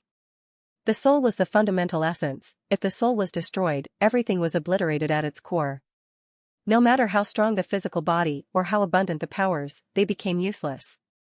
Even the bloodthirster demon, with its formidable regenerative abilities, was rendered useless when faced with an attack from the queen, meeting only the fate of being instantly annihilated. "Do you want to try me as well?" Han Kursen's gaze swept over the other bloodthirster demons, and a powerful pressure, infused with psychic attack, erupted from her. Despite displaying such an intimidating aura and strength, it had no effect on the bloodthirster demons. Instead, they became even more agitated. "Kill her. Kill them. Sacrifice them to the sacred mountain. Those who trespass the sacred mountain must die." The bloodthirster demons began to cast blood magic, transforming countless blood mists into a crimson sea that surged madly forward. The succubi army quickly counterattacked, unleashing various magics, continuously. Han Kursen furrowed her brow. Just as the rumors say, they are truly insane.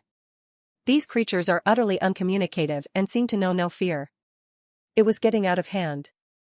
Apart from these crazed natives, the entire Mountains of Madness were saturated with psychic corruption. Such potent psychic contamination, the low-level succubi warriors would be unable to withstand it if they approached the Mountains of Madness. Just then, thousands of bloodthirster demons rushed forward, forming a sea of blood that closed in rapidly. While individual bloodthirster demons might not be as strong as their leader, their sheer numbers posed a significant threat. Bright Radiance. Zhang Nu activated an A-rank magic spell.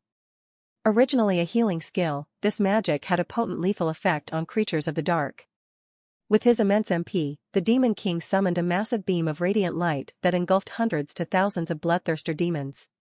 Almost instantly, most of the blood mist evaporated, and countless bloodthirster demons screamed in agony, being vaporized by the light, utterly powerless to resist. You've slain a mutated bloodthirster demon. Gold plus 200. You've slain a high mutated bloodthirster demon. Gold plus 200. You've slain a mutated bloodthirster demon lord. Gold plus 200. In a single move, nearly half of the bloodthirsty demons were crushed instantly. Light Elemental. Come forth. The Elven King intervened at this critical moment. She summoned a majestic figure, resembling a fully grown human male, but composed entirely of radiant light.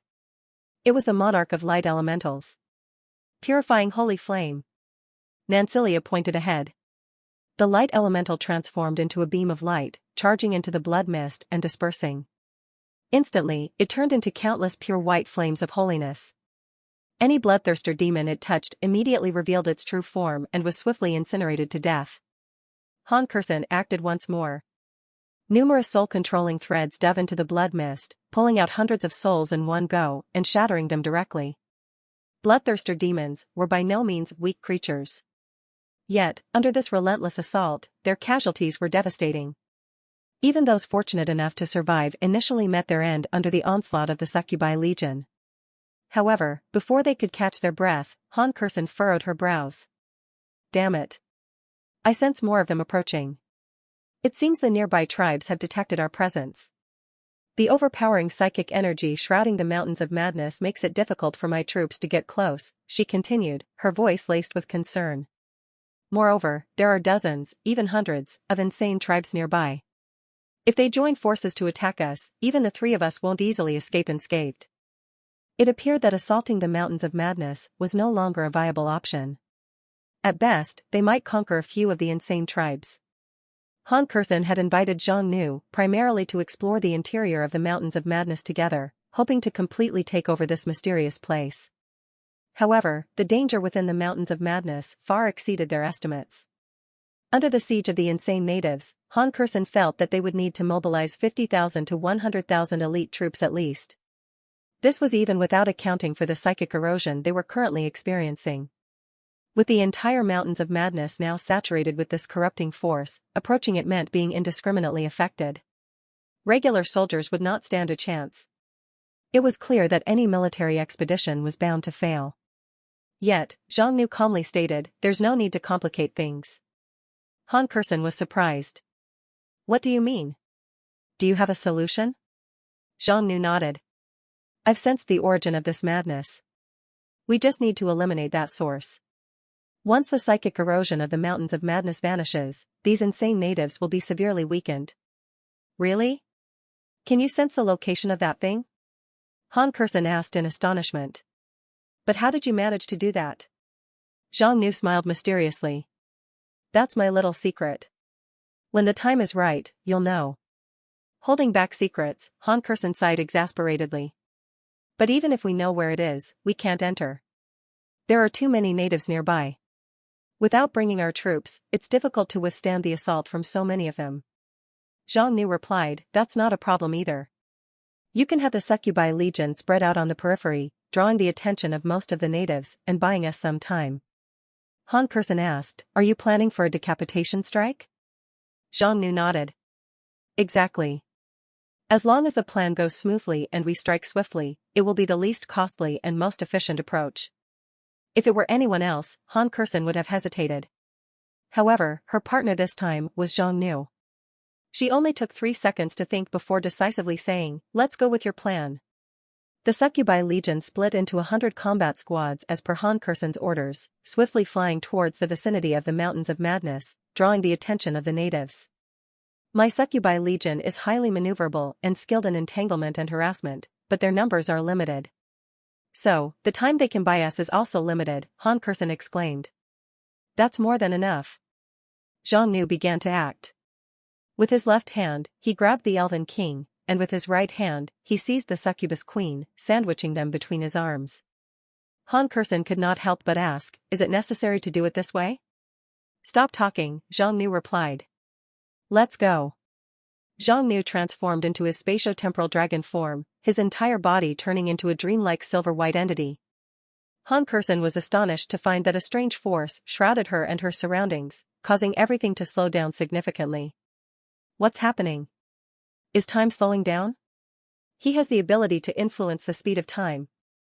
The energy radiating from Zhang Nu allowed him to ignore the resistance of space-time, enabling him to enter the mountains at a normal and composed pace.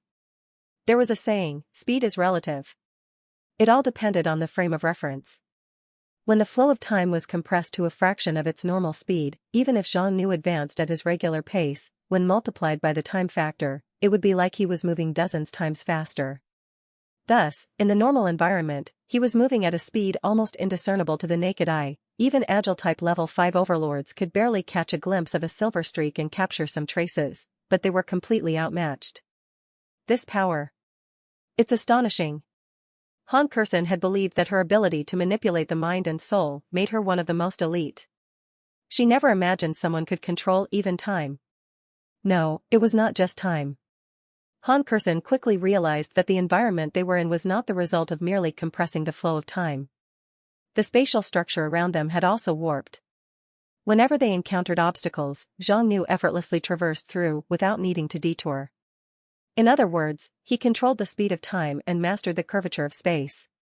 This potato's power was beyond ridiculous. Even though they were both level 5 monarchs, Han Kursen empathetically envisioned herself facing him and found it nearly impossible to defeat him. Once Zhang Nu entered his spatio-temporal form, he could easily manipulate the fabric of time and space without even activating his domain. He bypassed obstacle after obstacle, broke through multiple barriers, and guided by the connection between the fragments of the evil god, he finally located the basin at the heart of the Mountains of Madness. This was it. From the surrounding terrain, it seemed that this area might have once been a mountain. Over millennia, the nearby natives had likely excavated and removed an entire mountain, ultimately carving out this basin. At this moment, at the center of the basin, there stood a black temple. When Zhang Nu's gaze fell upon it, relevant information surfaced on his interface. Temple of Madness, Level 5 Monarch Area. Description: once a sealed labyrinth containing the fragments of the eight-eyed evil god, this labyrinth was broken open by the enchanted natives over thousands of years. Eventually, they regarded the evil god's fragment as a divine sacred item and worshipped it here. The evil god's fragment is on the brink of completely breaking the seal. When that happens, it will become incredibly powerful, capable of causing a catastrophic madness in this region. A fragment from the same evil god, but the power was vastly different. Compared to the evil god's fragment in the Chaos Forest, this one was at least a level 5 monarch in strength. This was because the evil god's fragment in the Chaos Forest had been sealed for a long time, weakened significantly by the time Zhang Nu found it. As for this evil god's fragment, it had been taken out of the sealed labyrinth for at least several centuries. Even though it had yet to completely break free from all its seals and restore all its power, its might was far beyond what the one in Giantree's sealed labyrinth could compare to. Its danger level was in a completely different league. Your Majesty! Have we arrived? What place is this? Mancilia saw the temple and her face filled with vigilance. Zhang Nu explained, this is the natives' temple, their most sacred place.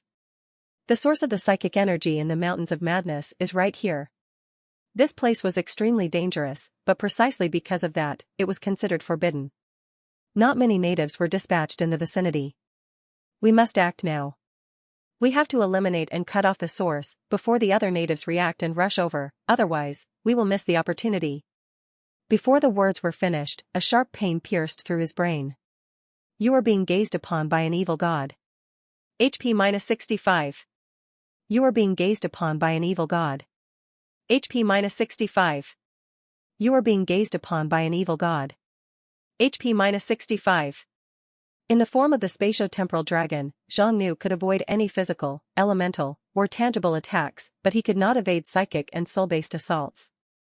The Elven King and the Succubus Queen both grunted. Their faces turned somewhat pale. It was evident they had also suffered significant damage. The Elven King stacked several layers of spiritual shields to mitigate the damage and used her recovery skills to heal everyone. Han Kursen, relying on the Succubus Queen's innate powerful psychic damage resistance, managed to withstand the damage for a short time without much trouble. This place was not suitable for a prolonged stay. They had to finish this swiftly. As the three arrived at the temple, a terrifying aura struck them head-on. A massive shadow pressed down, a giant standing 100 meters tall, appeared right in front of the temple. Upon seeing the giant's appearance, even Han Kursen, who had ventured into the depths of the earth and was accustomed to all sorts of demonic and monstrous creatures, could not help but shudder. What on earth is this thing? It's so mentally contaminating. Zhang Nu shared the sentiment. This giant was the tallest he had ever seen, reaching over 100 meters. However, from head to toe, it was covered in giant eyeballs, varying in size from that of a watermelon to as small as a fist. They were unevenly distributed all over its body, creating an unsettling sight. Thousand-Eyed Titan, Level 5 Monarch. Skills: Evil God's Aura, Talent, Magic Immunity, Talent, Thousand-Eyed Domain, Talent, Psychic Storm, A rank, Psychic Invasion, A rank, Soul Devour, A rank, Mana Drain, A rank, Thunderous Descent, A rank, etc. Description: Once a titan living in the underworld, it was completely controlled by an evil god due to its temptation. Over a long period, it was transformed into the Thousand-Eyed Titan, comparable to a giant monarch. A monarch-level entity. This was the first time Han Kursen had encountered a monarch-level monster. Monarch-level entities were extremely rare. After all, such beings, regardless of the faction, could become the ruler of an entire region. It was completely unexpected to encounter a monarch-level monster in the Mountains of Madness. No wonder no forces had dared to touch the Mountains of Madness for so many years. Han Kursen could not help but feel relieved. Fortunately, she had not been reckless and had come here alone with her troops, otherwise, she might not return alive. Insects. Who are you? You dare to trespass the forbidden grounds. You will find only your own demise here. The Titan's immense form radiated with the glow of its numerous eyes. Although it did not make a sound, its psychic assault reverberated, emitting a sound that was 100 times more deafening than thunder. You've suffered an attack from Psychic Storm. HP 80. You've suffered an attack from Psychic Storm. HP 80. Nansilia clutched her head, gasping, "Ah, Your Majesty, such a formidable psychic assault. My spiritual shield can barely withstand it." Han Kursen's voice lowered, "So there's a monarch-level presence here. No wonder these natives are so frenzied. It seems this creature is the root of the madness." But just then, Zhang Nu stated, "No, the true source lies in the temple behind it. This creature is just a guardian." What? A guardian? Han Kursen and Nansilia were dumbfounded. Wait, that can't be true. A monarch-level titan demon as a mere guard? It might sound unbelievable, but that's the reality. The psychic disturbances we've been facing did not emanate from him.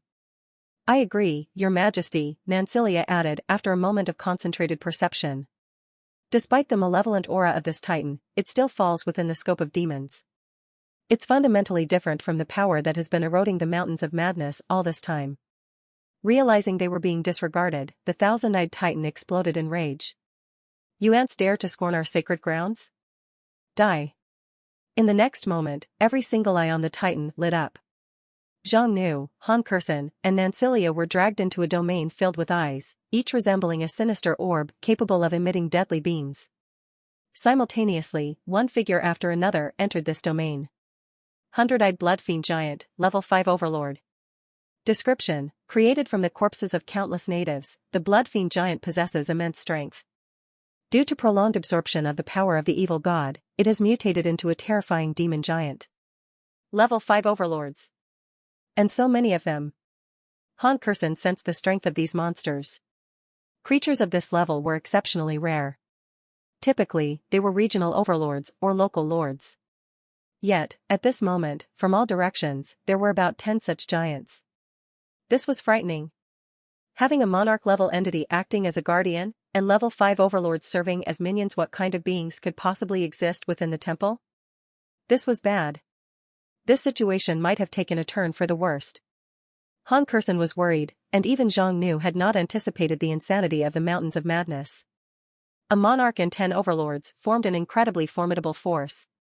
If the Eye of the Evil God fully awakened, supporting and attacking from the rear, coupled with the approaching madness-driven natives, even the 3 dragon kings of the Darkness City might face utter defeat.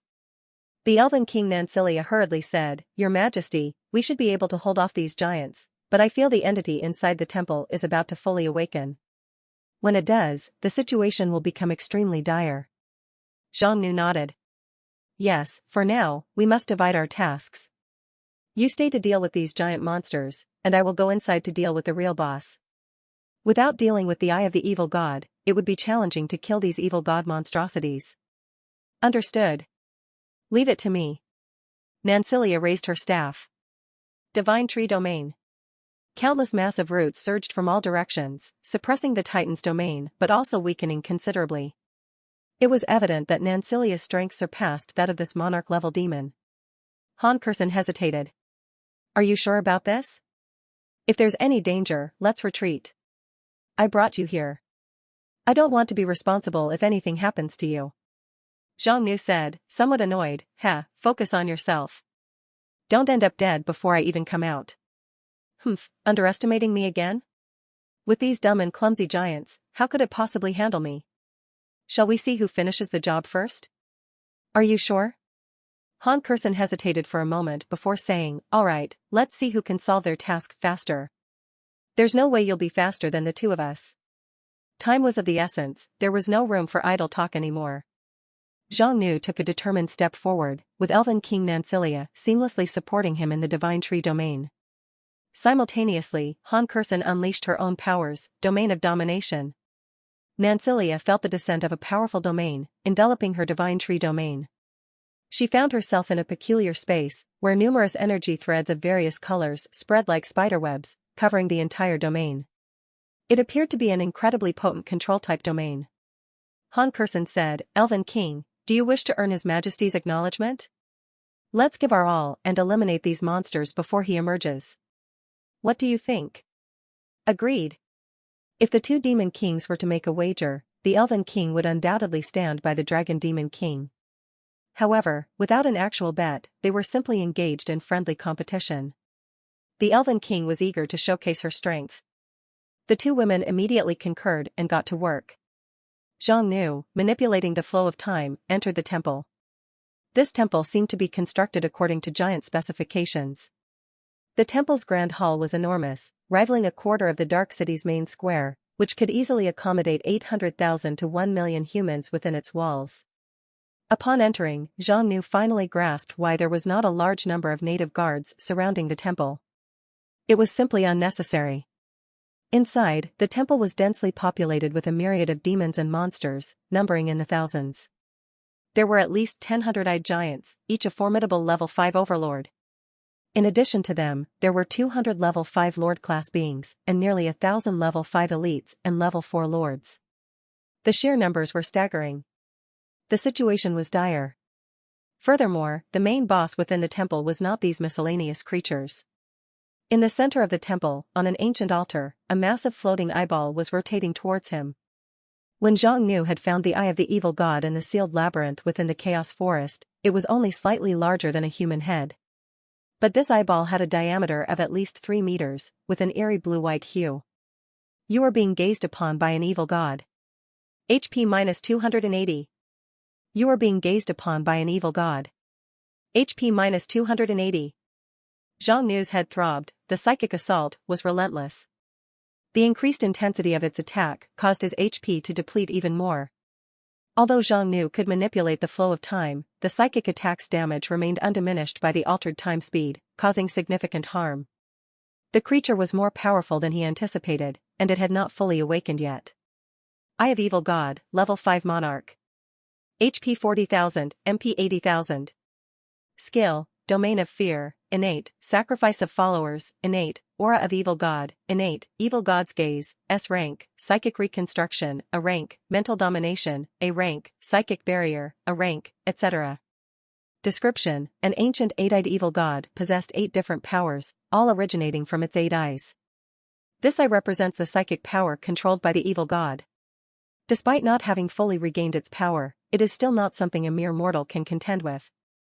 As expected, it was a fragment of the eight-eyed evil god.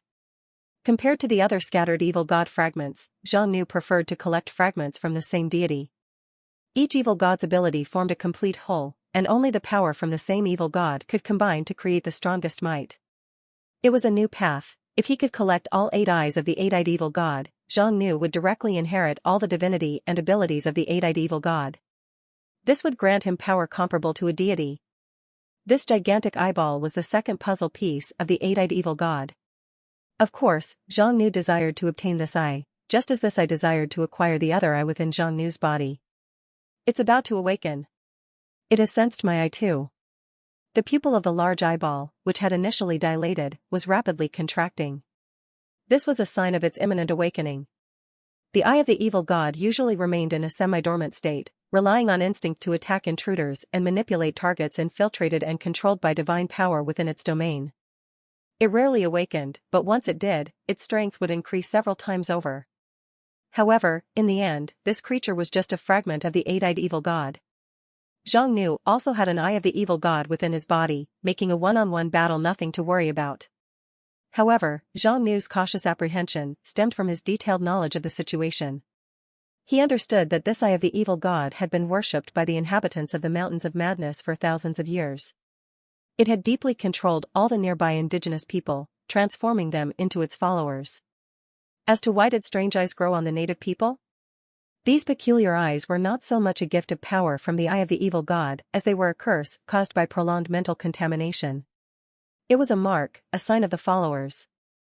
It was said that every time an evil god appeared in the world, whether intentionally or not, the psychic pollution they caused would distort the physical bodies and minds of intelligent beings. Some would be completely transformed into chaotic demons, while others retained their intelligence and developed fanatical beliefs. These fanatical followers of the evil god had existed since ancient times. They were a group with twisted physiology and psychology, extreme mental derangement, yet retaining normal intelligence. Hence, they were referred to as the evil god's followers. In history, there have been instances where sealed evil gods were resurrected by their followers. The natives in the Mountain of Madness, with strange eyes growing on them, fanatically worshipped the eye of the evil god. Their minds had clearly fallen under the control of the eye of the evil god, making them the followers of the evil god. The eye of the evil god possessed a unique ability called Sacrifice of Followers, which required cooperation from its followers to be executed. This ability allowed it to sacrifice its loyal followers to restore its own strength.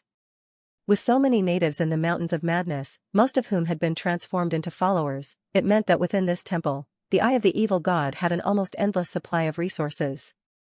In this scenario, it became practically immortal, almost impossible to be killed. Unless a way was found to transfer it and sever its connection with the followers, killing it was out of the question. There was no time left. Even though time was slowed down tenfold, during the time of contemplation and observation, both the eye of the evil god on the brink of awakening and the numerous followers, despite their bizarre and varied forms, had already locked onto Zhang Nu. An intense battle was about to erupt. This situation, it's a bit tricky, huh? But as a man, I really don't want to lose in a bet with the queen. Well, in that case, let's try a new move. He took a step forward, manipulating the curvature of space. This step directly brought him to the middle of the temple. The only difference between this space manipulation and the instantaneous teleportation magic was the absence of an incantation. Rargh. The monsters boiled with excitement, rushing towards him eagerly. The eye of the evil god fully awakened. A chilling gaze swept through the surroundings rapidly. Abyssal Divine Realm. After activating this level 5 talent skill, Zhang Nu caused the space within a radius of several kilometers to collapse entirely. Irresistible pressure, akin to a black hole, sucked in all units within its reach. The next moment, the temple was emptied. The eye of the evil god and everything inside mysteriously disappeared. If there were others present, they would undoubtedly be extremely surprised. Zhang Nu had employed a domain skill, but this domain skill was different from the rest. A Monarch-class domain skill did not truly create a new space, it merely overlaid their domain onto the existing space. It was still built upon the original spatial structure. Hence, external attacks could penetrate the domain, and people from outside could enter the domain at any time. However, leaving was more challenging than entering. The domain skill that Zhang Nu had just unleashed was fundamentally different. It was as if he had conjured an entirely separate space. From the perspective of spatial levels, he had shifted everything away. At this moment, all the targets within the temple had fallen into this new space. It resembled an entirely closed spatial structure, appearing like an isolated island floating in endless void. You've activated Abyssal Divine Realm. Skill effects plus 100%, all stats plus 20%. You recover 200 HP and 200 MP per second. After activating the Abyssal Divine Realm, Zhang Nu's attributes were significantly enhanced. Not only did it not require any MP consumption, but it also rapidly restored his power. It could be said that this was a godly life-saving skill. When facing unbeatable enemies, as long as he took the opportunity to hide within the Divine Realm, unless the opponent possessed godlike abilities to break through spatial barriers and pursue him, they would not be able to harm him in any way. Moreover, during his concealment, his strength could swiftly regenerate. Of course, the Abyssal God domain could also serve as an offensive skill. Just like the present situation, where he effortlessly ensnared all his foes, the moment they were caught within, they were already defeated. Zhang Nu could easily leave them there and ignore them. Unless they were involved in similar abilities and used their own divine realm as a medium to escape, they would be forever trapped within. It was a perfect refuge, a sealed space, and a place of exile. Once Zhang Nu entered the divine realm, he overlaid it with his mythic sanctum. The floating island in the void instantly fell into pitch-black darkness, amplifying the effects of the mythic sanctum several times over on the basis of the divine realm. Within this space, all skills below A rank were sealed and a considerable amount of HP and MP was being drained from these demons every second. Furthermore, Zhang Nu found it much easier to control time and space here. The mythic sanctum depleted his resources, while the divine realm restored it. When the two offset each other, they almost achieved the effect of an eternally lasting sanctum. In an instant, thousands of monsters, including 10 Overlord-class beings, were all immobilized within the spatial cage. Zhang Nu's current power was beyond the resistance of level 5 Overlord units. The only entity capable of opposing him was the Eye of the Evil God. Let's finish this immediately. Zhang Nu decided to employ his most potent attack to eliminate all the enemies as quickly as possible. He activated the Death Sacrifice, instantly consuming all his HP and MP. Then, he unleashed a chaotic spatial turbulence. Under the combination of the Divine Realm, Mythic Sanctum, Death Sacrifice, and Spatial Turbulence, the very fabric of space fractured, resembling shards of glass strewn across the void. Endless spatial hurricanes swept through, rendering the hundred-eyed giants and other monsters utterly powerless, and annihilating all of them in an instant. After a few minutes, the spatial turbulence gradually subsided. Zhang Nu, harnessing the flame of the undying phoenix and activated rebirth from within the flames. It restored his HP and MP to their fullest, bringing him to his peak condition. Much to his astonishment, the Eye of the Evil God, previously shattered, also regenerated itself, now whole once more. Still alive. Having divinity really makes a difference. Even being shattered by space, you can still survive. But it ends here. Zhang Nu did not give the Eye of the Evil God any chance to counterattack. He immediately used the Death Stare. Minus 30,242. The Eye of the Evil God shattered into fragments once again and Zhang Nu received a notification. You've slain the Eye of the Evil God. Gold plus 10 million. With an almost overwhelming force, Zhang Nu swept through heaps of demons and evil god monstrosities. Even the Monarch-class Eye of the Evil God had no chance against him. The Eye of the Evil God shattered into countless stardust-like particles before coalescing again into a crystal roughly the size of a fist. Its texture resembled that of a crystal, and it seemed inert, devoid of its former malevolence. This situation was not much different from the previous one. Evil god fragments, due to their divine nature, could not be destroyed. However, their vitality could be temporarily eliminated. This particular Eye of the Evil God had lost its vitality and was now just an evil god fragment without any immediate threat. Zhang Nu reached out his hand, and spatial energy transported the Eye of the Evil God into his palm. You've obtained the Evil God Fragment X1. Would you like to assimilate it? Note, the Evil God Fragment is extremely powerful. After absorbing the fragment, you will gain the power of the Evil God. However, your talents, bloodline, and physique will be permanently affected. Please make the choice after utmost consideration. Zhang Nu carefully examined the eye. Dominator SI, orange grade special item. Description: this was a fragment of the primordial evil god, the eight-eyed evil god. Each eye of the eight-eyed evil god contained a different power. This Dominator SI represents the power of psychic. Without hesitation, Zhang Nu chose to absorb it. Evil God Fragment assimilated successfully. Your maximum MP plus 2000. UVE activated a new talent, Eye of Dominator. Your Eye of Dominator is resonating with your Eye of Death, Evil Goddess power amplified by 100%, maximum HP plus 5000, maximum MP plus 5000. Zhang Nu felt the significant boost in his attributes resulting from the fusion of the Evil God Fragment this time. Additionally, his Evil God power had noticeably strengthened. This enhancement not only bolstered the abilities of the Eye of Death and the Eye of Dominator but also extended to the capabilities of the Source of Corruption. Eye of Dominator, innate talent. Grants immunity against damage and control effects caused by psychic attacks. It can consume MP to activate various abilities of the Eye of Dominator. As expected, just like the Eye of Death and the Source of Corruption, the descriptions of these abilities were extremely vague. The Evil God talents obtained from the fragments were abilities that could continuously grow and develop. Their usage was not limited to individual skills. Up until now, Zhang Nu had not fully explored the extent of his Evil God abilities. The power of the Eye of Death was not confined to its deadly and unavoidable death stare. It possessed a variety of capabilities, such as creating different undead creatures, controlling them, and releasing various death-related skills.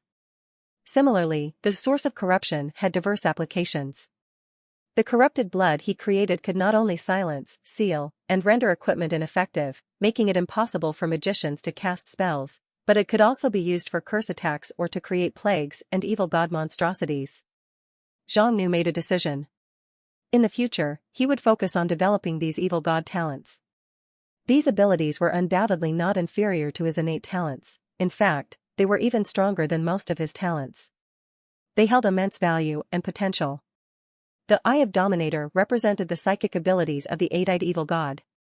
Psychic abilities were incredibly practical, including skills like mind reading, hypnosis, control, attack, illusions, and more. This eye's utility might even surpass that of the Eye of Death. Of course, what pleased Zhang Nu even more was the immunity to psychic attacks while the Eye of Dominator was active. This meant that Zhang Nu had the ability to counter skilled psychic users. If Han Kursen were to spar with Zhang Nu right now, she would undoubtedly be overwhelmed by the Eye of Dominator. In any case, this expedition was definitely not in vain, thanks to this eye. Zhang Nu returned to the Temple of Madness after leaving the Divine Realm. When he stepped out of the temple, the battle outside had just ended. The 11 giants had been engaged in a fierce battle with Han Kursen and Nancilia. Due to the demise of the Eye of the Evil God, all the mutated eyes on these evil gods' followers had lost their power, and they instantly entered a weakened state. Consequently, they were swiftly dealt with. With the evil god eliminated, the entire Mountain of Madness felt a rapid dissipation of the evil god's aura. Han Kursen said, frustrated, "Aren't you too quick as a man?" Nancilia chimed in, "Yes, your majesty, way too fast. We haven't even adjusted yet, and you've already finished." Zhang Nu could not help but feel a bit exasperated. Was that even a reasonable complaint? He suspected that Han Kursen was deliberately teasing him. Choosing to ignore the comment, he continued, "Now that all the followers empowered by the evil god are in a severely weakened state for a period of time, let's quickly clear out the monsters in these mountains." Hearing this, Han Kursen became delighted. Although losing to Zhang Nu was a bit frustrating, it was not entirely unexpected. The wilderness area of the Mountain of Madness was home to 2 monarch-class existences and 20 overlords, not to mention the thousands of other high-level creatures. In such a place, the rewards for defeating them would undoubtedly be incredibly rich. Han Kursen summoned her succubi troops, and the trio led the forces to clear the area around the Temple of Madness. Although there were numerous native tribes near the Mountains of Madness, they were currently extremely weak and had no ability to resist. These tribes were all independent territories and did not belong to the Mountains of Madness. You've conquered mountains of madness. You've obtained exquisite Stardust Diamond Chest X1. A diamond chest. Han Kursen could not contain her excitement. It was her first time getting a diamond chest, and not just any diamond chest, but a high-grade one. Who knew how many amazing items it would contain? Following their agreement, they would split the loot equally. This time, they had really hit the jackpot. You've opened the Stardust Diamond Treasure Chest. You've gained Gold X 30 million, Blueprint, Tower of Psychic Trials X1, Level 5 Special Building Upgrade Scroll X1, Advanced Castle Upgrade Scroll X1, Crown of Domination X1, Spirit Gem X12, 000, Dark Gem X10, 000, Soul Gem X8000. As expected, the rewards were excellent. Among the items obtained, the most eye-catching was the Level 5 Special Building Upgrade Scroll. This item, though not a blueprint, was likely worth several times or even 10 times more than most Level 5 Special Building blueprints. Level 6 blueprints were incredibly rare, even Zhang Nu had never seen one before. The upgrade scroll allowed him to upgrade important facilities like the Citadel of Eternity, Soul Altar, Tower of Training, Tower of Lost Trials, and the Evil God Cultivator, all of which were Level 5 special buildings. Of course, Zhang Nu had long had a Level 4 special building scroll in possession and had never been willing to use it. He could upgrade the Tree of Miracle in John Tree City to the Tree of Eternity and then use this scroll to upgrade the Tree of Eternity once again. According to the ancient Elven texts, the Tree of Eternity was already the most powerful existence in the Elven Empire. If he were to upgrade it again, what kind of existence would it become? Just the thought of it caused excitement, but the prerequisite was having this Level 5 upgrade scroll. Obviously, this upgrade scroll was far more important to Zhang Nu than the blueprints, equipment, and castle upgrades combined in this loot. From this haul, they obtained a blueprint for the Tower of Psychic Trials. Despite its value, it was not of much use to Zhang Nu since he already had the Darkness City with a similar building type. As for the Advanced Castle Upgrade Scroll, Zhang Nu had already used it. His castle had long been upgraded from an Advanced Demon Lord Castle to a Demon Dragon Castle, so this upgrade scroll was useless to him. Lastly, there was a Crown of Domination Demon King's reward chests rarely dropped equipment, but once they did, it was undoubtedly excellent. This crown was a mid-tier epic equipment. It bestowed various secret psychic attack techniques upon the wearer, provided formidable psychic damage immunity, and enhanced psychic ability effects. Although the equipment was good, Zhang Nu did not like relying on equipment. Moreover, he already possessed the Eye of Domination. This piece of equipment did not hold any significant value for Zhang Nu. Zhang Nu thought for a moment and then said, "I want the Level 5 upgrade scroll." "You can have the blueprint, equipment, and castle upgrade scroll." Hearing this, Han Kursen was stunned. She found it hard to believe. Am I mistaken? The usually thrifty potato lord is surprisingly generous today? Han Kursen was well aware of the value of the special building upgrade scroll. It was indeed the most valuable among all the spoils. However, in her opinion, the other 3 items were not bad either. As long as she could get her hands on 2 of them, she was willing to give up the third one. She never expected that Zhang Nu would give her all 3 items. Zhang Nu asked, "If you say it like that, I might reconsider." Han Kursen quickly replied, No, that won't do. Since it's been said, let's stick with this arrangement. The upgrade scroll belongs to you. She happily divided the spoils among them. The Tower of Psychic Trial was a Level 5 special building, an extremely valuable item that could be used to enhance strength or train soldiers. The Advanced Castle Upgrade Scroll was perfect for upgrading her castle into a super castle like the one in Darkness City. As for the Crown of Domination, it felt tailor-made for her. Han Kursen believed that possessing this equipment could at least enhance her strength by a quarter. Both Zhang Nu and Han Kursen were very satisfied with this distribution plan. Finally, they turned their focus toward the gold and gems. Zhang Nu's primary motive for coming here was the gems, and he was not disappointed. The gems he received were easily worth several hundred million gold. Zhang Nu chose to forego the distribution of gold in favor of acquiring more gems, and Han Kursen readily agreed. Ultimately, Zhang Nu obtained 8,000 spirit gems, 5,000 dark gems, and 6,000 soul gems. The surplus gems he received far surpassed the market value of the gold he relinquished. Currently, dark gems were valued at over 2,000 gold each in the Demon King market. spirit gems and soul gems were even rarer and considerably more expensive than dark gems. Han Kursen demonstrated remarkable generosity in this matter. She understood that without Zhang Nu, their victory would not have been possible. Even if she had to compromise in the distribution, she emerged as the ultimate victor.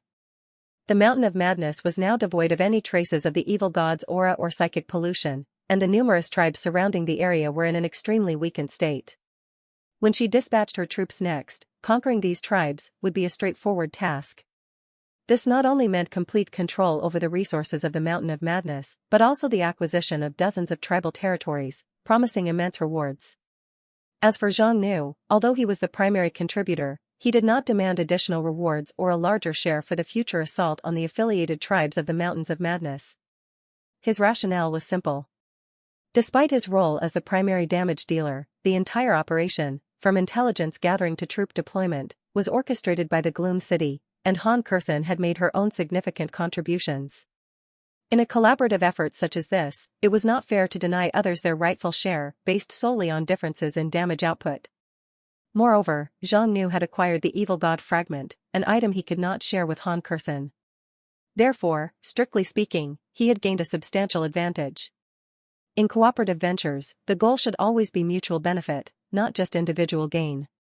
With Zhang Nu obtaining the Evil God Fragment, the level 5 upgrade scroll, and a considerable number of gems, his earnings from monster hunting alone amounted to a staggering 27 million gold.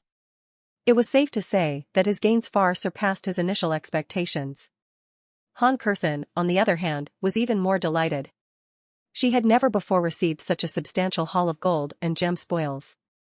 Furthermore, with the Gloom City dispatching troops to attack the affiliated tribes of the Mountain of Madness, there were numerous treasure chests waiting to be opened in the future. So when Zhang Nu explained the matter of the Evil God Fragment to her, she welcomed the news without any reservations. This collaboration turned out to be incredibly fruitful. After returning to Gloom City, Zhang Nu bid farewell to Han Kursen, saying, "If there are more opportunities for collaboration in the future, feel free to come to the Darkness City and seek me out." Han Kursen replied, "In the underworld, there are countless monster zones and high-level monster areas. There will definitely be more chances." She was very satisfied. Under this collaboration, the Gloom City's strength had significantly increased. Her personal growth had also accelerated. She could not help but admit that this potato was quite capable. Since Gloom City and the Darkness City had established initial strategic cooperation, they had already achieved mutual benefits in multiple areas. Han Kursen decided to deepen their relationship further, to create even more shared value. Zhang Nu returned to the Darkness City. The first thing he did was to build the Resurrection Altar. Consumed Blueprint, Demon King's Resurrection Altar ×1, Gold ×50 million, Life Gems ×5,000, Undeath Gems ×5,000, Spirit Gems ×5,000, Soul Gems ×4,000, and Level 5 Souls ×10 to construct the Demon King's Resurrection Altar? This was probably the most expensive facility Zhang Nu had ever constructed. However, without hesitation, he decided to proceed. Not to mention the considerable number of gems he had received in the past few days, just one trip to the Mountains of Madness had provided enough materials for the construction. As for the surplus soul gems and spirit gems, they were crucial strategic reserves. Compared to elemental gems, these gems were exceptionally rare. Construct. Near the Demon King's altar, a magic formation appeared on the ground. After a few seconds of vibration, a mysterious facility slowly emerged. Unlike other altars, the structure of the Resurrection Altar was peculiar. It was 1/3 the height of the Demon King's altar, and in the center, there was a pool. However, it was not filled with water but a blood-red energy, exuding a mysterious aura. Resurrection Altar construction successful. Your soul is bound to the altar. Finally, done at last. With this altar, as long as sufficient materials were reserved, Zhang Nu was practically immortal. Unless someone managed to kill him while simultaneously destroying both the Demon King's castle and the Resurrection Altar, there was no way to kill this great Demon King. Now, Zhang Nu could be more bold and fearless. He could venture into even more dangerous places, challenge greater and more perilous beings, all without worrying about losing his soul. Why? Because Zhang Nu's soul was bound to the Resurrection Altar. Only by killing him and destroying the altar simultaneously could someone obtain his soul. Of course, given Jean Nou's current strength and his usual cautious and prudent approach, he believed he might not have many opportunities to use this altar himself. It was more prepared for his subordinates. With this altar, his troops could be bolder. While the resurrection cost for advanced units might be high, the basic unit's resurrection cost was generally much lower than the cost of summoning and training them from scratch. This significantly reduced the losses in every battle for the Darkness City. Not bad at all. Currently, Jean Nou still had 110 million gold. In terms of the Chaos Federation's financial situation, even with the high daily expenditure, the net income remained above 3.5 million gold daily and was rapidly increasing. It was expected that in a few days, the income could break through to 4 to 5 million. With plenty of gold in hand and a steadily growing financial income, Jean Nou was incredibly satisfied with his current situation.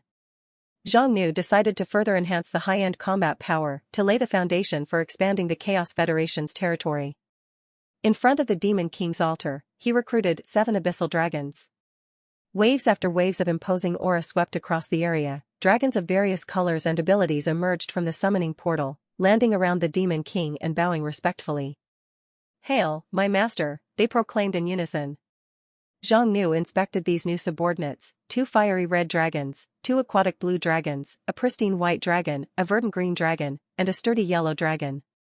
Assigning them names from Long Sea to Longshore, he took their elemental attributes into account. Red denoted fire, blue symbolized water, green represented wind, yellow stood for earth, and white indicated ice. This time, there were no dragons with particularly rare attributes.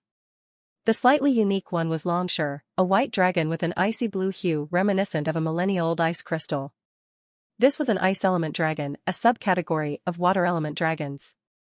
While water element dragons had excellent ice magic, ice element dragons had more potent ice attack abilities, granting them more potential for growth. Following a round of Demon King baptism, these dragons were elevated to the advanced stages of level 5.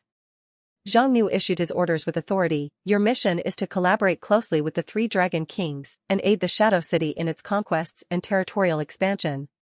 "Yes, my master. We will not disappoint you." The 7 Abyssal dragons acknowledged the orders and swiftly arrived at the front line.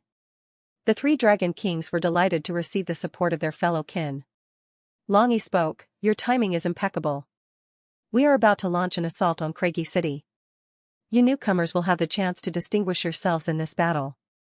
Upon hearing this, the 7 newly arrived dragons were filled with enthusiasm. They had not expected to have an opportunity to prove themselves so soon after their arrival. On that day, in the evening, in the city of Craigie. This city was the main stronghold of a Marquis, located at the southern border of the Thunder Empire, closest to the Chaos Forest. Craigie was a bustling city with a population of over 1 million, serving as a vital hub in the southern territories of the empire. Not only did it hold significant military value, but it was also economically prosperous. From the center of Craigie, several other baronies and viscounties radiated outward. Among them, the territory of Colorado was situated just south of Craigie, sharing a border of less than 200 miles. This region was a necessary passage for the Chaos Federation's advance into the southern territories of the Empire. At this moment, news about the events in Colorado had already spread throughout Craigie. The renowned and feared Marquis Craigie had fallen on the battlefield. The shadows of the 3 titans from Darkness City, rulers of the Chaos Federation, had cast a pall over the region. Within a few days, adventurers, mercenaries, and merchant caravans had started fleeing the city. The once lively and bustling main city of Craigie now felt oppressive and subdued. Soldiers patrolled the streets, and the main city was surrounded by 100,000-strong city defense force, with an additional 20,000 knights from the Craigie family remaining vigilant. The eldest son of Marquis Craigie, young Craigie, had assumed control of the family estate unexpectedly. He had not even completed the traditional successor trials of the Craigie family yet, but circumstances had thrust him into this position of power. Normally, this would have been a cause for celebration and a dream come true. However, at this moment, young Craigie could not find any joy in his newfound status. 80% of Marquis Craigie's retainers and advisors, people who had admired and respected the Marquis, had deserted. Among them were exceptional individuals, top-tier adventurers, skilled swordsmen, and mages of remarkable talent, who had enjoyed the Marquis's hospitality. However, as soon as the Marquis had fallen, these people had scattered like birds fleeing a fallen tree. Hasn't the Empire sent reinforcements yet? Continue seeking aid from Grand Duke Bator. Young Craigie was extremely anxious. With the current number of troops we have, if the forces from the Darkness City arrive, we are done for. Having just taken over as the Lord, he did not want his rule to end so abruptly under the influence of the accursed Demon King from the Chaos Forest. Rest assured, the elders of the Craigie family assured him. The fifth wave of messengers has been dispatched. We believe there will be a response from the Bator City soon. However, deep down, they all knew the reality. Grand Duke Bator had suffered significant losses in this battle. It would be challenging for him to mobilize his forces again in the short term, especially considering that nearly all of the 5 legions in the nearby regions had been decimated. Whether they called for reinforcements from the whole city or from even farther territories in the south, it would take time. Given the current circumstances, it was unlikely they would receive substantial support within 10 days. Could Craigie even hold out for more than 10 days in its current state? Just then, a servant rushed in frantically. "My lord, esteemed elders, there's a major problem. The dragons from the Chaos Forest are attacking the city." What? Upon hearing this news, the faces of everyone present turned gravely pale. As young Craigie rushed out of the Lord's castle, he could sense the approaching oppressive pressure. At least 10 dragons, each between 50 and 100 meters in size, were hovering in the sky above the main city of Craigie. There were dragons of red, green, blue, yellow, and white hues. Every single one of these massive dragons exuded tremendous pressure. Leading them was a black dragon, its body extending over 80 meters, emanating an aura of death and darkness. It continuously exuded an air of royal authority. "I am the Dark Dragon King of the Chaos Forest. I declare that from this day forth, this place shall become the territory of the Chaos Federation. You insignificant ants are given one chance to surrender. Those who resist will face only death." It was absolutely horrifying.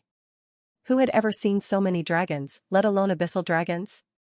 The aura emanating from the Dark Dragon King sent the entire city into a panic. Young Craigie roared, "You savage vermin! How dare you invade the Craigie family's territory? You will pay dearly for this. Quick! Stop them! We must not surrender to the Demon King. The glory of the Empire's territories and the Craigie family is sacred and inviolable." The Dark Dragon King observed the city's defense forces, mage units, and knights of the Craigie family gathering. He chuckled coldly, "Good, very good. Since you don't know your place, I will show you what true despair means." 10 massive dragons simultaneously launched their attack. Despite the city's defensive barriers being several times stronger than those of Colo City, stopping a Monarch-class dragon and 9 true dragons was nearly impossible. Furthermore, at the same time as the attack, a force of 5,000 draconian soldiers arrived on the battlefield.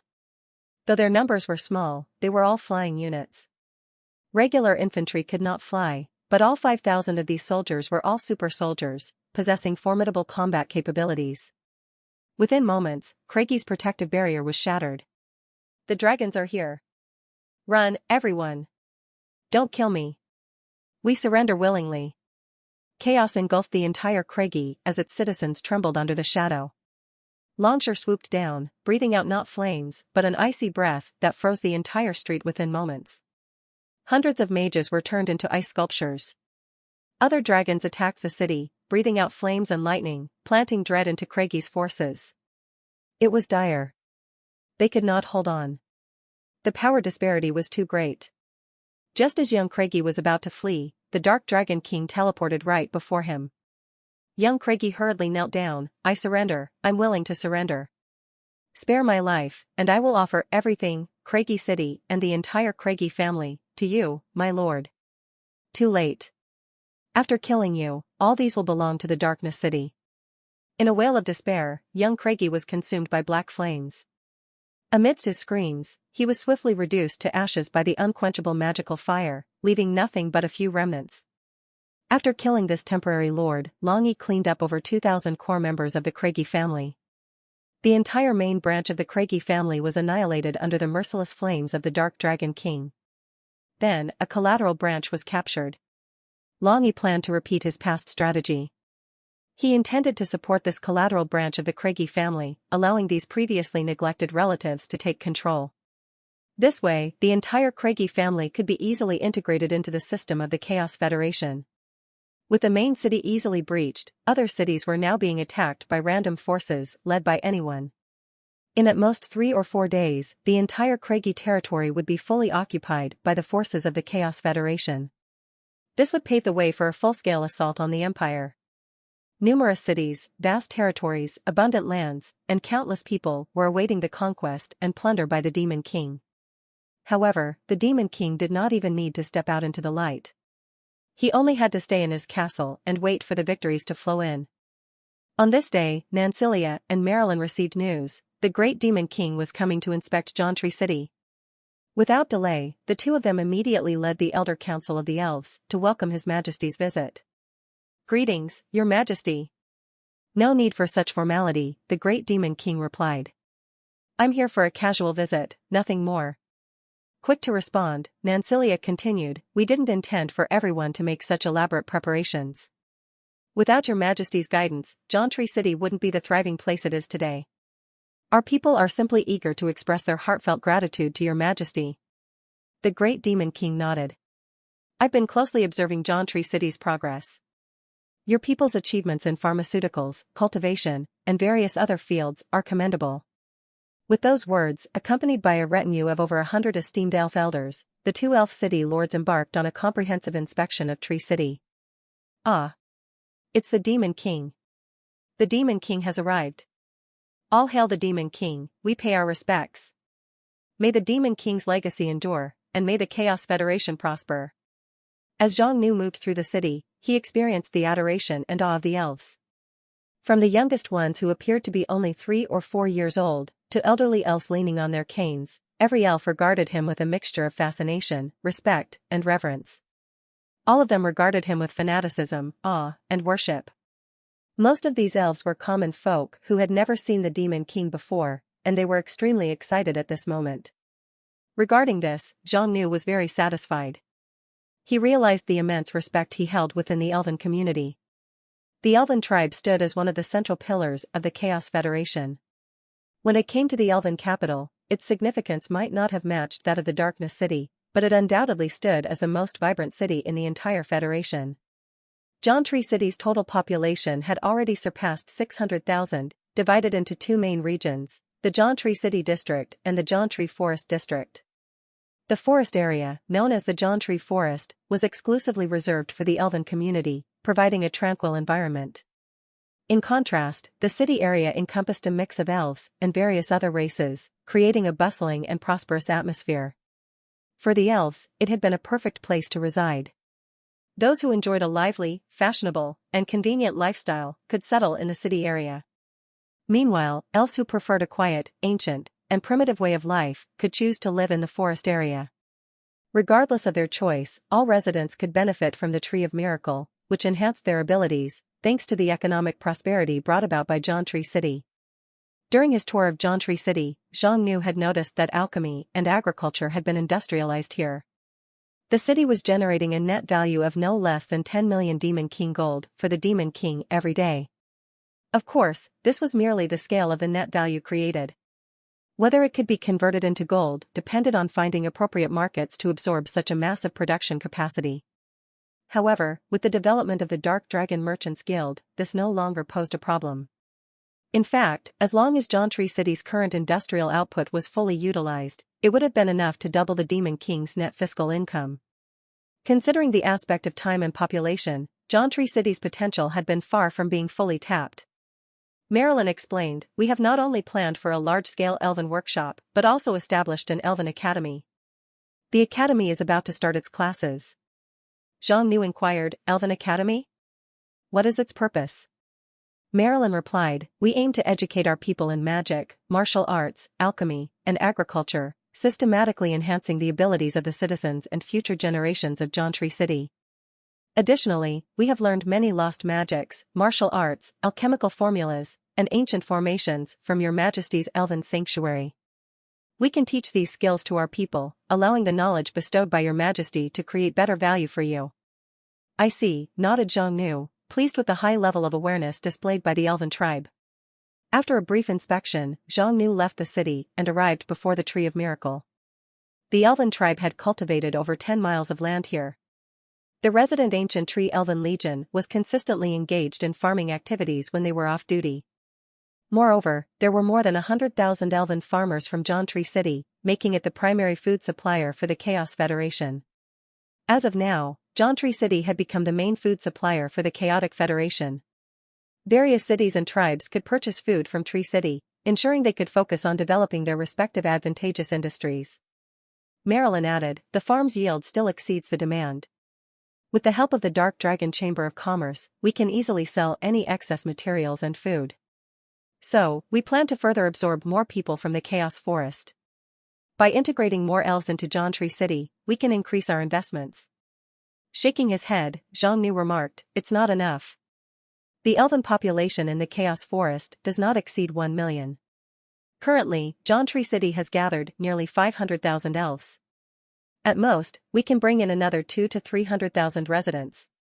This population is inadequate for constructing a large-scale elven capital and production base. The Chaos Federation needs more elves, and so does John Tree City. Nancilia and Marilyn, leading the elven high-ranking officials, were deeply shocked. The Demon King's intention was crystal clear: the elven population in the Chaos Forest was insufficient. The Demon King aimed to transform John Tree City into an unparalleled elven capital. What could a mere million elves accomplish in this grand endeavor? The hearts of the elves swelled with admiration. They did not know of any elven kingdom elsewhere. All they knew was that within the few 100,000 miles nearby, there had not been a decent-sized elven force for thousands of years.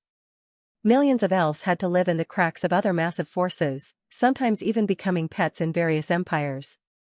If possible, they all yearned to unite all the elves. The only method John Tree City could think of was to use Nancilia's influence, having her, in her capacity as the Elven King, summon elves from all corners to join them. Upon hearing this, the Demon King commented, this is indeed a good method. However, I have an even better one. The elven leaders were stunned. The Elven King held tremendous sway. Could the Demon King have a more effective means? Zhang Nu did not explain. He approached the ancient tree of miracle. Placing his hand on the giant tree, a prompt appeared. Upgrade the tree of miracle? The upgrade costs level 4 special building upgrade scroll X1, gold X 40 million, elemental gems X 5,000 each, light gem X 4,000, life gem X 4,000, soul gem X 2,000. TSK. Expensive. Bloody expensive. If it weren't for the recent windfall and the fairly abundant reserves of elemental gems, Zhang Nu really would not have the confidence to upgrade this building. However, at this moment, he did not hesitate at all. Amid the elves' confusion, the Demon King directly chose to upgrade. In the next moment, all the elves present felt a pulsation in the earth. The mightiest power of the goddess of nature seemed to be summoned from the depths of the universe. What did His Majesty do? I feel an immense power. His Majesty has triggered a tremendous energy. So powerful, is this something a mortal can summon? I felt it too, my goodness, this power is as if the goddess herself has descended. When the entire elven leadership was still in shock, Nancilia seemed to realize something. Could it be the ancient tree? Then everyone noticed the new changes in the tree of miracle. Spreading out from the earth, countless golden patterns were rapidly expanding, from the roots to the trunk, from branches to leaves. The giant tree was growing wildly during this process. The ancient tree of miracle, originally towering at 800 meters, was further increasing in size. 800 meters. 1,000 meters. 1,500 meters. 1,800 meters. Finally, it reached approximately 2,000 meters, gradually ceasing its growth. Its height had more than doubled, and the diameter of the area it covered with its crown was about 15,000 meters. At this moment, even an ordinary person could easily see this giant tree from hundreds of miles away. The golden patterns on the tree were spreading wildly. The originally verdant tree trunk turned golden, and the leaves took on a golden-green hue. The vitality emanating from it was stronger than before, and the direct influence range significantly increased. The indirect influence range expanded to several hundred, nearly 1,000 miles.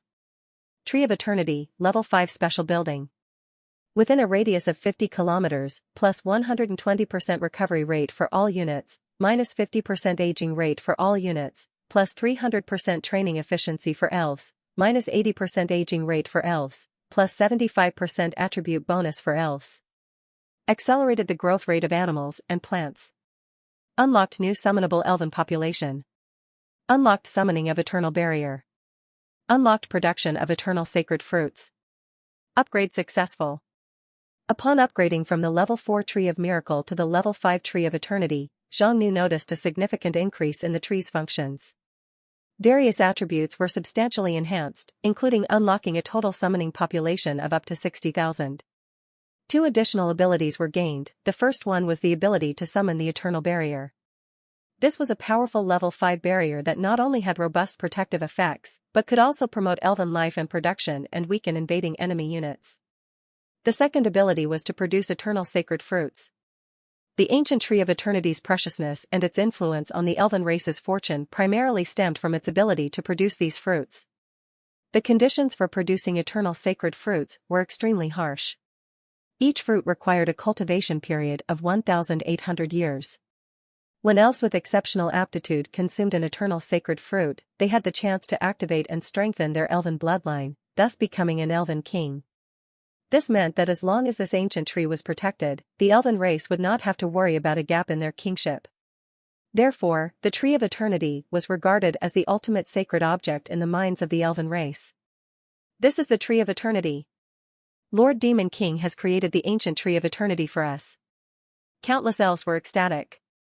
The sacred item that the former Elven Empire had treasured so dearly was now present in the humble John Tree City. For the elves, this was an immense honor and privilege. It moved even the most indifferent elves to tears, making them worship fervently. The ancient Tree of Eternity had many functions.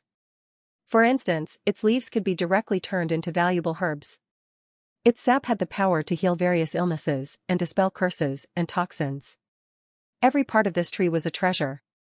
Its impact was far-reaching. The presence of the Tree of Eternity could subtly increase the spiritual density of the surrounding area and improve the environment, influencing a significant portion of the Chaos Forest.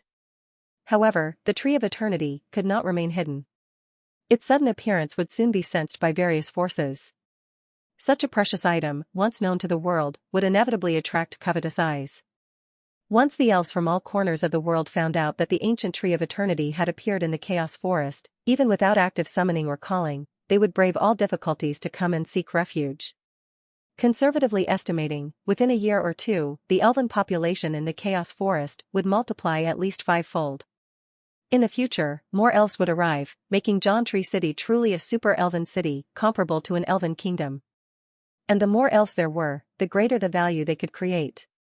With one substantial investment, the Demon King could enjoy endless long-term returns. This was the significance of Zhang Nu's significant expenditure and the use of a level 4 special building upgrade scroll to upgrade the Tree of Miracle. The ancient Tree of Eternity. During the entire period of the Elven Empire, they managed to cultivate only 2 or 3 such trees. The difficulty in creating these beings was immense. Even for the Elven Empire, it was a significant strain on their resources. And what's John Tree City? Just a place with only 500,000 elves. Compared to the Empire, it was no more than a large tribe.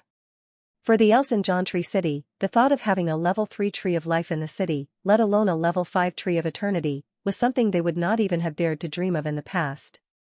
However, the intervention of the Demon King, wielding his extraordinary powers, turned this unthinkable dream into reality for Giant Tree City. Giant Tree City now miraculously possessed an ancient Tree of Eternity. Such a feat could never have been achieved without the direct intervention of the goddess of nature. Nancilia, Marilyn, and all the elven elders were overjoyed. With this tree, the revival of the elven race was no longer a dream. Of course, the Tree of Eternity was incredibly precious, and countless powerful beings would undoubtedly covet it. The elves were well aware of their limitations. Even with the elven king Nancilia, it would be challenging to protect the ancient tree. It was like a lowly commoner carrying a precious gem. The man's wealth would bring upon troubles and his own ruin. Without the backing of a force like the Chaos Federation, without the magnificent presence of the Dragon Demon King, obtaining the Tree of Eternity for Giant Tree City might not be a blessing at all. It could instead attract disaster. Nancilia spoke, a mix of excitement and anxiety in her voice. Your Majesty, creating the Tree of Eternity for the elves must have come at a significant cost and sacrifice, hasn't it? Hearing this, Marilyn, along with the elven elders, ceased their jubilation, their concerns overshadowing their joy. Such a magnificent creation could not have appeared out of thin air. The young elven king was genuinely concerned for the demon king. Calmly, Zhang Nu responded, "You're right. The cost is indeed substantial, but it's worth it." It was the truth. Tens of millions in gold, tens of thousands of precious gems, a steep price indeed. For the demon king, it meant clearing 1 or 2 level 5 monarch class areas just to earn it back, a considerable expense. However, the idea of a high cost differed greatly between the elves and the demon king. Nancilia, Marilyn, and the elven elders were immediately alarmed. They began to worry. The demon king had acknowledged the cost. It had to be something significant, perhaps hundreds of cultivation levels, maybe even thousands of years of lifespan. The elves had owed the demon king too much. How could they ever repay this debt? This favor had to be repaid for generations, for thousands and thousands of years to come. Zhang Nu tried to prompt the upgrade interface again. He had just obtained a level 5 special building upgrade scroll. The ancient tree of eternity theoretically could be further upgraded, but what it would turn into after the upgrade was unknown to anyone. Even the ancient elven empire, with all its might, had never cultivated something more powerful than the tree of eternity. However, upon receiving the feedback and seeing the required costs, Zhang Nu was left speechless. Just the gold alone would amount to several hundred million. The costs for other materials were 10 times as much. Well, he decided to let go of the idea. Upgrading was too expensive, at least for the time being. Zhang Nu did not have the resources to further upgrade the ancient tree. Fortunately, the level 5 tree of eternity was already powerful enough. It unlocked a total of 60,000 summonable elven units. The highest level unit was the level 5 Overlord Eternal Priestess. This Eternal Priestess was an upgrade from the Miracle Archpriest, possessing top-notch level 5 Overlord strength. When within the influence range of the Tree of Eternity, she could effortlessly confront or even suppress a level 5 Monarch class unit. In other words, she was quite formidable. However, the most important and core ability of the Tree of Eternity was still the creation of eternal holy fruits. These fruits could be condensed over several hundred years by nourishing them with the souls of the deceased priests and generations of the Elven clan, using conventional methods. But being the Demon King, Zhang Nu had a straightforward and unconventional method. Eternal Sacred Fruit, level 5 orange quality. Costs 13.5 million gold each. That's right. Zhang Nu could just buy them. For the Demon King, miracles could be created effortlessly as long as there was gold. Although a bit expensive, he could afford it. Paying 27 million gold coins, he decided to buy 2 fruits to give it a try. While the elves were still overwhelmed with gratitude for the Demon King, the ancient Tree of Eternity lit up with endless energy gathering between its branches. Eventually, 2 golden fruits formed and gently fell into the Demon King's hands. What is this? The legendary Eternal Sacred Fruit. There are records of this in ancient scriptures. This is the sacred item of our elven race. Using the power of the ancient tree, the Demon King created 2 fruits, holding one in each hand. He glanced at the properties of the fruits. Eternal Sacred Fruit, level 5 orange quality. Effective only for the elven race. It significantly enhances potential, aptitude, and bloodline strength, with a certain chance to directly activate the Elven King's bloodline. Each elf can only use it once. A valuable item indeed. Its functionality was somewhat similar to the soul sacrifice of the soul altar in the Darkness City. However, there was a key difference. The materials for soul sacrifice were souls. To create a monarch aptitude, at least one or even several high-quality level 6 souls were necessary.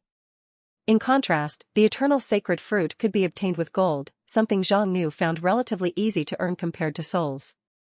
Furthermore, the soul altar had a fixed limit for aptitude enhancement, which was monarch level. In contrast, the sacred fruit had no fixed limit. Even if one already had monarch level aptitude, it could still provide substantial enhancements. However, unlike the soul altar, the sacred fruit was only effective for elves. Additionally, each elf had only one chance to use it. Therefore, it was best given to elves with the highest aptitude and the greatest potential. Zhang Nu said, "Nancilia, Marilyn, you've managed Jauntry City for me during this time, and you've also shown great courage on the battlefield. I'm rewarding both of you with these 2 fruits." The two elves received the glowing fruits with trembling hands. Shock, joy, surprise, gratitude, and a mix of emotions flooded their hearts, leaving them speechless. This item can't be kept for long. Use it quickly, commanded the Demon King. The two elves did not dare to delay and quickly swallowed the fruits. The sacred fruit was just a bit larger than a fist, almost melting in their mouths, with no distinctive taste. However, it instantly transformed into a powerful surge, spreading from their bellies to their limbs and finally permeating every cell. After a few minutes, Marilyn let out a light cry. A tremendous pressure emanated from her, causing all the elves present to change color, their faces filled with disbelief. Monarch's aura? It couldn't be. Xiangnu had already noticed. Marilyn's name prefix had changed. Originally, her name was Silver Spring Elven Chieftain, Marilyn. After joining Jauntry City, her name became Jauntry City Grand Elder, Marilyn. However, at this moment. Elven King, Marilyn, Level 5 Monarch. Skills, Domain of Swiftness, Talent, Elven King Bloodline, Talent, Elven King's Aura, Talent, Wind Mastery, Talent, Insightful Eyes, Talent, Gale Chi, A rank, Storm Arrow, A rank, Tempest Art, A rank, etc. Indeed, Marilyn had exceptional innate talents. She was the only elf in the entire Chaos Forest, apart from Nancilia, with significant cultivation potential. However, to enhance her aptitude using souls, it would likely require 2 or 3 high-quality level 6 souls. Even though Xiangnu had 2 high-quality level 6 souls, he was not willing to use them on Marilyn. But now, with just 1 sacred fruit, it was settled. It really saved quite a bit of cost. Xiangnu remarked, "Congratulations on becoming the Elven King." Marilyn could not believe it herself. I've actually become an Elven King. Nancilia gradually recovered as well. She felt her HP, MP, magical strength, everything, underwent a significant boost. Previously, she could control at most 3 elemental kings. Now, she felt confident in controlling 4 to 5 without any issues. However, Nancilia's actual level had not undergone any changes. Marilyn sis, you're also an Elven King now. That's really amazing. Even though another Elven King emerged, and theoretically, she should feel a sense of loss, Nancilia did not. Instead, she felt genuinely happy and relieved. This was due to Nancilia's personality. She did not attach much importance to the title of Elven King. Furthermore, she deeply believed that she was not leadership material. Being the city lord was entirely due to the pressure imposed on her by her people, which had weighed heavily on her from a young age. Now, with a second Elven King, she felt significantly less burdened. Although Nancilia did not show any external changes, Xiangnu could sense something deeper. Elven King Nancilia, Level 5 Monarch Unit. 5000 HP, 8800 MP, 65 Strength, 245 Agility, 175 Constitution, 1024 Will, Loyalty 99%.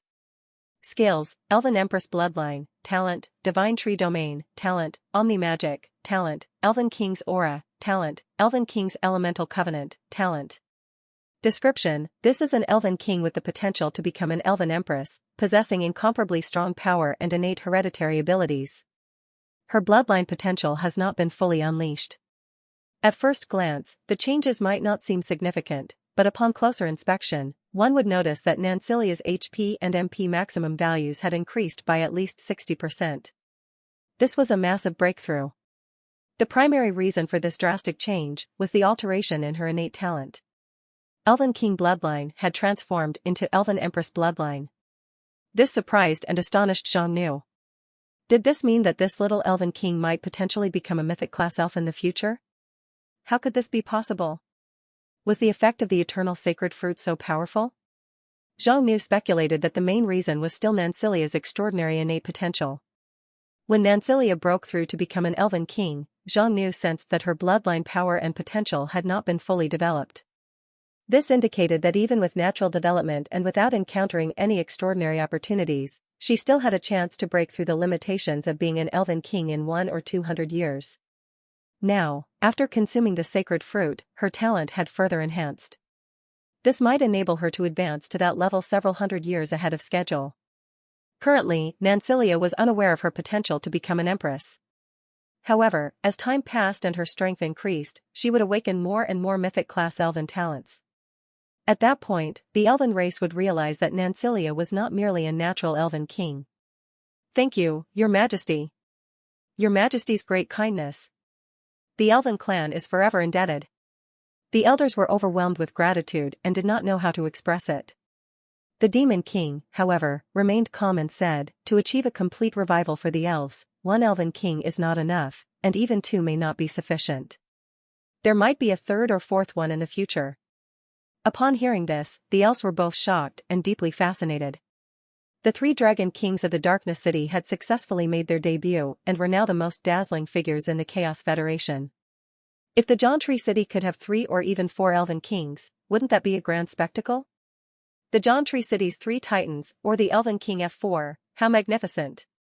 This move would not only enhance the elves' reputation and contribute to their revival, but also significantly elevate the Demon King's status and influence in their hearts. The elves could clearly see the immense benefits of following the Demon King. While they did not expect to surpass the dragonkind, they were determined to become the Demon King's most important allies outside his own race. The construction of Resurrection Altar, the summoning of 7 dragons, the upgrade of the Elven Ancient Tree, and the purchase of 2 sacred fruits. This round of expenses depleted most of Zhang Nu's savings. However, there was no need to feel distressed, every gold spent was highly worthwhile. After returning to the Darkness City, Zhang Nu opened the player interface, scanning it out of habit. Immediately, he saw several occupation reward notifications. "You've conquered Craigie City. You gained Shining Mythmanite Chest X1. You've conquered Charles City. You gained Exquisite Mythmanite Chest X1. You've conquered Reza City. You gained Shining Mithril Chest X1. You've conquered Solo City. You gained Gorgeous Mithril Chest X1. 5.5 million human inhabitants of Craigie region plead for surrender. Do you accept?" Zhang Nu glanced over the information, noting 9 conquest notifications. He had acquired 2 Mythmanite treasure chests and 7 Mithril ones. It seemed the Demon King's army had successfully invaded the Craigie territory.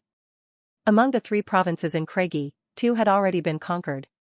With the efficiency of the Demon King's army, the remaining one should be subdued within about 3 days. This wave of conquest was impressive. The population was incredibly vast, with 5.5 million people in the region. Zhang Nu felt very satisfied. He decided to open the 2 Mythmanite treasure chests, one after another. You've opened the Mythmanite treasure chest. You've gained gold X6.5 million, blueprint, Mage Job Advancement Tower ×1, Level 4 Building Upgrade Scroll ×1, Life Gems ×1000, Wind Gems ×1000, Fire Gems ×1000. You've opened the Mythmanite treasure chest. You've gained gold X5 million, blueprint, Imperial Hall X1, blueprint, Security Bureau X1, Water Gems ×1000, Fire Gems ×1000, Earth Gems ×1000. With a quick glance, Zhang Nu felt extremely pleased. He had acquired a total of 3 blueprints. Surprisingly, one of them was a Level 5 special building.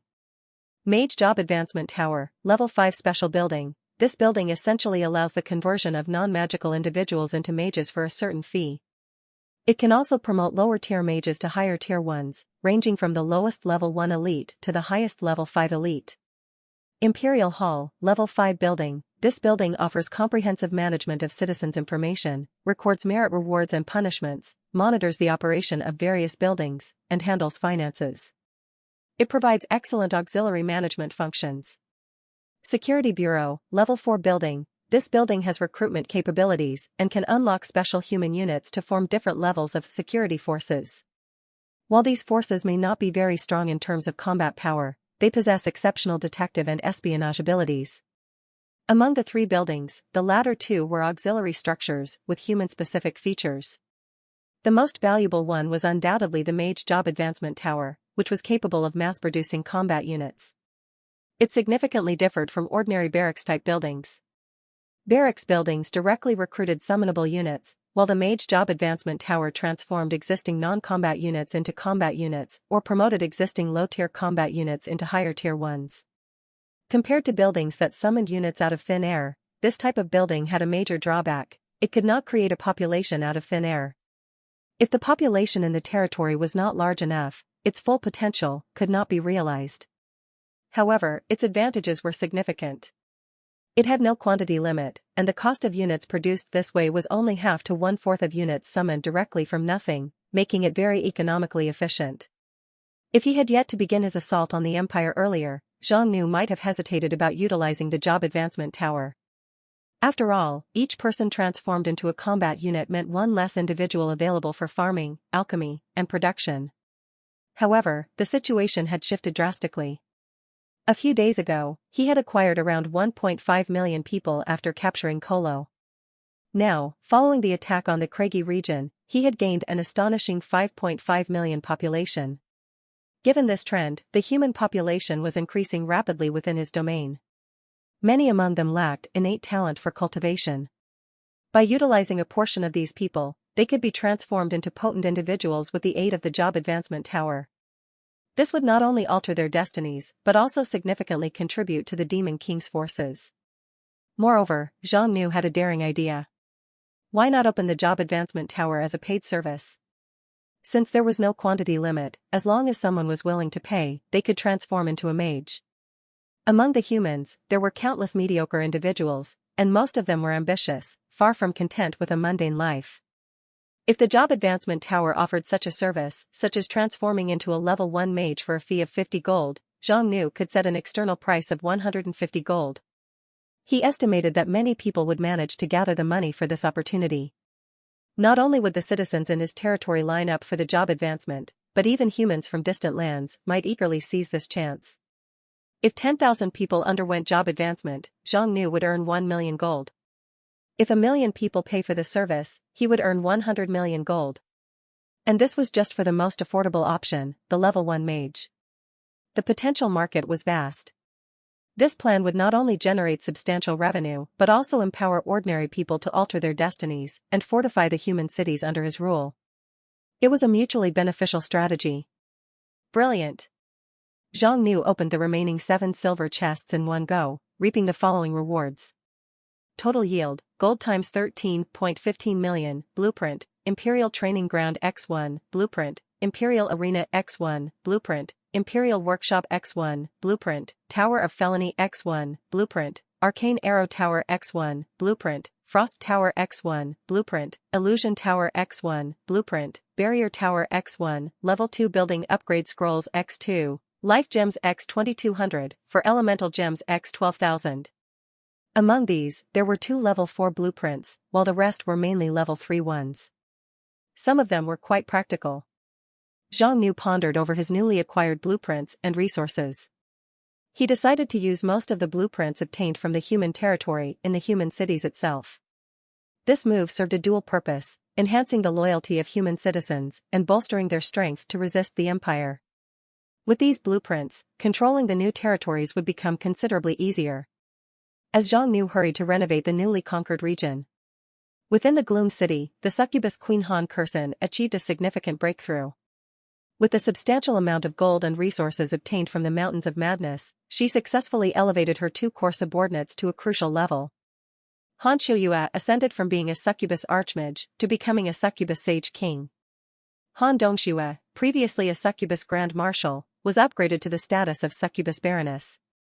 Han Kurson felt extremely excited and joyful. Haha, after all this preparation, I finally gathered enough materials. Now I, the succubus queen, have subordinates at the level of monarchs.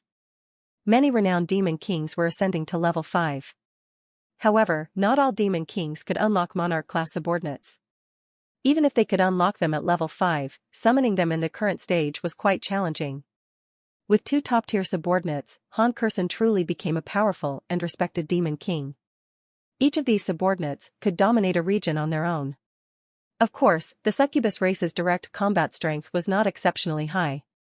When it came to head-to-head combat, Han Qiuyue and Han Dongxue were slightly inferior to some prominent figures from the Darkness City like Zhang San and Li Si. However, Han Qiuyue and Han Dongxue possessed abilities that made them exceptional, abilities that even those prominent figures could not match. Han Kurson asked, "How's the progress of the mission in Holy Tide City?" Han Qiuyue replied, "Following Master's plan to support Xue Yao, head of the White Sands clan, everything is going smoothly." The other major forces in Holy Tide City are in internal discord under our manipulation. The crisis in the White Sands clan has been mostly resolved. The next step is to assist Shui Yao in becoming the leader. As she spoke, she briefed them on the detailed situation. Very well, due to our limited geographical reach, we can't transfer too many people to invest fully in the Azure Water Federation. The costs and risks would be too high. So, we can only cooperate with the Darkness City. We help them control Holy Tide City in exchange for the Azure Water Federation's market and opportunities. During this period, Han Kursen had traveled to Holy Tide City multiple times. Her visits to Holy Tide City were even more frequent than her visits to Darkness City. Holy Tide City offered numerous business opportunities, and one could easily find profitable ventures in the market. The thriving commerce in the Azure Water Federation was an excellent supplement for the Gloom City located at the underworld. Han Kursen had already begun investing in establishing her own guild. The guild operated directly in Holy Tide City, saving a lot on teleportation costs. However, if Darkness City lost control over Holy Tide City, all her investments would go down the drain. At this moment, the composed Han Dongxue spoke up and reported, "There is something that has caught our attention recently. It seems that an external force in Holy Tide City is secretly inquiring about the Demon King of Darkness City. They have even traced it back to the White Sands clan." "What did you say?" Han Kursen was shocked. Could it be that Darkness City and the Dark Dragon Merchant Guild have been exposed? Han Dongxue shook her head and said, "We believe not yet. Therefore, we have not made a move against this mysterious external force for the time being." This situation puzzled Han Kursen. Zhang Nu's activities were primarily concentrated in the north, and the Chaos Federation had minimal presence in the Azure Water Federation. Why would someone from the Azure Water Federation investigate him?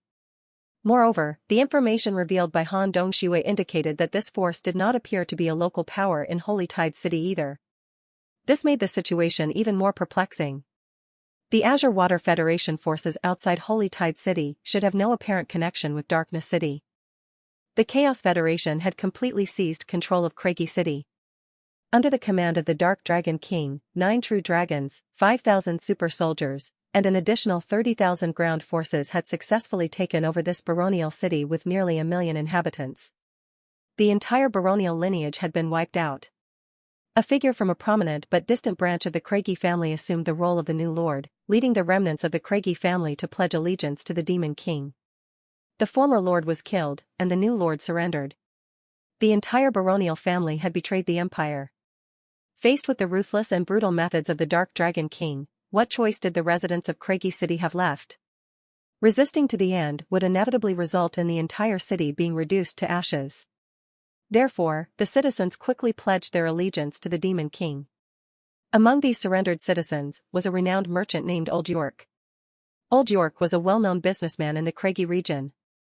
The trading guild he founded was one of the largest in the area, primarily engaged in the trade of salt, iron, and medicinal herbs. In fact, when the news of the great battle in Kolo arrived and the disastrous defeat of the Empire's army was confirmed, many well-informed major trading guilds and prominent merchants hurriedly packed their valuables and fled, even abandoning significant assets without hesitation. Old York had the opportunity and time to escape as well.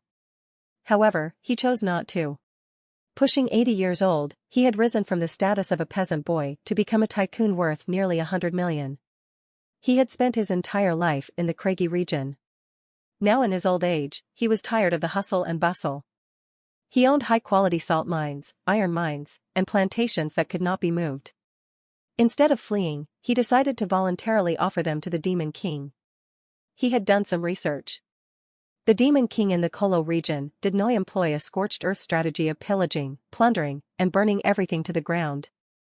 Instead, he stabilized the cities, provided supplies, and repaired the urban areas. This indicated that this Demon King was not only far-sighted but also ambitious.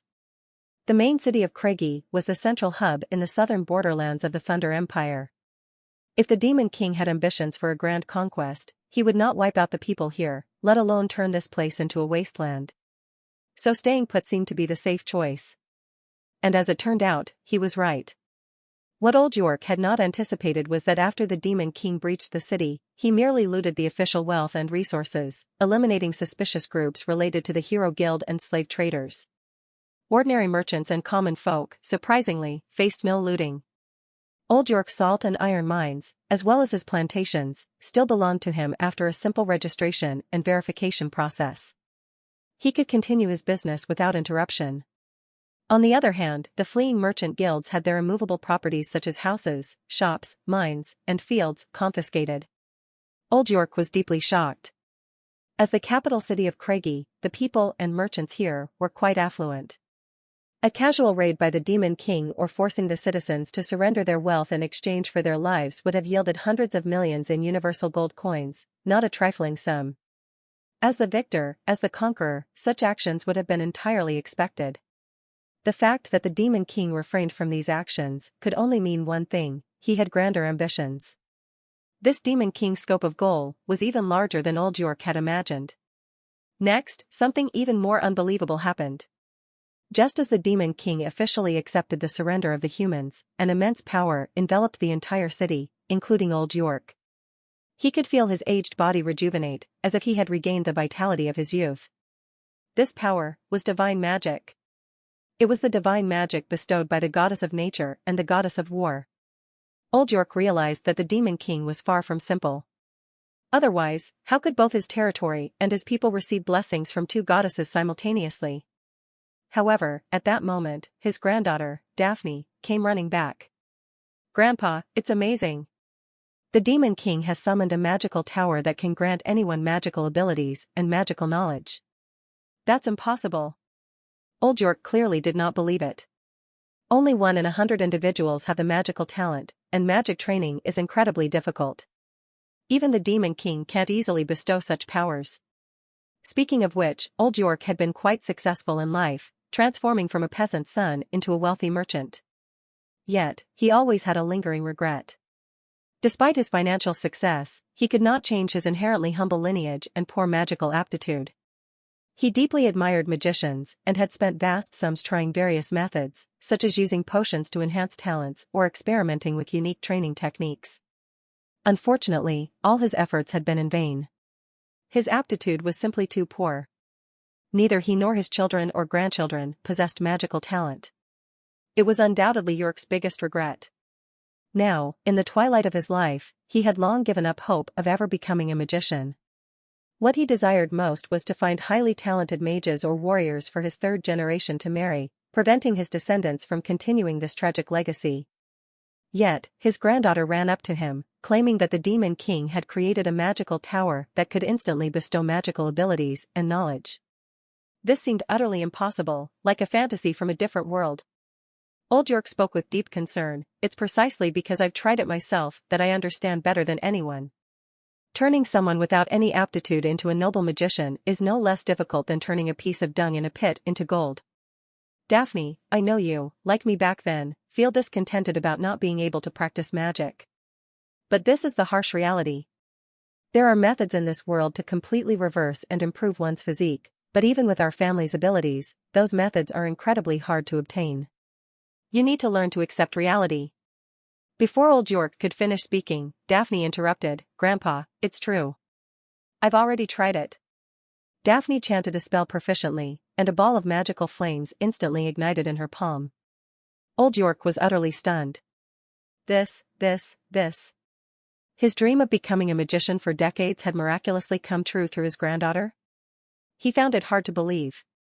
"Is this really magic you're casting?" "Of course. And that's not all," Daphne said. "I can also cast Wind Blade, Earth Spikes, and Rock Hurl now." She demonstrated several more spells, her techniques incredibly skilled. She did not even seem like a newcomer to magic, but rather a seasoned veteran. It appeared Daphne had not only gained magical abilities, but also experience and skills. Now, Old York had no choice but to believe. Excitedly, he asked, "It's unbelievable. How did the Demon King do this? What kind of price does it require? Is it the soul or life?"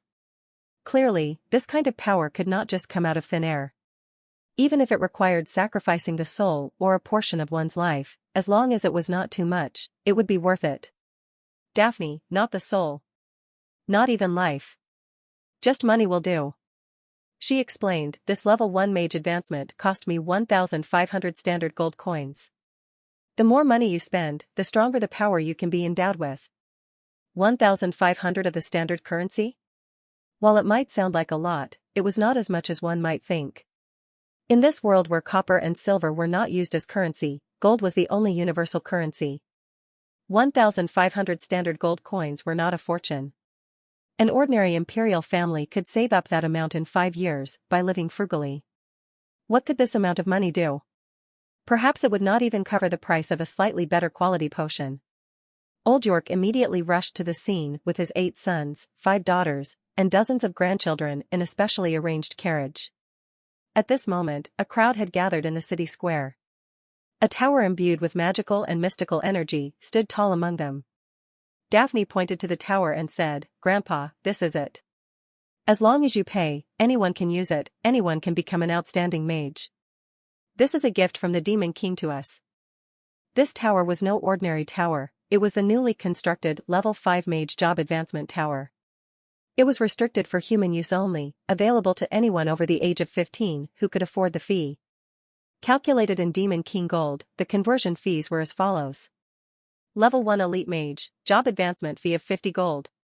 Charge of 150 standard gold coins. Level 2 Elite Mage, Job Advancement fee of 500 gold. Charge of 2,000 standard gold coins. Level 3 Elite Mage, Job Advancement fee of 2,500 gold. Charge of 10,000 standard gold coins. Level 4 Elite Mage, Job Advancement fee of 8,000 gold. Charge of 50,000 standard gold coins. Level 5 Elite Mage, Job Advancement fee of 20,000 gold. Charge of 200,000 standard gold coins. Seeing the prices and the actual results, Old York was so excited that he almost fainted.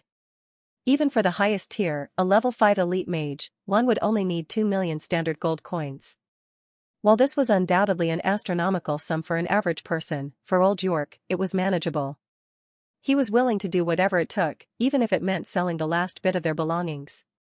Not just for himself, but for Daphne and future generations. What exceptional value! Meanwhile, Old York had also realized just how miraculous the Demon King's methods were.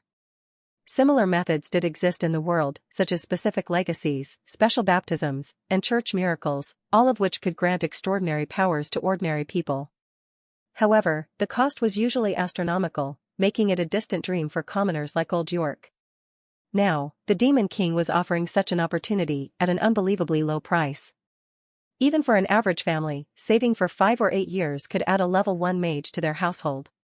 Having a mage made earning money much easier. With more savings, they could further transform into Level 2 mages at the Advancement Tower.